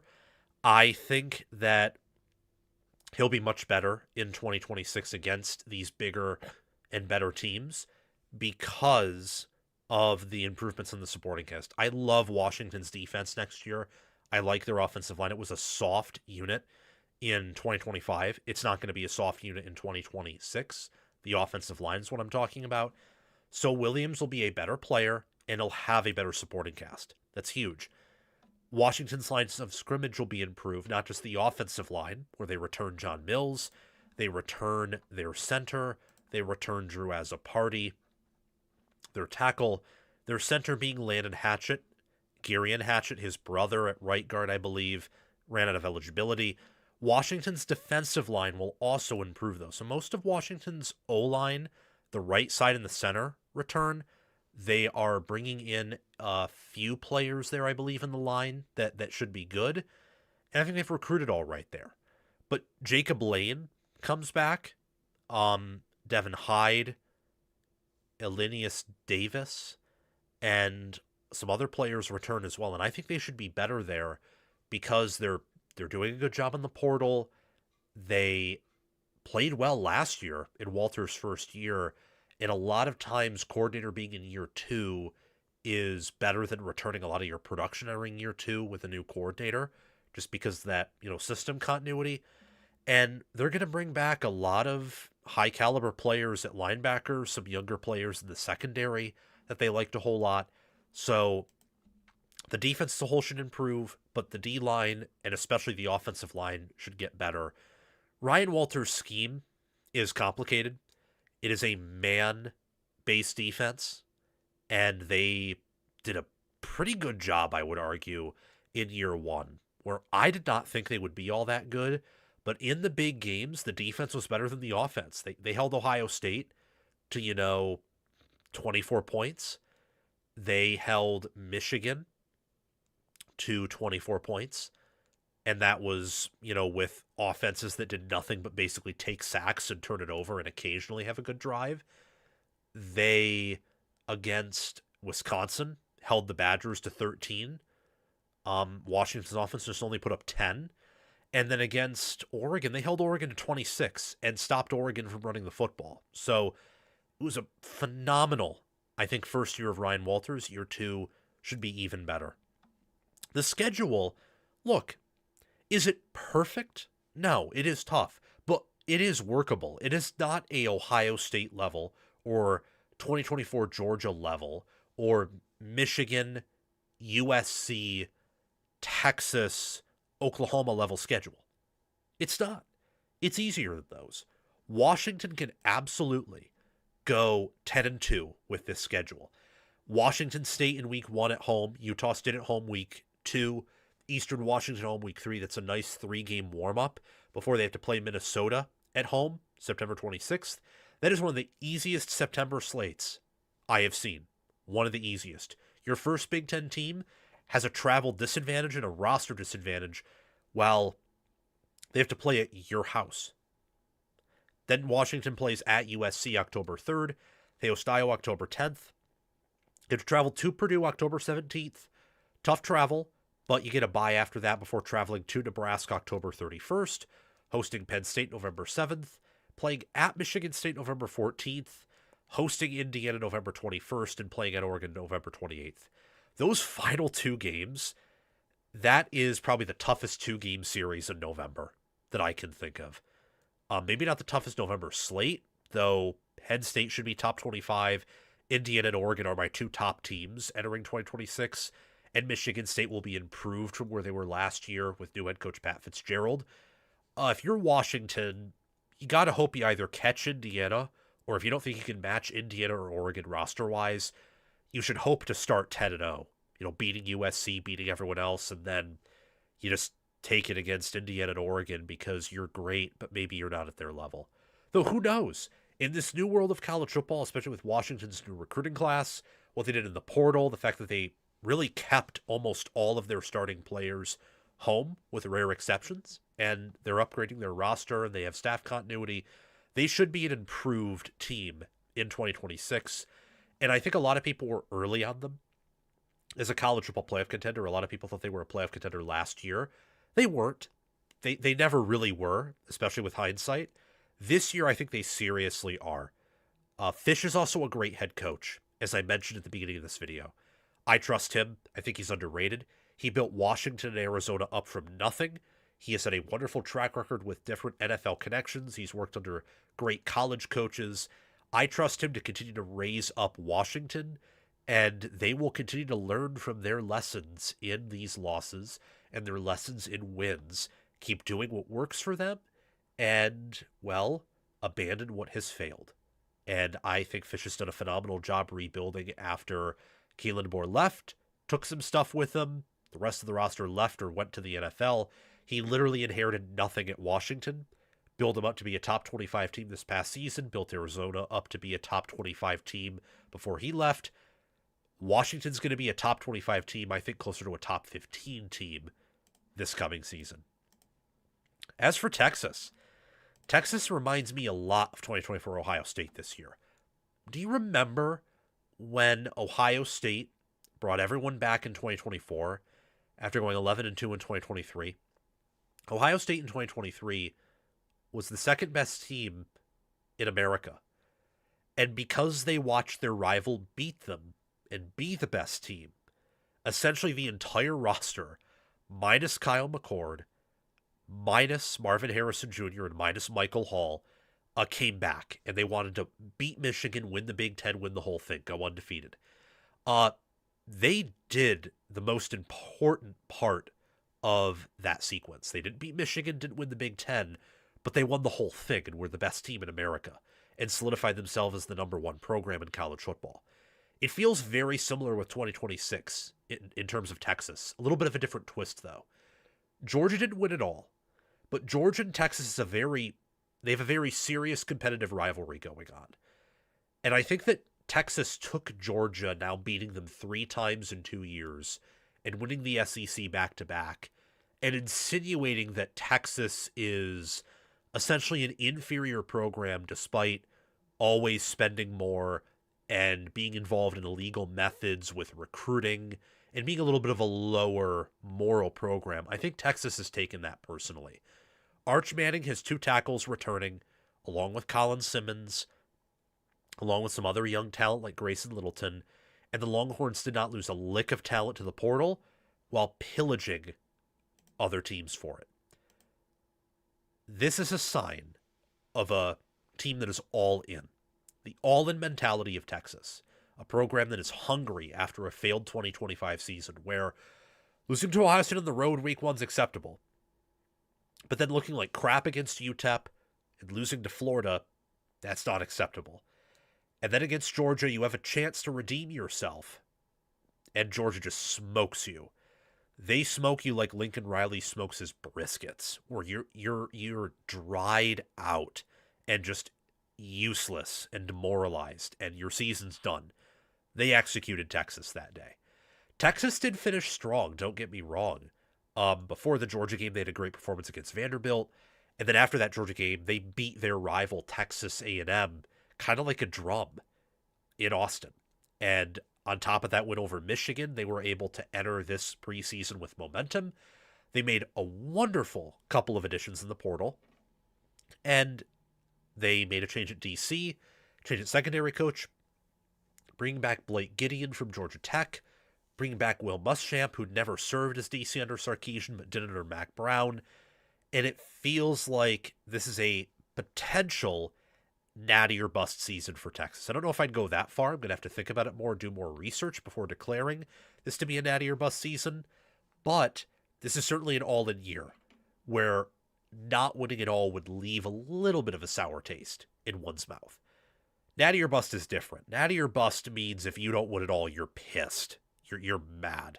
It's different than just having a little bit of a maybe, wake up in the morning with that, weird morning taste in your mouth. Texas opens up against Texas State. They then host Ohio State and UTSA. Their first road trip is at Tennessee, September 26th. They get a bye before playing in the Red River Shootout, Red River rivalry against Oklahoma. They host Florida, host Ole Miss. They host Mississippi State. They host Arkansas. That's their final home game of the year, November 21st. Their road slate outside of Tennessee on September 26th is at Missouri, at LSU, at Texas A&M. And that Texas A&M game is going to be Friday, Black Friday, November 27th. That Auburn logo should be a Mississippi State one. That's on me. I'm pretty sure my graphic designer, Jake, he's absolutely phenomenal. You can find his email if you ever, want to, look at any of the people I work with, I contract in terms of...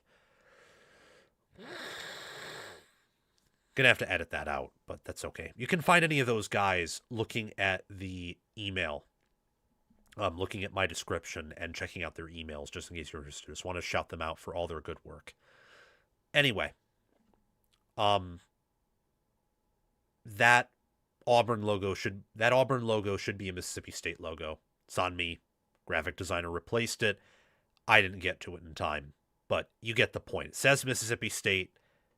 Just imagine it's Mississippi State. For Texas, you can probably imagine this team going 11-1. You can imagine them going 10-2. It's tough enough to where you could imagine them disappointing again and going 9-3. But Texas has a good enough roster to where you could probably imagine them going 12-0 as well. They won the transfer portal. Texas, Miami, Indiana, LSU, and Texas Tech, I think, were the best transfer portal programs in this cycle in terms of what they added, what they retained, and what they lost to the portal. But none of those teams have round one, pick one at quarterback. None of them. And that's Arch Manning. Arch Manning this coming year will be the best quarterback in America. People were too early on him last year. I was skeptical of him being the nation's best quarterback. Thought he was top 10, maybe top 5, but not number 1. At the end of the year, he was probably ended up being top 10 at the end of the year, maybe even better than that. But he did have some warts in his season for sure. This is going to be the year where he is going to be incredible. And Texas also has Cam Coleman, Colin Simmons, and just an athleticism that really few, if any, teams that I mentioned that won the portal have. I mean, I think Indiana's better coached, and I think some of Indiana's roster and some of Miami's and LSU's and Texas Tech's position groups might be better, but Texas has the best overall roster of those groups. And they have this element to them and a number of aliens that no other team in college football has outside of probably the Oregon Ducks. I do think for Texas, and this is a sign where I think they might be entering a natty or bust season, I do think they made an unnecessary staff change. Sarkisian fired Pete Kwiatkowski, because he feels the pressure. That's my opinion. I can't back that up with any factual knowledge, but I believe he made that change out of a pressure and out of desire. It was not necessary. Will it pay off? We'll see. I'm bringing that up only to further back up my claim that I think Texas believes they're entering a year where they're all in and it might be a national title or bust season for them. I don't think they make that move if not for their desire to win it all and maximize Arch Manning's talent, as this will be his final year before entering the NFL draft. For Oregon has the most aliens in college football entering 2026. Elite players, elite coaches, elite funding. The word elite, if applied in the proper context, wins you football games. We know Oregon is elite funding with Nike and Phil Knight. Dan Lanning has only lost to national title finalists since 2023 and only lost to national champions since 2024, as Kirby Smart and Ryan Day did before him. So it feels like he's on track to be an elite coach. His support staff is wonderful too, and Oregon recruits at a high level. 2023 Oregon was the best team Lanning ever had, in my opinion, followed up by last year's team, his second best. The majority of the 2025 team, specifically its best and most talented players, come back for a final ride in 2026. The best case for Oregon to win it all this year is that the Ducks have, I would say, 15, maybe a little bit more, maybe a little bit less, possible aliens on the roster. An alien is a player that could be at the top of their class, that could be the top player at their position, and that has day 2 at the very worst, day 1 NFL draft potential. Dante Moore, Jordan Davison, De'Aaron Hill Jr., Jamari Johnson, Iapani Lololu, DeCorian Moore, Evan Stewart, Jalen Lott, Keandre Harrison, Bear Alexander, Tatum Tuioti, Mateo Uyunglele, Amari Washington, Brandon Finney Jr., Ife Obadegwu, and Koi Parrish. There are probably others, like let's say Aiden Breland, or let's say Naeem Offord, who just haven't played a ton, that I didn't initially write down, but they could be in that conversation too. Aliens are special players at the top of their class, respectively, in NFL draft seasons or in college football. And those type of players leave a mark in our history, in our memories, as college football fans and in the history of the sport. No other roster has more aliens than Oregon this year. So they return 6 starters on offense, and I calculated that not by solely looking at like starters, but guys who rotate a significant amount or who played a significant amount, I counted too. So I counted Jeremiah McClellan and DeCorian Moore, their starters. Dante Moore, starter. Deer Hill Jr. and Jordan Davison are starters. Dave Iuli and Iapani Lololu are starters. I probably factored out one of those, but off the top of my head, I would argue 6 or 7 starting caliber players from Oregon last year return. This was an offense that was one of the best in America, especially with explosive plays, explosive runs, explosive passing plays. Dante Moore is, I would say, in a tier by himself among quarterbacks. Arch Manning is in a tier by himself above him. Manning is in a tier by himself below.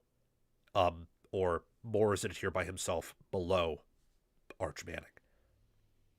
This is an offense that, even with new offensive coordinator Drew Mehringer, with Alik Terry's coaching, Ross Douglas's coaching, with the recruiting and development Oregon has had within its program, both offensively and defensively, the team should be better next year. And the offense should too. That includes the offense, an offense that last year was top 15 in points per game, points per play, yards per carry, yards per pass attempt, efficiency, that did have some issues with turnovers, didn't allow too many sacks. Most of their sacks were to Indiana, like approximately half of their sacks allowed were to Indiana, or very close to it, Indiana and Texas Tech, who per efficiency had the 2 best defenses in America last year. And look, they were an efficient unit. I know Stein was criticized some in big games, but that's also because I do think that Indiana and Texas Tech have wonderful DCs. Texas Tech probably had a more talented defense than Oregon had a talented offense, and Indiana's defense was also similar to that. I think Stein is a great offensive coordinator who has a chance to succeed at Kentucky. It's the same, not exactly, but similar with Lupoy, has a chance to succeed at Cal, did a good job this year defensively, this past season, and Oregon returns 8 starters on defense. Coy Parrish, that's a +1, so he comes in via the portal. That would probably round it up to 9. But just returning from last year, you got the 4 defensive linemen, Jerry Mixon at linebacker, and then Aaron Flowers, Ifeoma Badegwu, and Brandon Finney Jr. That's 8 right there. So they return a lot of starters. All of those starters, by the way, outside of maybe Dave Iuli, are future NFL players. And this is a defense that was top 15 in points per game, passing yards per game, points per play allowed, yards per pass attempt allowed, nearly top 15 in yards per carry allowed. They were also 6th in ESPN's FPI. It's a defense that, a lot like Ohio State's, didn't have many sacks, didn't have many takeaways. They just kept everything in front of them. They were very similar in that regard. Ohio State being more talented, the better coordinator being a better version of that Oregon defense. Oregon having a worse version of that Ohio State defense, but similar in that regard. Oregon, I think, is going to receive an upgrade at defensive coordinator with Chris Hampton, if I'm being honest. Not that Lupoy wasn't good, but I don't think he was great, and I believe that Hampton has a chance to be great and maybe even better than that. As we mentioned earlier, funding, coaching, development, there's just so much that goes into being a good program, not just one thing. Oregon has all of it. Their funding, coaching, and roster combination is rarely matched by anyone in college football right now. It may be unmatched in college football at this current moment. Ultimately, we'll have to see how it all plays out in 2026, which is several months from now. February, March, April, May, June, July. We're 7 months away, guys. It's going to be a long ride, but it's going to be worth it nonetheless, because the precious things, you can't have them all the time. Otherwise, they wouldn't be precious. They would just be another normal thing. When you look at Oregon's schedule, they also have a good schedule, too. Ohio State and Michigan, and probably USC too, got hit with very tough schedules. Now, I don't think Oregon and Indiana are definitively better than Ohio State enough to say that they're definitely going to have a higher shot at winning it all. They're a lock to reach the Big Ten title game. But part of the reason I favor Oregon and Indiana to match up in Indy is their schedules. They play Ohio State and Michigan back-to-back, but they avoid each other, which is key. And while Oregon has to play USC on the road, Indiana has to host USC, just the way these schedules align, on top of not having a tough out-of-conference opponent, gives me confidence that Oregon will definitely reach the playoffs again, definitely get a home game. It's just a question of whether or not they receive a bye, play in Indy, or win the Big Ten. Boise State, that's going to be tough. Oregon and Boise State always play each other competitively. At Oklahoma State, September 12th, it's not going to be the cakewalk that you may have thought it was looking very early at this schedule a few months or weeks ago. Portland State's a pushover. At USC, September 26th is the second road game of the year, first Big Ten game. You should enter a bye after that. Then Oregon hosts UCLA, Nebraska. They travel to Illinois, host Northwestern, play at Ohio State November 7th. That is going to be one of the best games of the year. They host Michigan November 14th, another great game. That trip to Michigan State November 21st is just such an awkward spot. It's the third game in that November stretch after two tough games, and it's before Washington on the road. That's a classic trap game. So this November slate for Oregon is tough, I'm not going to lie. I think Washington's a top 20, if not top 15 caliber team. Michigan I have top 15, maybe top 10. Ohio State's solidly top 10 with top 5 upside, and they're on the road. It's a tough schedule, but it's easier than some other fellow Big Ten member schedules. And that combined with having the number one roster, I think puts them in a unique position, more so than any other Big Ten team outside of maybe Indiana, to reach conference championship week, possibly receive a bye, and give themselves an advantageous position entering the playoffs. Oregon will have the top defensive line in football. All of them are day 1 or day 2 picks. DNs are great. Defensive tackles are fantastic. I know they lost a lot of depth, basically their entire second string D line outside of Nasir Wyatt left, but that also could be because they've recruited well there, and they probably have some younger players behind those guys who are also ready to step up. I have enough faith in their depth to say that even factoring in rotations, this will be the nation's top defensive line.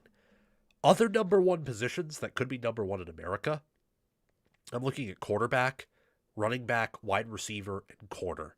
They all have the depth, the upside, and potential alien players to be the best at their respective positions. That's a lot of possible number one positions for one team. That's why I think Oregon is the best team in college football, power ratings-wise, entering 2026.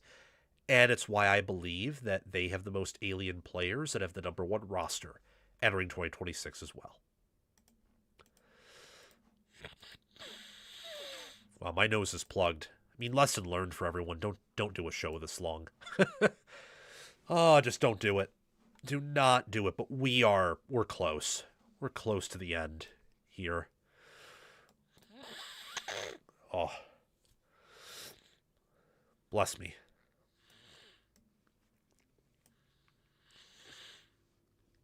Just trying to see what else there is.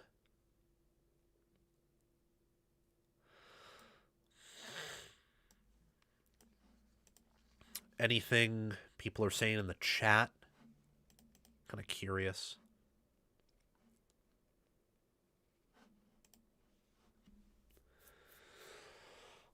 Oh. Wow. Wow. Okay. Let's discuss USC, ladies and gentlemen, and what the Trojans are doing entering 2026. It's interesting. USC has given me tremendous feelings of discomfort ever since the season ended in that loss to TCU in the Alamo Bowl. I know that game doesn't matter. It's really an open, glorified practice, but it felt so unintentional burp there. I know bowl games are... USC has made me a little bit uncomfortable ever since that loss to TCU in the Alamo Bowl. I know that bowl games are glorified practices at this point, but it felt wrong to see USC lose that game in the style they lost it. I mean, they couldn't tackle on that, third and forever that resulted in that losing touchdown. The day before that, they lost D'Anton Lynn to Penn State. It took what felt like several months, really 3 to 4 weeks, to replace him with Gary Patterson. He has not called a defense in years, nor has been anything more than an analyst since 2021, the end of 2021 when he got fired. It feels like Lincoln Riley's not really in a do-or-die situation entering 2026. It feels like he's still testing the waters of what an elite program is and how he wants his program to function. Making that move to Gary Patterson feels more experimental rather than an action responding to pressure. I'm not an insider, I've never claimed to be, but hiring Patterson, only bringing a handful of transfers, spending most of their money on that number one class, not returning one of their top receivers, letting some other top possible NFL players leave the defense, just makes me feel like this is still another rebuilding and foundational year for Lincoln Riley, for Chad Bowden, and for that entire USC staff. I mean, they didn't leave anyone behind on their starting roster. They either went to the NFL or they're coming back. So the starters they wanted to keep, which were most of them, if not they pretty much left for the NFL, they're back. Not a single USC started in the transfer portal. They have done a great job retaining their roster. They've retained a lot of their two-deep pieces. Have they lost some players to the portal? Of course they have. But not really too many guys that you would care about if you're USC. They focused a lot on roster retention after having a 9-3 year that I thought was pretty successful. And in the transfer portal, USC was okay, I guess. They had a very selective portal group. They had the number one high school class in America. When you look at the transfer portal with USC, their transfer portal class, they had a very selective group. There's only 8 incoming transfers they had. Alex Van Sumeren, D lineman from Michigan State. Lachlan Kerrigan, a punter from Memphis. Zariah Fisher, an edge from Penn State. Tucker Ashcraft, a tight end from Wisconsin. Terrell Anderson, a wide receiver from NC State. Jontez Williams, a corner from Iowa State. Devin Bryant, a linebacker from Washington. And Carrington Pierce, a quarterback from Oklahoma State. Out of all the players that transferred out, the only, I could say, possible starter that left was Devin Tompkins to Alabama. And Devin Tompkins really wasn't that good.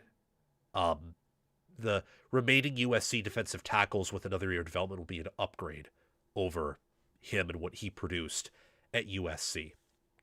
So I like where USC is heading in terms of roster construction.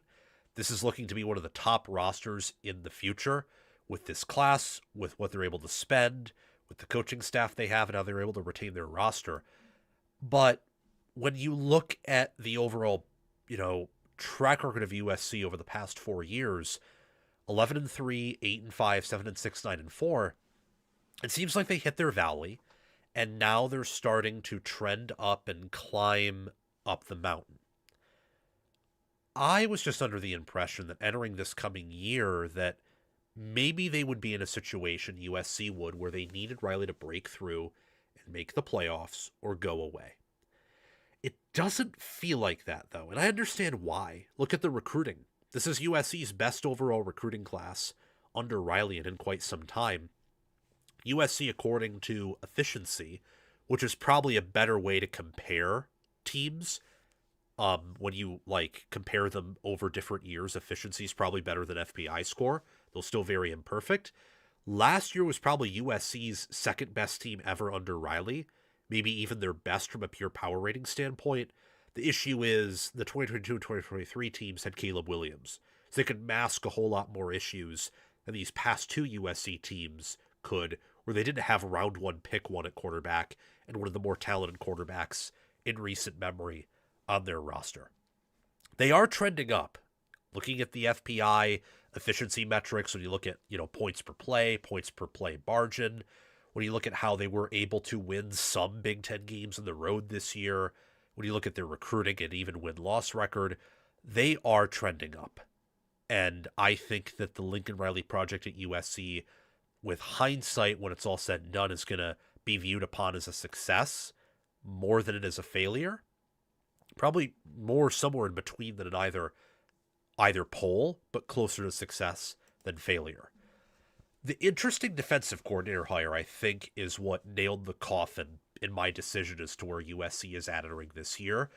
Originally, I had them as a playoff or bust team, but a lot of that's based on roster moves, coaching moves, the internal and external voices surrounding the program saying what's happening, it doesn't feel like this is a playoff or bust year for USC. It feels like they'd really love to make the playoffs. It feels like it would be maybe even a disappointment if they missed, but it wouldn't be a bust or a total colossal failure. I think with this schedule, if they go 9-3 again, you have to feel pretty good about where the program is. The 9-3 is the new 10-2 for the SEC and the Big Ten, especially. For the Big 12 and ACC, not exactly the case because those conferences, well, the ACC is just as weak as it's always been. The Big 12 got weaker. But the SEC and Big Ten are strong and competitive enough to where 9-3 with an expanded playoff is actually a pretty good season, with rare exceptions. Patterson was an interesting choice to be the defensive coordinator. He is the father, the inventor of the 4-2-5. He is the inventor of the concept of playing good defense without having great, athletes, trying to keep up with faster offenses, spread offenses, and neutralize them despite having inferior talent. He was pretty good at it for a while at TCU as the head coach and also when he was a defensive coordinator. As he got older, though, as coaches and programs do, the good things can't last forever. They fell into hard times after reaching the Big 12 title game in 2017. TCU did. He eventually got fired, got replaced by Sonny Dykes, who is still with the program and having a pretty, I'd say, successful run with TCU. Now he's at USC, where, look, he faced off against Lincoln Riley at TCU for several years. He has respect for Lincoln Riley. I imagine the connection there is a big part of the reason why he is the defensive coordinator, but it's an interesting choice nonetheless because of the fact that he's been out of the business for a while. This, to me, is a very boom or bust hire. It is a low floor and could be a colossal failure. It could also be a big success.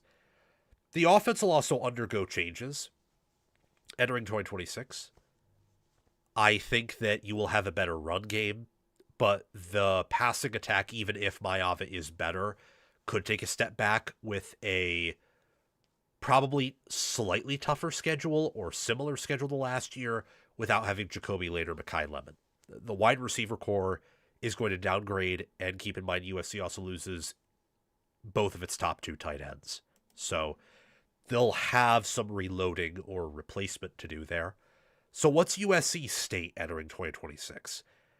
I still believe USC is in building mode. That's what I think they're doing entering 2026 is building for the long haul.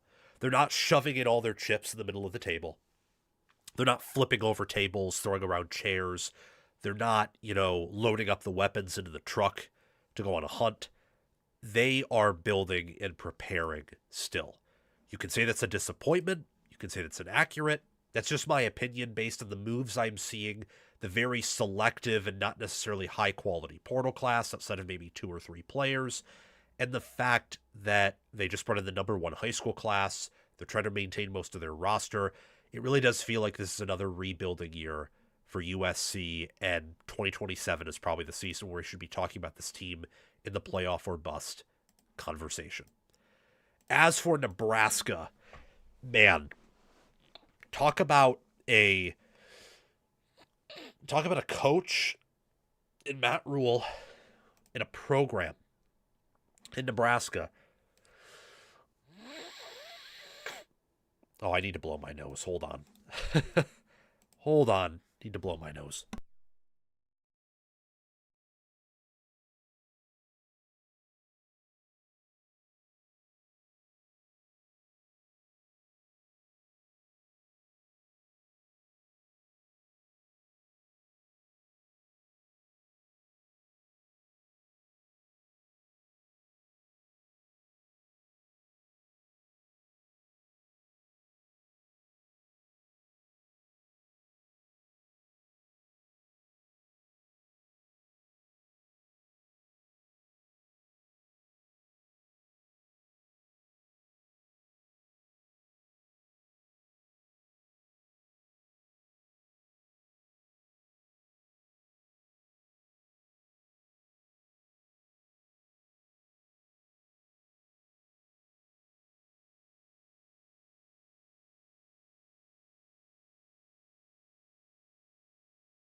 Okay, we are back. We are back.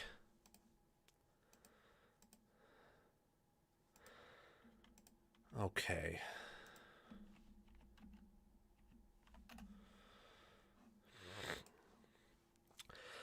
For Nebraska, talk about a coach.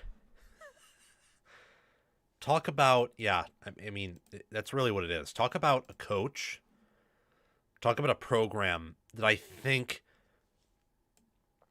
basically stripped teased themselves. And I'll get into what I mean. And what I mean by that Nebraska and Matt Rule essentially strip teased themselves is that when Matt Rule was hired to be Nebraska's coach, the leader of Nebraska football, he was expected to clean up Scott Frost's mess, number one, and the streaks of 3, 4, 5 win seasons. So get Nebraska back to a bowl game and get Nebraska back to competing for championships. I don't really know about national. I don't know if that was ever, the words, the handshake under the table between the AD, the athletic department, and Rule, but certainly compete for Big Ten championships and college football playoff appearances, which are essentially like New Year's Six Bowl wins, which were championships back then in their own way. Rule has done most of those things. He's cleaned up Frost's mess. The culture is good. Nebraska's now going bowling on an annual basis. However, they are not competing for national titles, for college football playoff spots. They're not even close to being Big Ten championship ready. And his best player in Nebraska history, Dylan Raiola, he's gone. He is choosing to be a backup at Oregon over a starter at Nebraska. His best coach, I thought last year, was Mike Eckler, and he just left for USC. And Nebraska is still lacking in physicality and consistency, especially along the lines of scrimmage. Nebraska, don't get me wrong, is competent again. They're not a destination program, though. And Nebraska, its fans, its coaching staff, its players, they want to be that. And therein lies the problem. The expectations internally and externally do not match the current reality. And that might be hurting Rule in Nebraska. The history, and yet the realistic expectations are at odds right now. They're bumping heads. Is Nebraska's best 7 wins? I personally don't think so. I think they could do much better than that. But Rule also has put himself in a hole by talking about the college football playoff and saying that's the expectation for him to go there in year 3 of a very long rebuild in a very competitive conference. He talked about it earlier than it was needed. And now it feels like Nebraska put itself in a position where they could lose cabin pressure this year if things don't go according to plan. So can Matt Rule dig himself out of that hole? Is he possibly on the hot seat or under some type of pressure? Let's dive in. Did not mean to do that. Let's dive in. Hold on. Let's dive in. Looking at Nebraska's program trajectory from 2022 to 2025. So Rule has been here at Nebraska for 3 seasons. He took over after Scott Frost got fired a quarter of the way through 2022. Destroyed by Oklahoma, lost to Northwestern, lost to Georgia Southern. You get the point. Beat North Dakota. He got fired before the Oklahoma game. 3 games in. Lost to a team in Northwestern that never won a game on American soil that year, as a fun fact. Under Rule, I think you can clearly see that the team has improved. It is better than where Scott Frost had it. In a win-loss record sense, in an efficiency sense, in a winning close games sense, in a special teams and culture sense, and even a quarterback play sense. I mean, Raiola was a better quarterback and was better developed at Nebraska than any of Frost's quarterbacks, whether Casey Thompson or Adrian Martinez, ever were. And that is saying something because Martinez was very talented out of high school and was talented at Nebraska. He was not the problem there. For the Cornhuskers, I like where Rule has put them. But if your expectations for Nebraska are your goal should be to reach the college football playoff here and there and otherwise win 9 games, he's probably getting them on track to possibly doing that. If your goal is we need to win a national title, that is that's going very poorly then. The Matt Rule era is. Same if you're trying to win the Big Ten or reach the playoffs nearly every year. They're not on track to doing that. Those things are all very different from reaching the playoffs here and there and otherwise winning 8-9 games in the regular season. What is discouraging to Nebraska and outsiders and probably insiders alike are the fact that they lost their really only potential alien player in Dylan Raiola to be a backup at Oregon. I know that there's going to be that sentiment inside Nebraska's locker room and amongst the fans, as there should be, that, screw you, you left us, we can do better without you. And in some cases, they might be able to, because I think their roster is still trending up, and it should be a better roster this coming year than it was last year. However, losing an alien player, especially at quarterback, the most important position on the field, does cap your ceiling and also does lower your floor. So while Nebraska might be a better overall team, they're not going to have the same potency in any individual position that they did last year. And a position as important as quarterback, that can sometimes be a pretty big detriment. For Nebraska, look at their recruiting. Was hanging around the top 25 when factoring in the portal and everything else. Now, their recruiting class just took a big hit. They didn't do a ton in the portal, though they did do some and made some good additions. They didn't do much in high school. And while Nebraska didn't lose a ton to the portal, look, they did lose Dylan Raiola, one of their best, if not their best player. They lost Keanu Davis to Miami. They lost Kenneth Williams, one of their better special teams players, to Michigan State. And they lost, Malcolm Hartzog, was injured for much of the year, but still did okay, to Arizona. I mean, they didn't lose a ton of talent, but they lost some key players. They added some key players. They also lost some guys to the NFL or ran out of eligibility. And really, I get this sentiment from Nebraska people that what Rule has done for 3 years fell short of some of their expectations, especially what Nebraska did last year and in 2024. One of my favorite channels to watch is Corn Crazed for Nebraska. Connor is a excellent person, wonderful football mind. Love talking with him about Nebraska. Love talking to him in general. He's actually helped this YouTube channel quite a bit. It helped my vision for building it. Nebraska, I think he would agree with this, and I've heard this sentiment be echoed by him. They're back to being respected. They're no longer viewed as a total pushover. They're not this unserious program.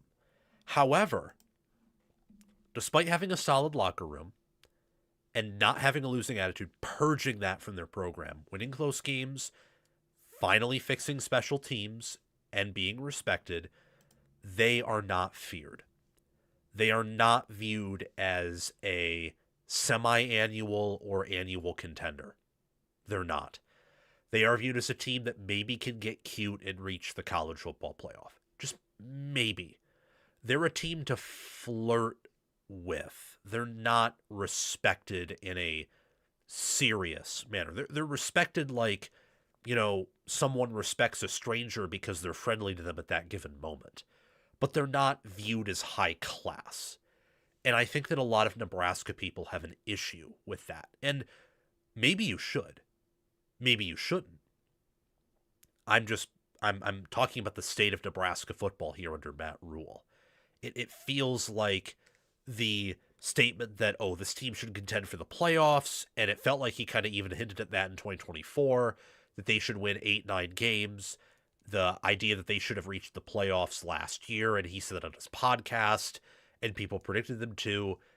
I myself was guilty of picking them to win 10 games. Now, if Raiola were healthy, maybe they win an additional one and get to 8, and he probably stays, and the season might be looked at differently. But that didn't happen. Reality is they had back-to-back 7-win seasons. They got crushed in all of their big games last year, pretty much. And at the end of the day, they lost their best offensive player. Both. Like, if you think Emmett Johnson was the best, well, he declared for the NFL, opting to not come back. So this is a team that probably does not have the NIL funding that it wants in order to recruit constantly at a high level, to portal at a high level, to retain at a high level. And they're in a competitive conference. They're not feared by the Big Ten, by SEC teams. They're respected, but not feared. And part of that, and like evidence to back that up, is that Nebraska's not a final destination. If Nebraska was a final destination, Eckler stays, they give him a raise, he doesn't want to leave, and Raiola doesn't leave. If Nebraska was a final destination feared program that could win at a high level, that could, beat top 25 teams, that could compete for a playoff, and by compete I don't mean reach, I mean get close, because Nebraska at the end of the day was not close this year or last year to getting there. Raiola and Eckler stay. That's just the reality. If Nebraska had more money and or was more competitive, they stay. Nebraska, for probably multiple reasons and not just one, is not a final destination. I don't know if that's permanent. I don't know if that is a yet thing. 2026 is going to be a big part of that equation, because Nebraska, with that schedule, they could go 5-7. They could go back to their losing ways, and at that point, Rhule's on the hot seat. They could also win 7 or 8 games again, 8 games for the first time since 2016. If they do either of those with the tough schedule they have, this is going to be Rhule's toughest schedule in Nebraska. That will be a sign that the program is in a healthy place and get them closer to being a final destination type job. Rhule put himself in a hole. That's, I think, kind of the point I wanted to make here. Can he dig himself out of it's the question. But Rhule at Nebraska has had a couple of decisions that are really, really puzzling. Game management's never been his strong suit, so I don't really want to focus on that. But the hiring of Marcus Satterfield felt like him and Tony White had a rift. Feels like he's not letting Dana Holgorsen manage the offense. Eckler leaving after a year. Raiola walking to Oregon. The decision to have a recruiting class well outside the top 50 because they're, quote unquote, young and they want to keep those players. And they want to go all in for 2027's recruiting class. And the hiring of John Butler. I mean, these are all decisions outside of the field that are very intriguing. And then on the field, they've made some intriguing, incorrect, strange decisions before. Like, why did they overlook Minnesota last year? Why did they not take them seriously? That's weird, for example.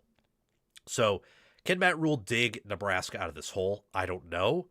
But I will say about Nebraska that they're a program that probably shouldn't have as high expectations as they do in parts, but Rhule can also do better than this, and Nebraska can do better than what their current state is. So hopefully for their sake, they do improve next year. If they don't, Matt Rhule and Nebraska are going to have some serious questions entering 2027.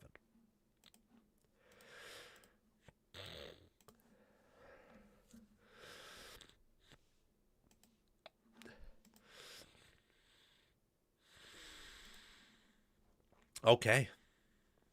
Wow. Wow, oh wow, oh wow. All right. Time to quickly sell you guys on a few things. Why Tennessee will be able to level up its program. That's number one. Number two is why 2026 will test Ohio State and Michigan.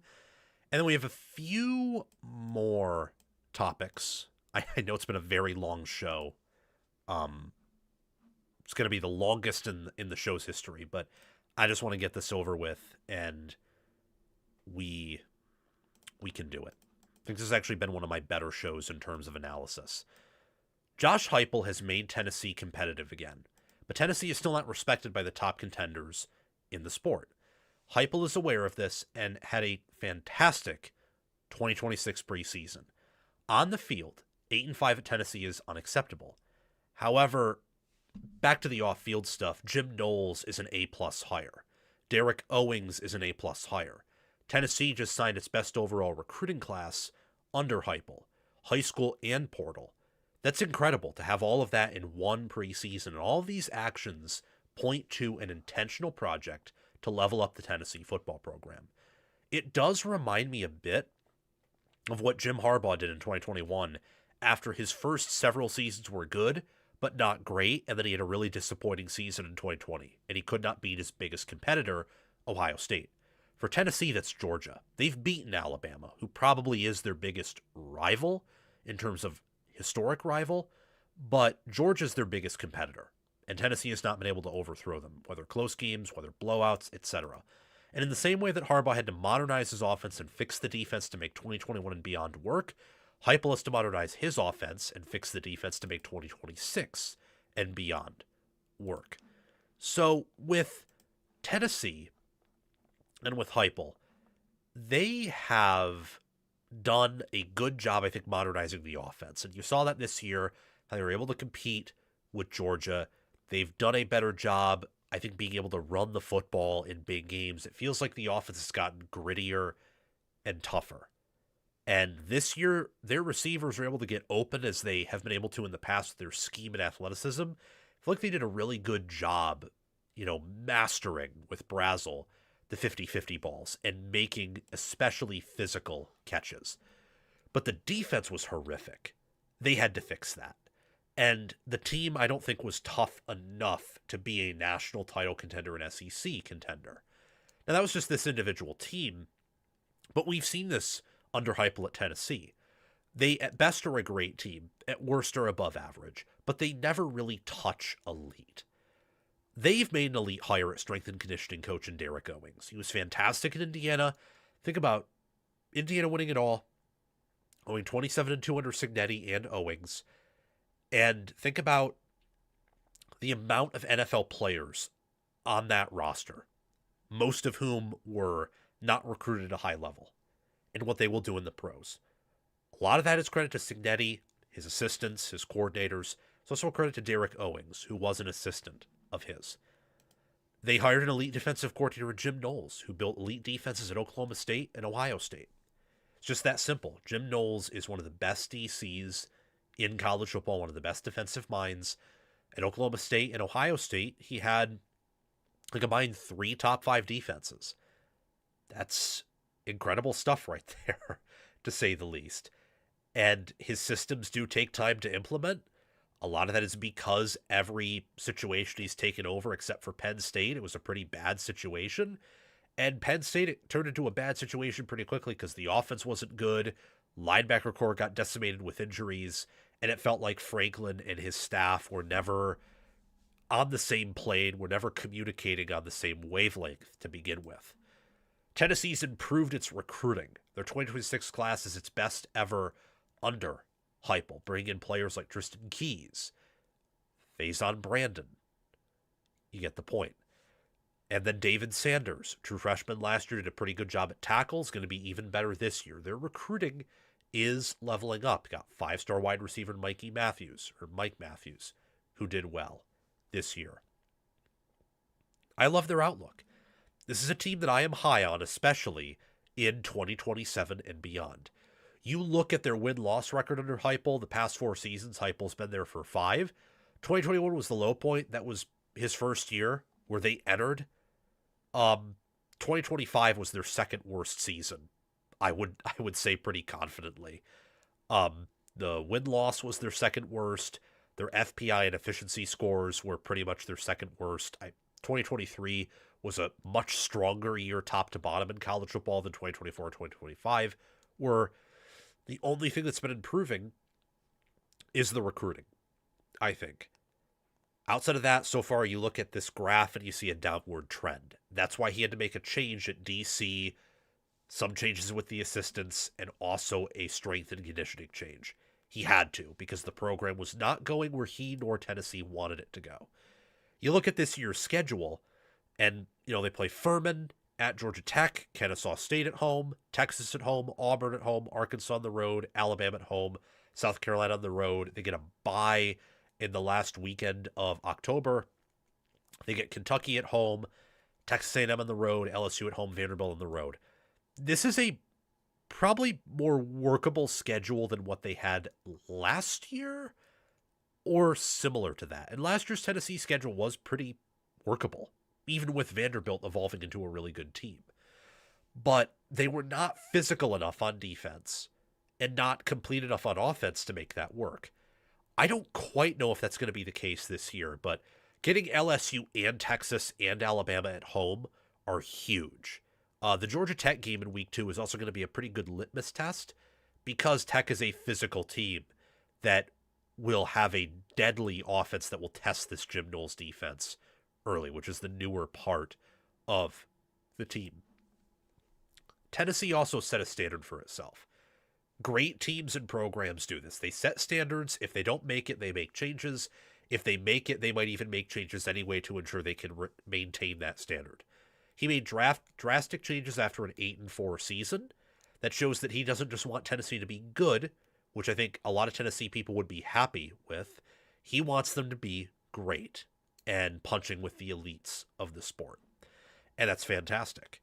What's also, this can sometimes be a bad thing, but I think for Tennessee it's a good thing, is Tennessee's had a fluid identity under Heupel. So in 2024, they won most of their games with a pretty good defense.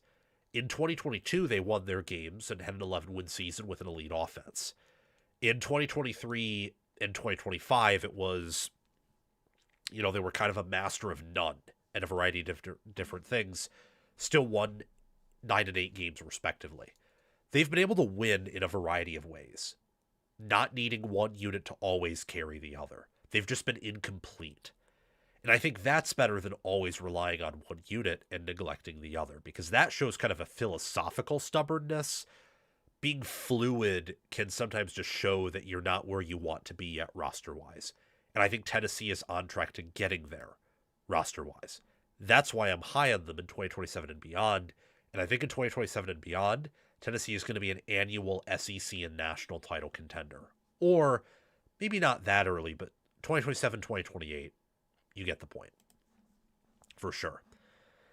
And with that, I want to turn our attention over to Michigan and Ohio State, 2 blue blood teams in the Big Ten, bitter rivals who I think are about to be tested by 2026 and their schedules. Ohio State and Michigan are in different places right now, but they share some things in common. They are Big Ten programs. They have won 2 out of the last 3 national championships. They have been on top of the sport for much of the 2020s, especially Ohio State. Ohio State, I think, has been the number 1 program for going on 2 years in college football. Michigan was the number 1 program in 2023. So they've tasted eliteness. Ohio State's been living in it for pretty much the entire 21st century. Michigan's tasted it. But also, what they share in common is that the new landscape of college football kind of threatens them. It threatens the value that players place on Ohio State Michigan's tradition.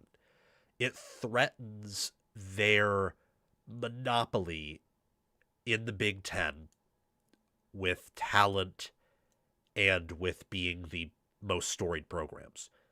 Because memories, now with the portal, are shorter than ever. They are.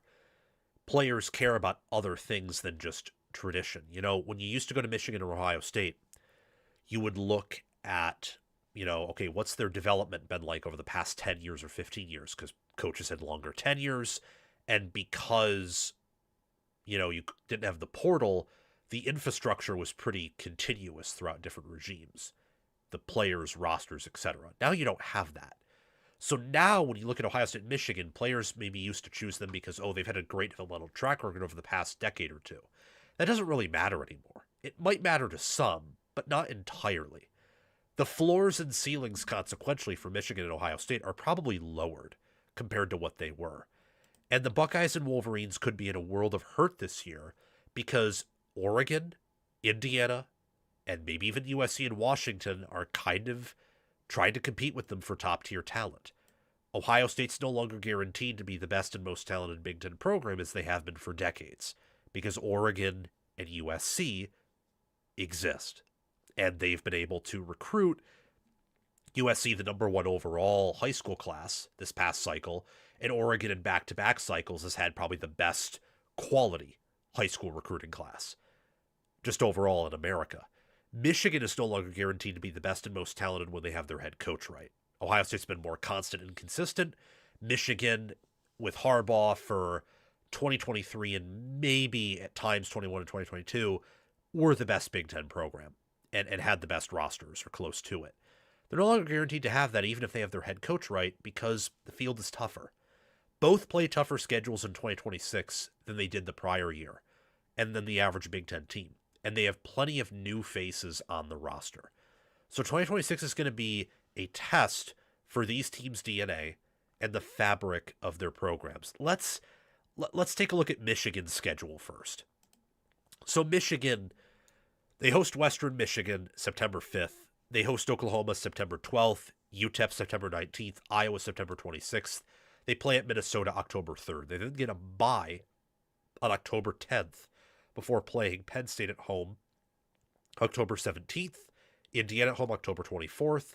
They play Rutgers on the road October 31st, Michigan State at home November 7th, Oregon on the road November 14th, UCLA at home November 21st. It's my birthday, for whatever that's worth.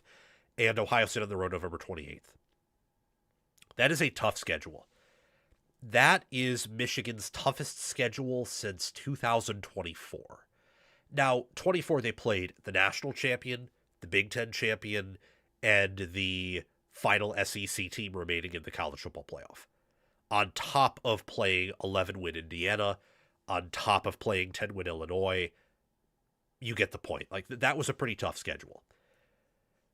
That schedule probably from a talent perspective is going to be tougher than this one, but not by much. Michigan could lose 5 games here. They could lose to Indiana. They could lose to Oregon, Ohio State. We know they'll probably be underdogs in those games. Why couldn't they lose to UCLA at home, especially sandwiched in between Oregon and Ohio State? It's a tough spot. Why couldn't they lose to Penn State at home off the bye? Penn State is going to have a better head coach and still some nice players.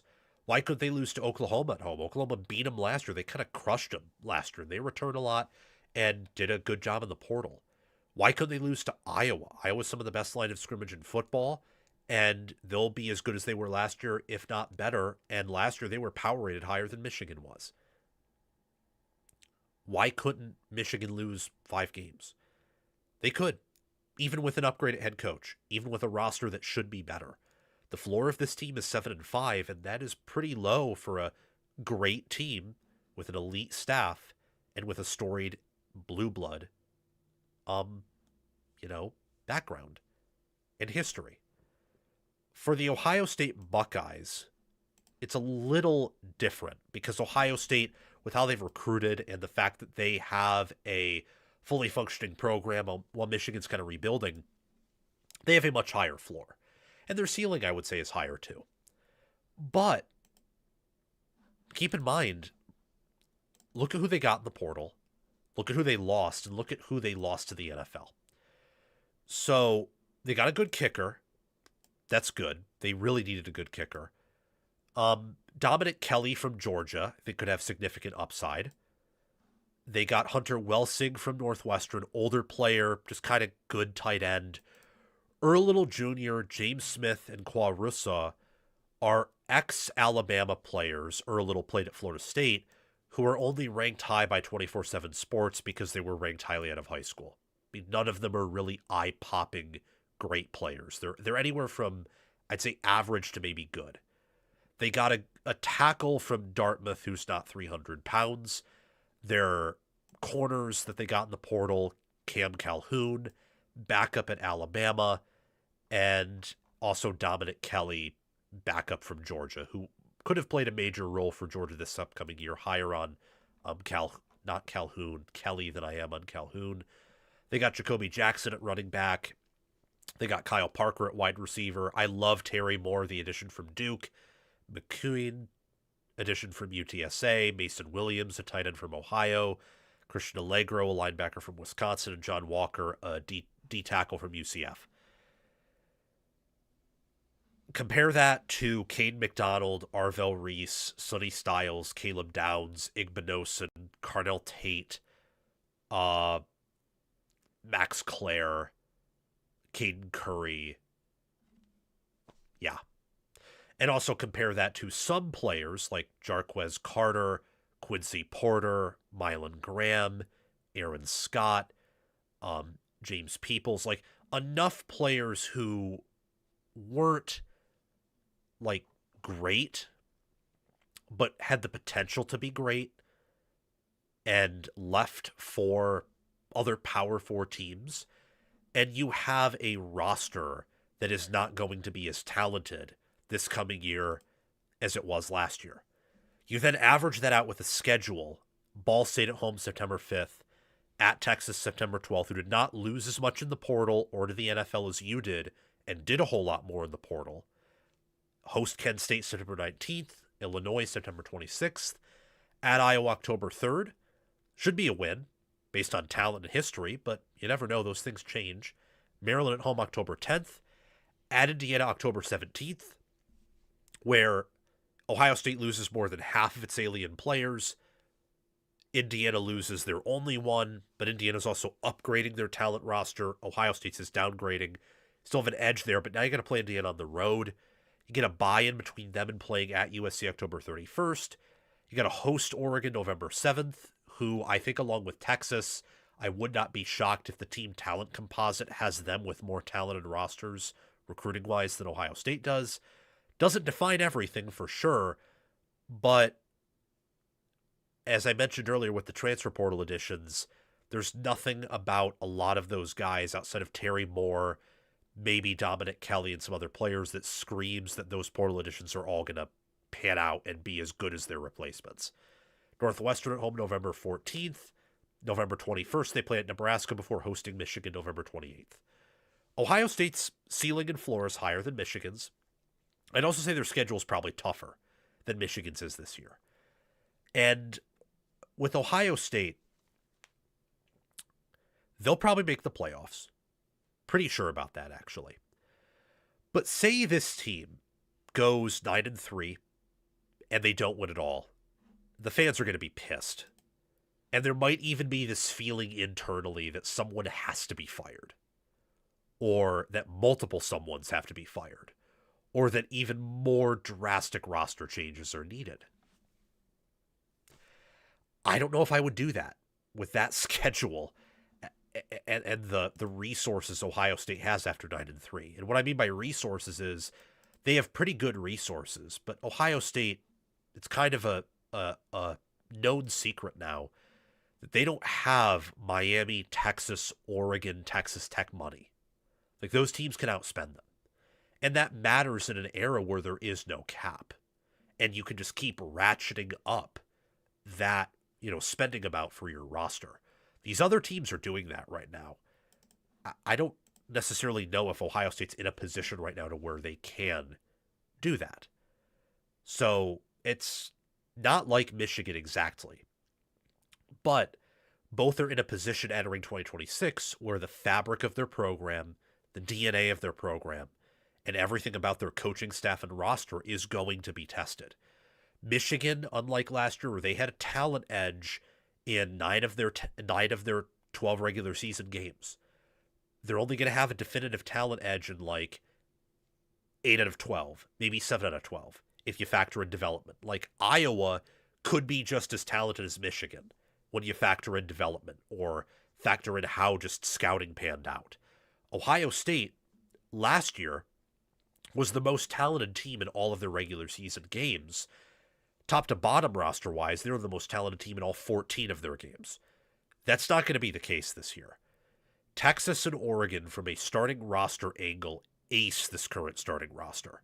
Doesn't mean they'll beat them, because I think Ryan Day is a better coach than both of them are, and they get Oregon at home. and they've beaten Sark twice already. But Texas and Oregon have far more alien players than Ohio State does roster-wise. They're in a different tier. They are.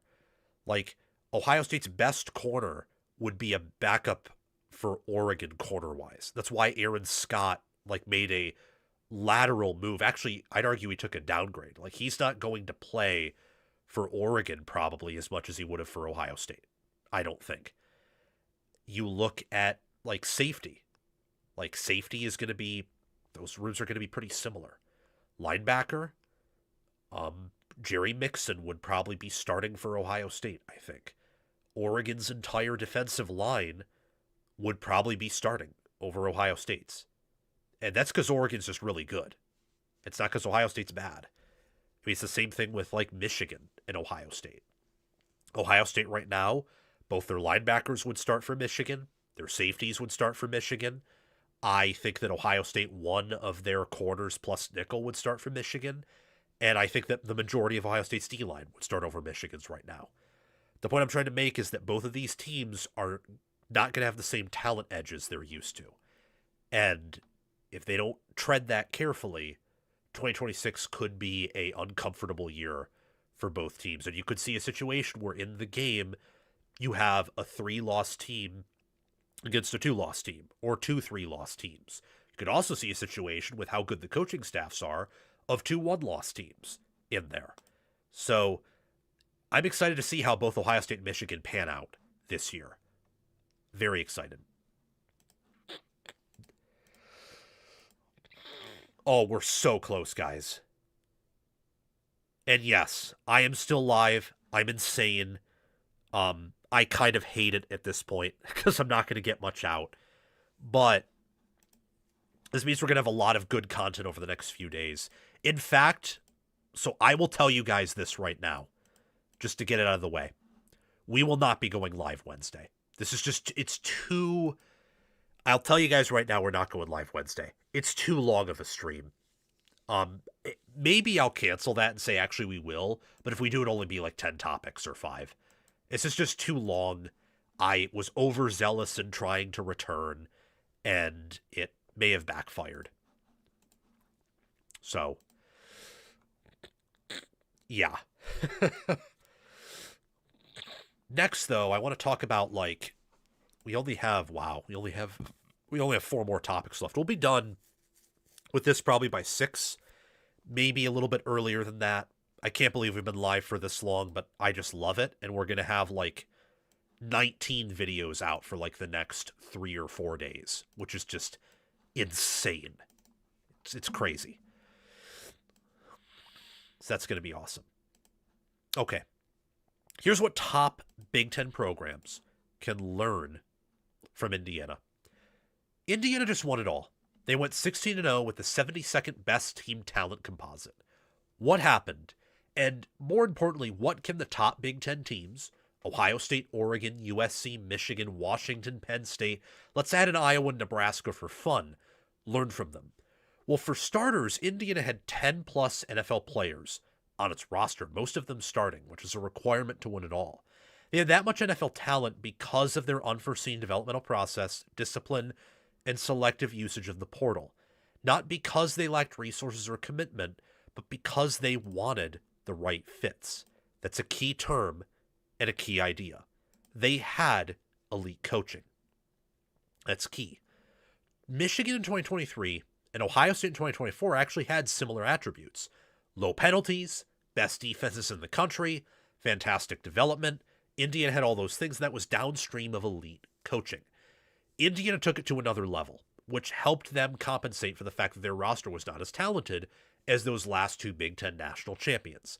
This is critical for the future of these programs that share the Big Ten with Indiana, because barring several stars aligning, we will not see a team as good or as talented or power rated at the same level or ahead of 2023 Michigan or 2024 Ohio State ever again under these current rules.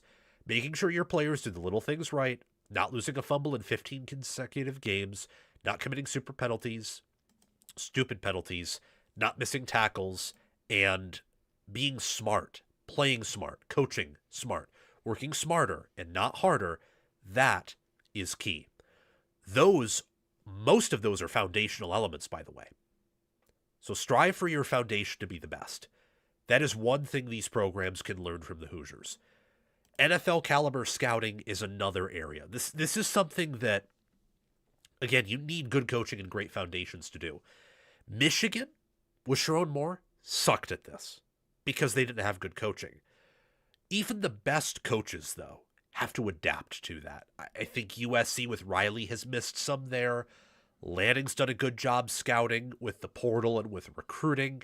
Game management is still an area where I think he can grow. I think Day did a wonderful job in 2024 with scouting and development. I think they are a great developmental program. I think game management for him comes down to how involved he is in the offense. If he's super involved, his game management's If he's purely a CEO, his game management's electric. Even Ryan Day has had to learn how to adapt to the new, rules and environment of college football. Their portal class completely sucking last year played a role into why they didn't win at all. They tried desperately to make sure that they had some additional help on the offensive line, that they had some help on the defensive line and front, and they also tried to make sure the running back room and the run game and the tight ends could upgrade and be key pieces of the offense. It never happened. The line of scrimmage and tight end and running back portal additions didn't really pan out. Bo Jackson was able to compensate for running back. Every other position, outside of D-line, which was amazing as is, kind of felt the consequence of that. And they are having to adapt to that. Look, I think that Jed Fish and Washington have done a great job scouting. So even the best, Kirby Smart, not a Big Ten team, but at Georgia, they did a horrific job in the portal up until I would say last year. And even then it was just a good class. It wasn't a, hit the ball out of the park caliber portal class. NFL scouting is critical. And college is going to continue to drift more towards the NFL game. Teams therefore need to take more from the NFL and adopt more of an NFL model. Elite development. As I mentioned earlier, Michigan and Ohio State, the years they won it all, had that in a majority, if not all, of their positions. Indiana had that quite literally at all of their positions this year.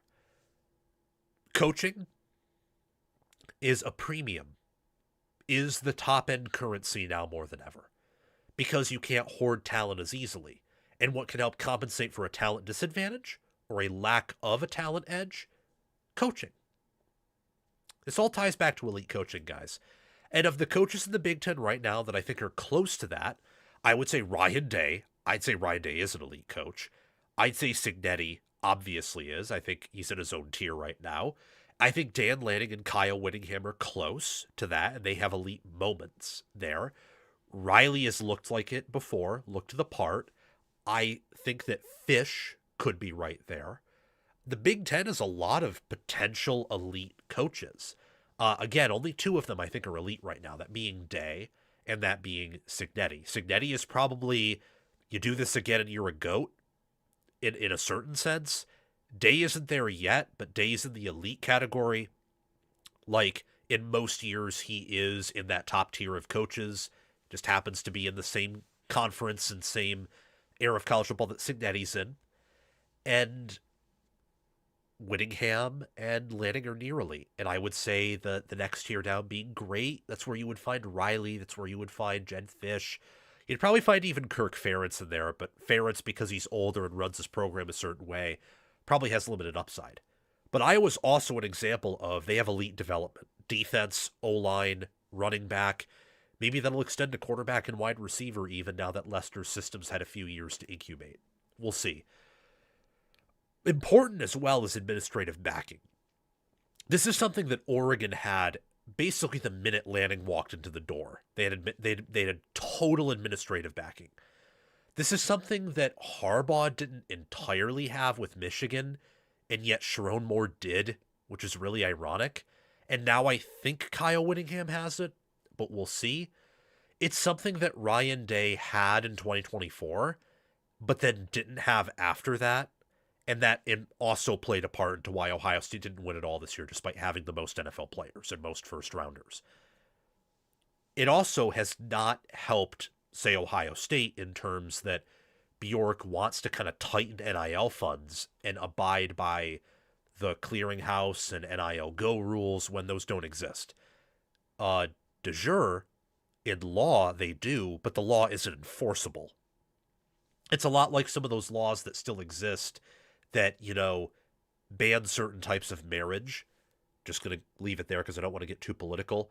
That are like off the books. Like I think there might be some states in the South, just to make it an example, in case you don't know what I'm talking about, some states in the South or some either currently or recently that technically banned interethnic marriage, but they weren't enforceable because another law overrid it.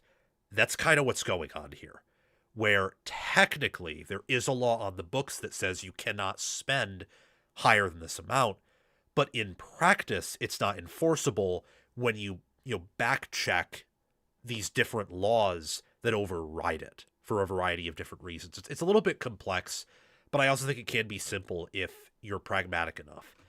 And not all of these athletic departments are equally pragmatic. The ones that are benefit from the current state of college football. The ones that are stiffer do not. So you need elite coaching, both your head coach and foundation, but also downstream of that, the assistants, the scouts, the quality control guys. You need administrative backing. And you need to be proactive and not reactive. Even the best are not exactly good at this. Jim Harbaugh, it took him ages to be able to figure out how to be elite because it felt like he was more reactive rather than proactive. Dabo Swinney, interestingly enough, is probably one of the more proactive coaches in recent memory because I don't think he is Saban, and I don't even think he ever was Saban after they've handled the new era. But I think the reason why I was able to beat him is because Saban, while, learning and becoming an elite coach, I think in a lot of ways, when you look at how Clemson ran their offense and defense, that Swinney at a time was actually more proactive than Saban was. And that's why, despite not being as good of a mind, he was able to beat him because of how they approached things. Swinney was more comfortable adapting to a spread offense, much more comfortable chasing first-round NFL talent at quarterback, and was able to entirely entrust Venables with his own defense and not worry about it. Swinney also didn't call plays offensively, and based on what I understand, I don't know if he was super involved. Kind of the proto-CEO type that we see in college football nowadays that's been talked about, especially in the 2020s. It took Saban a little bit longer to get there because he had done things his way and they had worked for so long. But when he had to, he adapted and still won because he's the GOAT. In the Big Ten, Cignetti has been very proactive, the most proactive coach of the modern era, possibly. Lanning has been an example of kind of proactive guy. Day Ben's very reactive, but when he reacts, he aces what he's reacting to. Riley's an example of a coach who is probably reactive in maybe the worst possible way, where you can tell he wants to fix defense, but he only does it after it gets bad, and he still hasn't found out a way to fix it. So those are the keys that Big Ten teams can learn from Indiana after watching Indiana make history. Be proactive. Get full administrative backing. Make sure your coaching, not just your own, but your assistants and scouts and other things, are elite. Do those things and develop at a high level, which will come downstream from that. Recruit at a high level, which will come downstream from that, and you will win and compete for national championships. Okay, final few topics here. I gotta remember, I think I have a meeting at like 6:30, right? Yes, I have a meeting in 35 minutes. So a lot of this stuff's going to have to go pretty quickly, I think. Thank you again, guys, for coming on. Really appreciate it. I know there aren't very many viewers on here. Some of you are probably getting tired of my voice or have already checked in. Don't worry. All this stuff will be out tomorrow. I know what I'm going to do. And it's going to be pretty fun thing.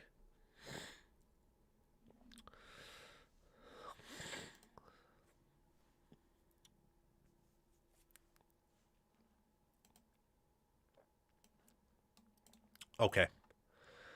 Let's get to Texas and Oregon and why there is value on these teams. Because there is. They're underrated. They're undervalued in a variety of different ways. Oregon and Texas are the delicious cuts of meat on sale at the grocery store because they aren't selling or don't look appealing to the public. That might be one of the dumbest analogies I've ever come up with, but I think it makes perfect sense when you look at where these teams are placed in terms of FanDuel betting odds. It's a perfect analogy, I think, because Notre Dame and Ohio State, along with Indiana and Texas, are ahead of Oregon.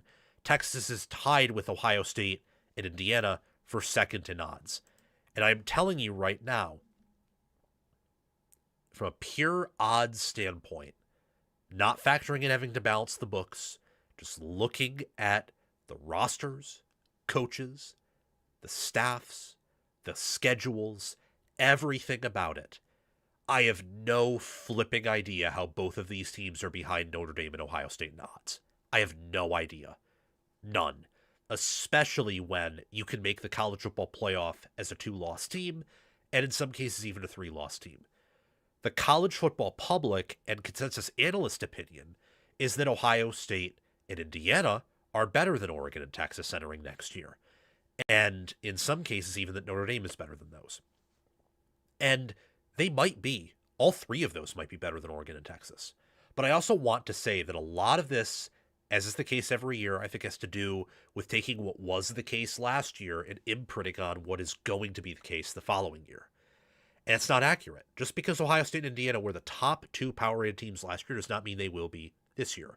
Oregon was anywhere from 2nd to 4th in ratings.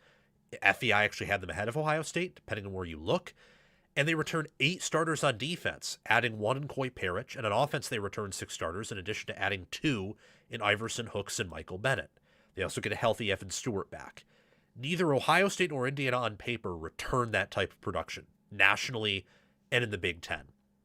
Texas, meanwhile, returns Arch Manning, both of their tackles, plus Ryan Wingo. That's 4 offensive starters. They add Cam Coleman, Hollywood Smothers, Raleek Brown, and Melvin Saini. Defensively, they add All-American Rasheem Biles, an elite corner in Bo Musco, bring back Colin Simmons, Hero Canoe, Grayson Littleton. I'm not saying Indiana, Notre Dame, Ohio State, Georgia, or others won't be better. I actually have Indiana personally power rated over one of these teams. If you watch my top 25 video, it's ahead of Texas, not ahead of Oregon, though. But that is based on my mind assigning benefit of the doubt to Indiana's staff, and based on the fact that according to On3's transfer portal rankings, which I think are currently the most accurate in college football right now, they had the best portal class, and they retain a good portion of their defense, especially on the defensive front. I also think that Indiana's better staff than both these teams, and I also think that Georgia and Ohio State have better head coaches. I'll have to do a little bit more research before defining whether or not they have better overall staffs. But I more strongly agree with the notion that Oregon and Texas probably have more aliens on their roster combined than the rest of college football combined opposed to them. That means that these teams have more future NFL studs on their 2 combined rosters than the rest of the field in college football does. Now, maybe that's too far, and I might redact that opinion. I might make a video going back and saying, hey, I think this is wrong. But there is a part of me that thinks, especially when you only look at starting rosters this year, that this could absolutely be the case. What do these teams share in common entering 2026? They both, over their tenure with their schools, landing with Oregon and Sarkisian with Texas, have 48 wins. Texas just has 12 more losses. They're 48-20 under Sark. Oregon under Lanning is 48-8. Keep in mind that Sarkisian did inherit a much worse situation than Oregon with Lanning, and had to also play an average a slightly tougher schedule because he played Alabama non-con for 2 years there, and also, again, had to play Oklahoma every year. They were strong most years that he played them, for example. You get the point.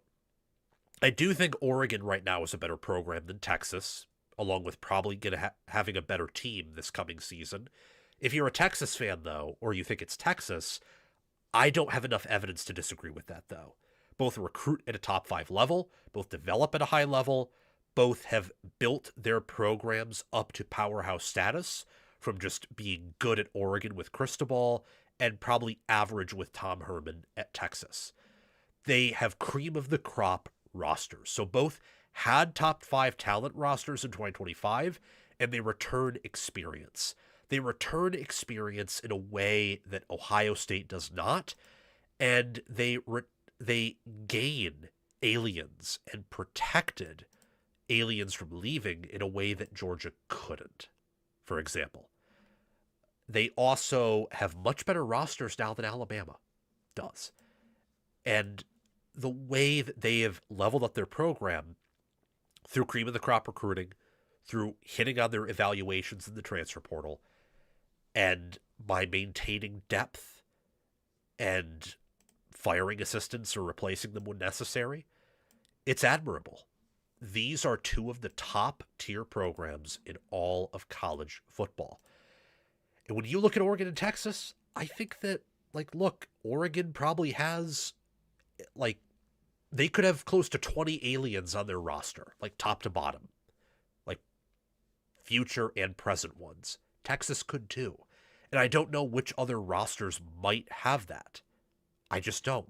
Ohio State and Georgia, theoretically, yeah. If Indiana's developmental track record continues as they recruit higher and as they're adding more talented players from the portal, maybe they will. But there's only a handful of teams that could even say maybe there. And I think the evidence says these are the 2 best rosters in the sport. They have returning NFL quarterbacks. Notre Dame does 2 in C.J. Carr. Ohio State does 2 in Julian Sayin. But Arch Manning is viewed as better than those other 3, including Moore, and Dante Moore would probably be viewed better than C.J. Carr and Julian Sayin right now. On top of that, Oregon has a better track record on the offensive line than Texas and Ohio State do recently. And again, Oregon is returning way more on defense than Ohio State or Texas are. And they had a better unit than Notre Dame last year. And they're returning even more than Notre Dame did, on top of adding a safety in Coy Parrish, who with proper development could be a really good player.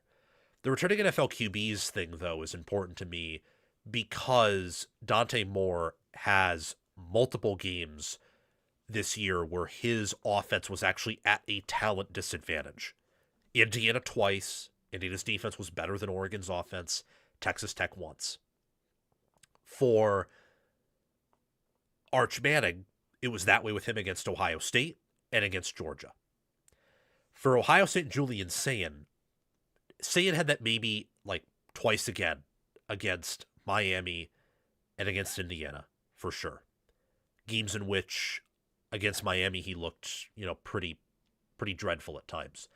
C.J. Carr, we don't have a huge sample because it was his first game of his career and Miami's defense wasn't as good at the start as it was later in the year.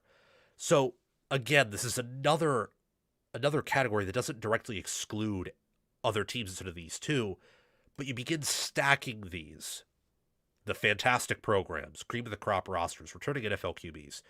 Through that, we have essentially eliminated all programs except for a select few outside of these 2. We're going to eliminate even more right now. And that will be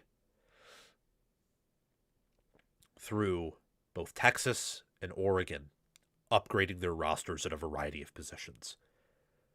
Oregon upgrades at quarterback, running back, receiver, D-line, DB. They could upgrade at linebacker. They could upgrade at offensive tackle. If they upgrade at offensive tackle, they'll upgrade on the O-line as a whole. Texas upgrades at quarterback, running back, O-line, receiver, D-line. They could upgrade at DB. Not a given, though. They could. Who else upgrades at that many positions? I don't know. Indiana, they don't upgrade at QB. They probably downgrade there. Running back, they could upgrade, but it's not a given. O-line, they'll upgrade. Receiver, they're probably taking a step back. Tight end, they're probably taking a step back. On defense, I think they'll upgrade at D-line. They'll probably downgrade at corner. We'll see about safety, but I'm inclined to say downgrade there, especially if you factor in nickel. Linebacker, they probably should upgrade, but it's going to be hard to replace Fisher. Ohio State downgrades at every position on defense. They upgrade at O-line. They downgrade at receiver. Tight end's probably a push. You upgrade at O-line, running back, and quarterback. That's it. If you're Georgia, there's a good chance you downgrade at O-line. You absolutely downgrade at wide receiver. You probably downgrade or push at linebacker. Yeah. And those are top-end teams. All those teams I just talked about, those are top programs. Those are top teams. Oregon and Texas are some of these few top teams that aren't regressing due to losing production or regressing because they return good production, but their depth continues to get thinned out by the portal. They're also all in for 2026 in a way that I just don't know if Georgia, Ohio State, Indiana are. Georgia was pretty young last year. They're older this year. They could be all in. It felt like Ohio State was going to be all in this year from a 2025 angle. But then I think as the season evolved, it became clear that 2025 was the all-in year because of how talented they are, and things just misaligned. Those teams, including some others like Miami, it kind of feels like Miami was all in last year. They could be all in this year, though, with what they've retained and also what they've added in Darian Mensah. But these teams strike me the hardest as all-in teams for 2026. Let's look at Texas' schedule real quick. So for Texas, look, the Longhorns have a schedule that is tough, but it's manageable. They can beat anyone on this schedule. Texas State, Ohio State, UTSA, Tennessee, Oklahoma, Florida, Ole Miss, Mississippi State, Missouri, LSU, Arkansas, and Texas A&M. They will not be an underdog in any of these games. They will be favored in every single one. The early line for Ohio State, Texas is already out, by the way. It's Texas minus 2.5. Would not be shocked if that line crossed 3.5 by the time the game kicks off or is around there. That's the only game where Texas could be an underdog. They're going to be a favorite in every other game, and I think they're going to be a favorite in that game as well.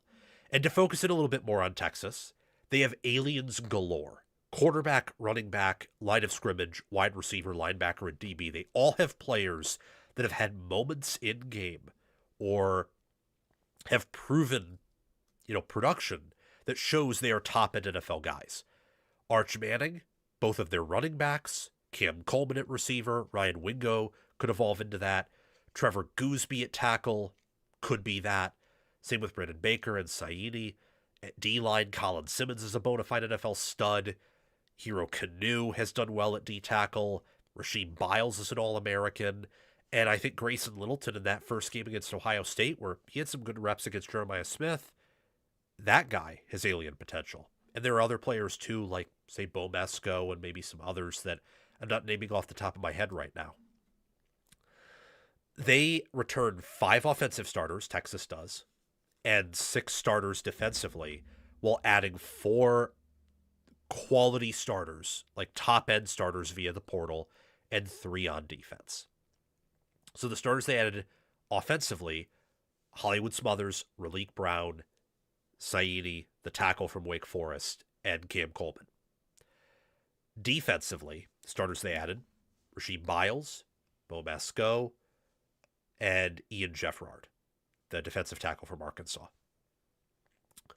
They return and bring in quality production, and that should result in a better roster this year than what they had last year. They have the first overall pick at quarterback. That's who Arch Manning is going to be. And maybe I'm falling for it again. Maybe I'm being stupid. But the progress he showed from week 1 to week 14 and what he should make in another preseason with a much better offensive line, with a better receiver core, should give everyone hope that he's going to be better in 2026. and that could result in him being the best quarterback in 2026. I'm going to predict right now that he will be. The defense could improve. I think the backfield, the secondary, and the linebacker core combined will have higher upside. I think that another year of development and a lot of those young guys in the secondary having a full year under their belt and the incoming transfers will result in a defense that via efficiency scores will be a better unit than what they had in 2025. If you are Texas, you are hoping that Will Muschamp turns this defense into a unit that is of the caliber of the 2024 Texas defense. You have that, along with the offense that Sark should have this year, which would be his best, you will win it all. Elite quarterback, deep running back room, a better O-line room, and elite receivers. That plus a 2024 caliber defense would result in Texas probably winning it all. Not definitely, but probably winning all. They'd be the favorite if those things fall into place. And as someone just mentioned in my comment section in the live chat, you can't always predict where aliens emerge from. You can't do it. They emerge from random places, but I'm trying to predict them because having those type of players starting for you, or maybe not aliens, but at least future NFL players who are older starting for you, is a important prerequisite for winning it all. For Oregon, look at their schedule. Boise State, Oklahoma State, Portland State, USC, UCLA, Nebraska, Illinois Northwestern, Ohio State, Michigan, Michigan State, Washington. The only team they will be an underdog to, possibly, is Ohio State on the road November 7th. And there is a chance, based on what both teams did in the preseason, and based on how the schedules align, there is a shot Oregon is a favorite, a slight favorite in that game. So you're either going to be favored in 11 games or favored in 12 of your games, much like Texas was. Is it the easiest schedule in the world? No. Is it a little bit tough? Yeah. But can Oregon handle that? Yeah, much like Texas. Oregon also has aliens galore. Quarterback, running back, wide receiver, tight end, O-line, D-line, and defensive back. You got Dante Moore, Jordan Davison. You got Jalen Lott. You have Evan Stewart, if healthy, DeCorian Moore. You have Jamari Johnson. You have on the O-line, I think that Iapani Lololu could be one. I think one of their tackles that's going to have to step up could be one. All four of the starters on defense could be. Ifeoma Badegwu could be. Finney confirmed is, and Parrish, if developed properly, could be. They return quality starters. They add one in Coy Parrish via the portal. They add two in Michael Bennett and Iverson Hooks offensively. They return like 6 or 7 quality offensive starters, and they return 8 starters on defense, all of whom outside of probably Aaron Flowers were pretty damn good last year. That's important, and especially when you take into consideration that it's probably elite D-lines that have the best correlation with winning national titles. Indiana's last year was an elite college D-line.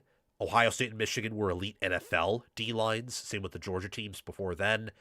Alabama in 2020 was an elite college D-line, same with LSU. Clemson teams that won it all had elite NFL D-lines. Having a high level, at minimum college defensive line, if not NFL one, is probably one of the biggest predictors of winning it all, on top of having a quarterback who can realistically be top 10 or top 5 in efficiency. Those are probably the biggest indicators of who's going to win it all. Oregon has that at quarterback and on the defensive line with Tuioti, Uiagalelei, Alexander, and Washington. The best D-line in 2026. They return all 4 starters, all of whom are NFL players. Other teams that will be in that category, Georgia, if they pan out, Indiana, if they pan out. I would say Texas, if they pan out. There aren't many other teams who I think can even be in the same stratosphere as this defensive line. And this D-line is the most proven out of all of them. I mean, maybe Miami, for example, could be in that conversation. A bold prediction I have for Oregon pretty early is that they will have the deepest wide receiver room in 2026. It might be the most talented, too, if you think about it. With Jalen Lott, Iverson Hooks, DeCorian Moore, Jeremiah McClellan, and Evan Stewart, if they're healthy, if they progress from where they were last year, you could have multiple 1,000-yard receiver caliber receivers, but because they're all stacked in a room, they only get, say, 500, 600, 700, 800 yards because it's just such a deep room. How they've been able to assemble a room that is that talented and star-studded is beyond me. And that should really help Dante Moore take a next step in 2026. This should be, if the coordinators just replace what left. So Mehringer replaces Stein, if Hampton replaces Lupoy, this should be Lanning's best offense and also his best defense that he's had in his career with the Ducks. If Lanning is able to have a 2023 caliber Oregon offense with a defense that Oregon had last year, or a slightly improved or just improved defense that Oregon had last year, they will be the favorite to win it all. Much like if Texas has the offense I think they will, combined with a much improved defense compared to last year, a 2024 level defense, which is, close to 23 Michigan, 24 Ohio State, then they will be the favorites to win it all. I just think there's so much value on these teams, and I can't process how they aren't the favorites to win it all. Like, it should be those two in terms of odds. If I personally had to choose a team that might be favored over one of them, just because Indiana did it with insane coaching, it would probably be them, especially since I think they'll probably have the number one defense or something very close to it. And their D-line should be insane. Same with Oregon's, and Texas could be that. But these two teams, their floors, their ceilings, their coaching staffs, the fact that they're oh so close, the fact that they have the two best quarterbacks in the sport, I think they should be the favorites to win it all. And I do have a hard time and kind of a tough time seeing so many people not have one of these teams ranked number one. I'm kidding you not. I have not yet seen a preseason power rating or a preseason ranking that has one of these teams number one. That is bonkers. That's heresy. We have so much diversity of thought in the world of college football to where someone should have one of these teams at number one, with their rosters, with their staffs, with their portal moves, with their recruiting, with their development. They deserve it. I think one of these teams is going to be the number one team this coming season. I will give a teaser to my top 25, and I will link that right now, top right corner of the screen, and say that will be Oregon. Find out who else is in my top 25, and also where I have Texas, where I have these other top-end programs, and which of them could usurp Oregon or Texas by clicking that link. Okay, we are almost done, but I really only have 11 minutes left. So it's like, do I...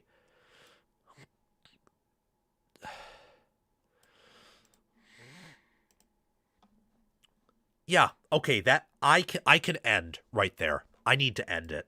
I've gone on too long. Arthur Smith's going to take at least 5 minutes. The Big Ten schedule release will take 10, 15. I only have 11 minutes before I have to go to my meeting. So, guys, this is such a long show.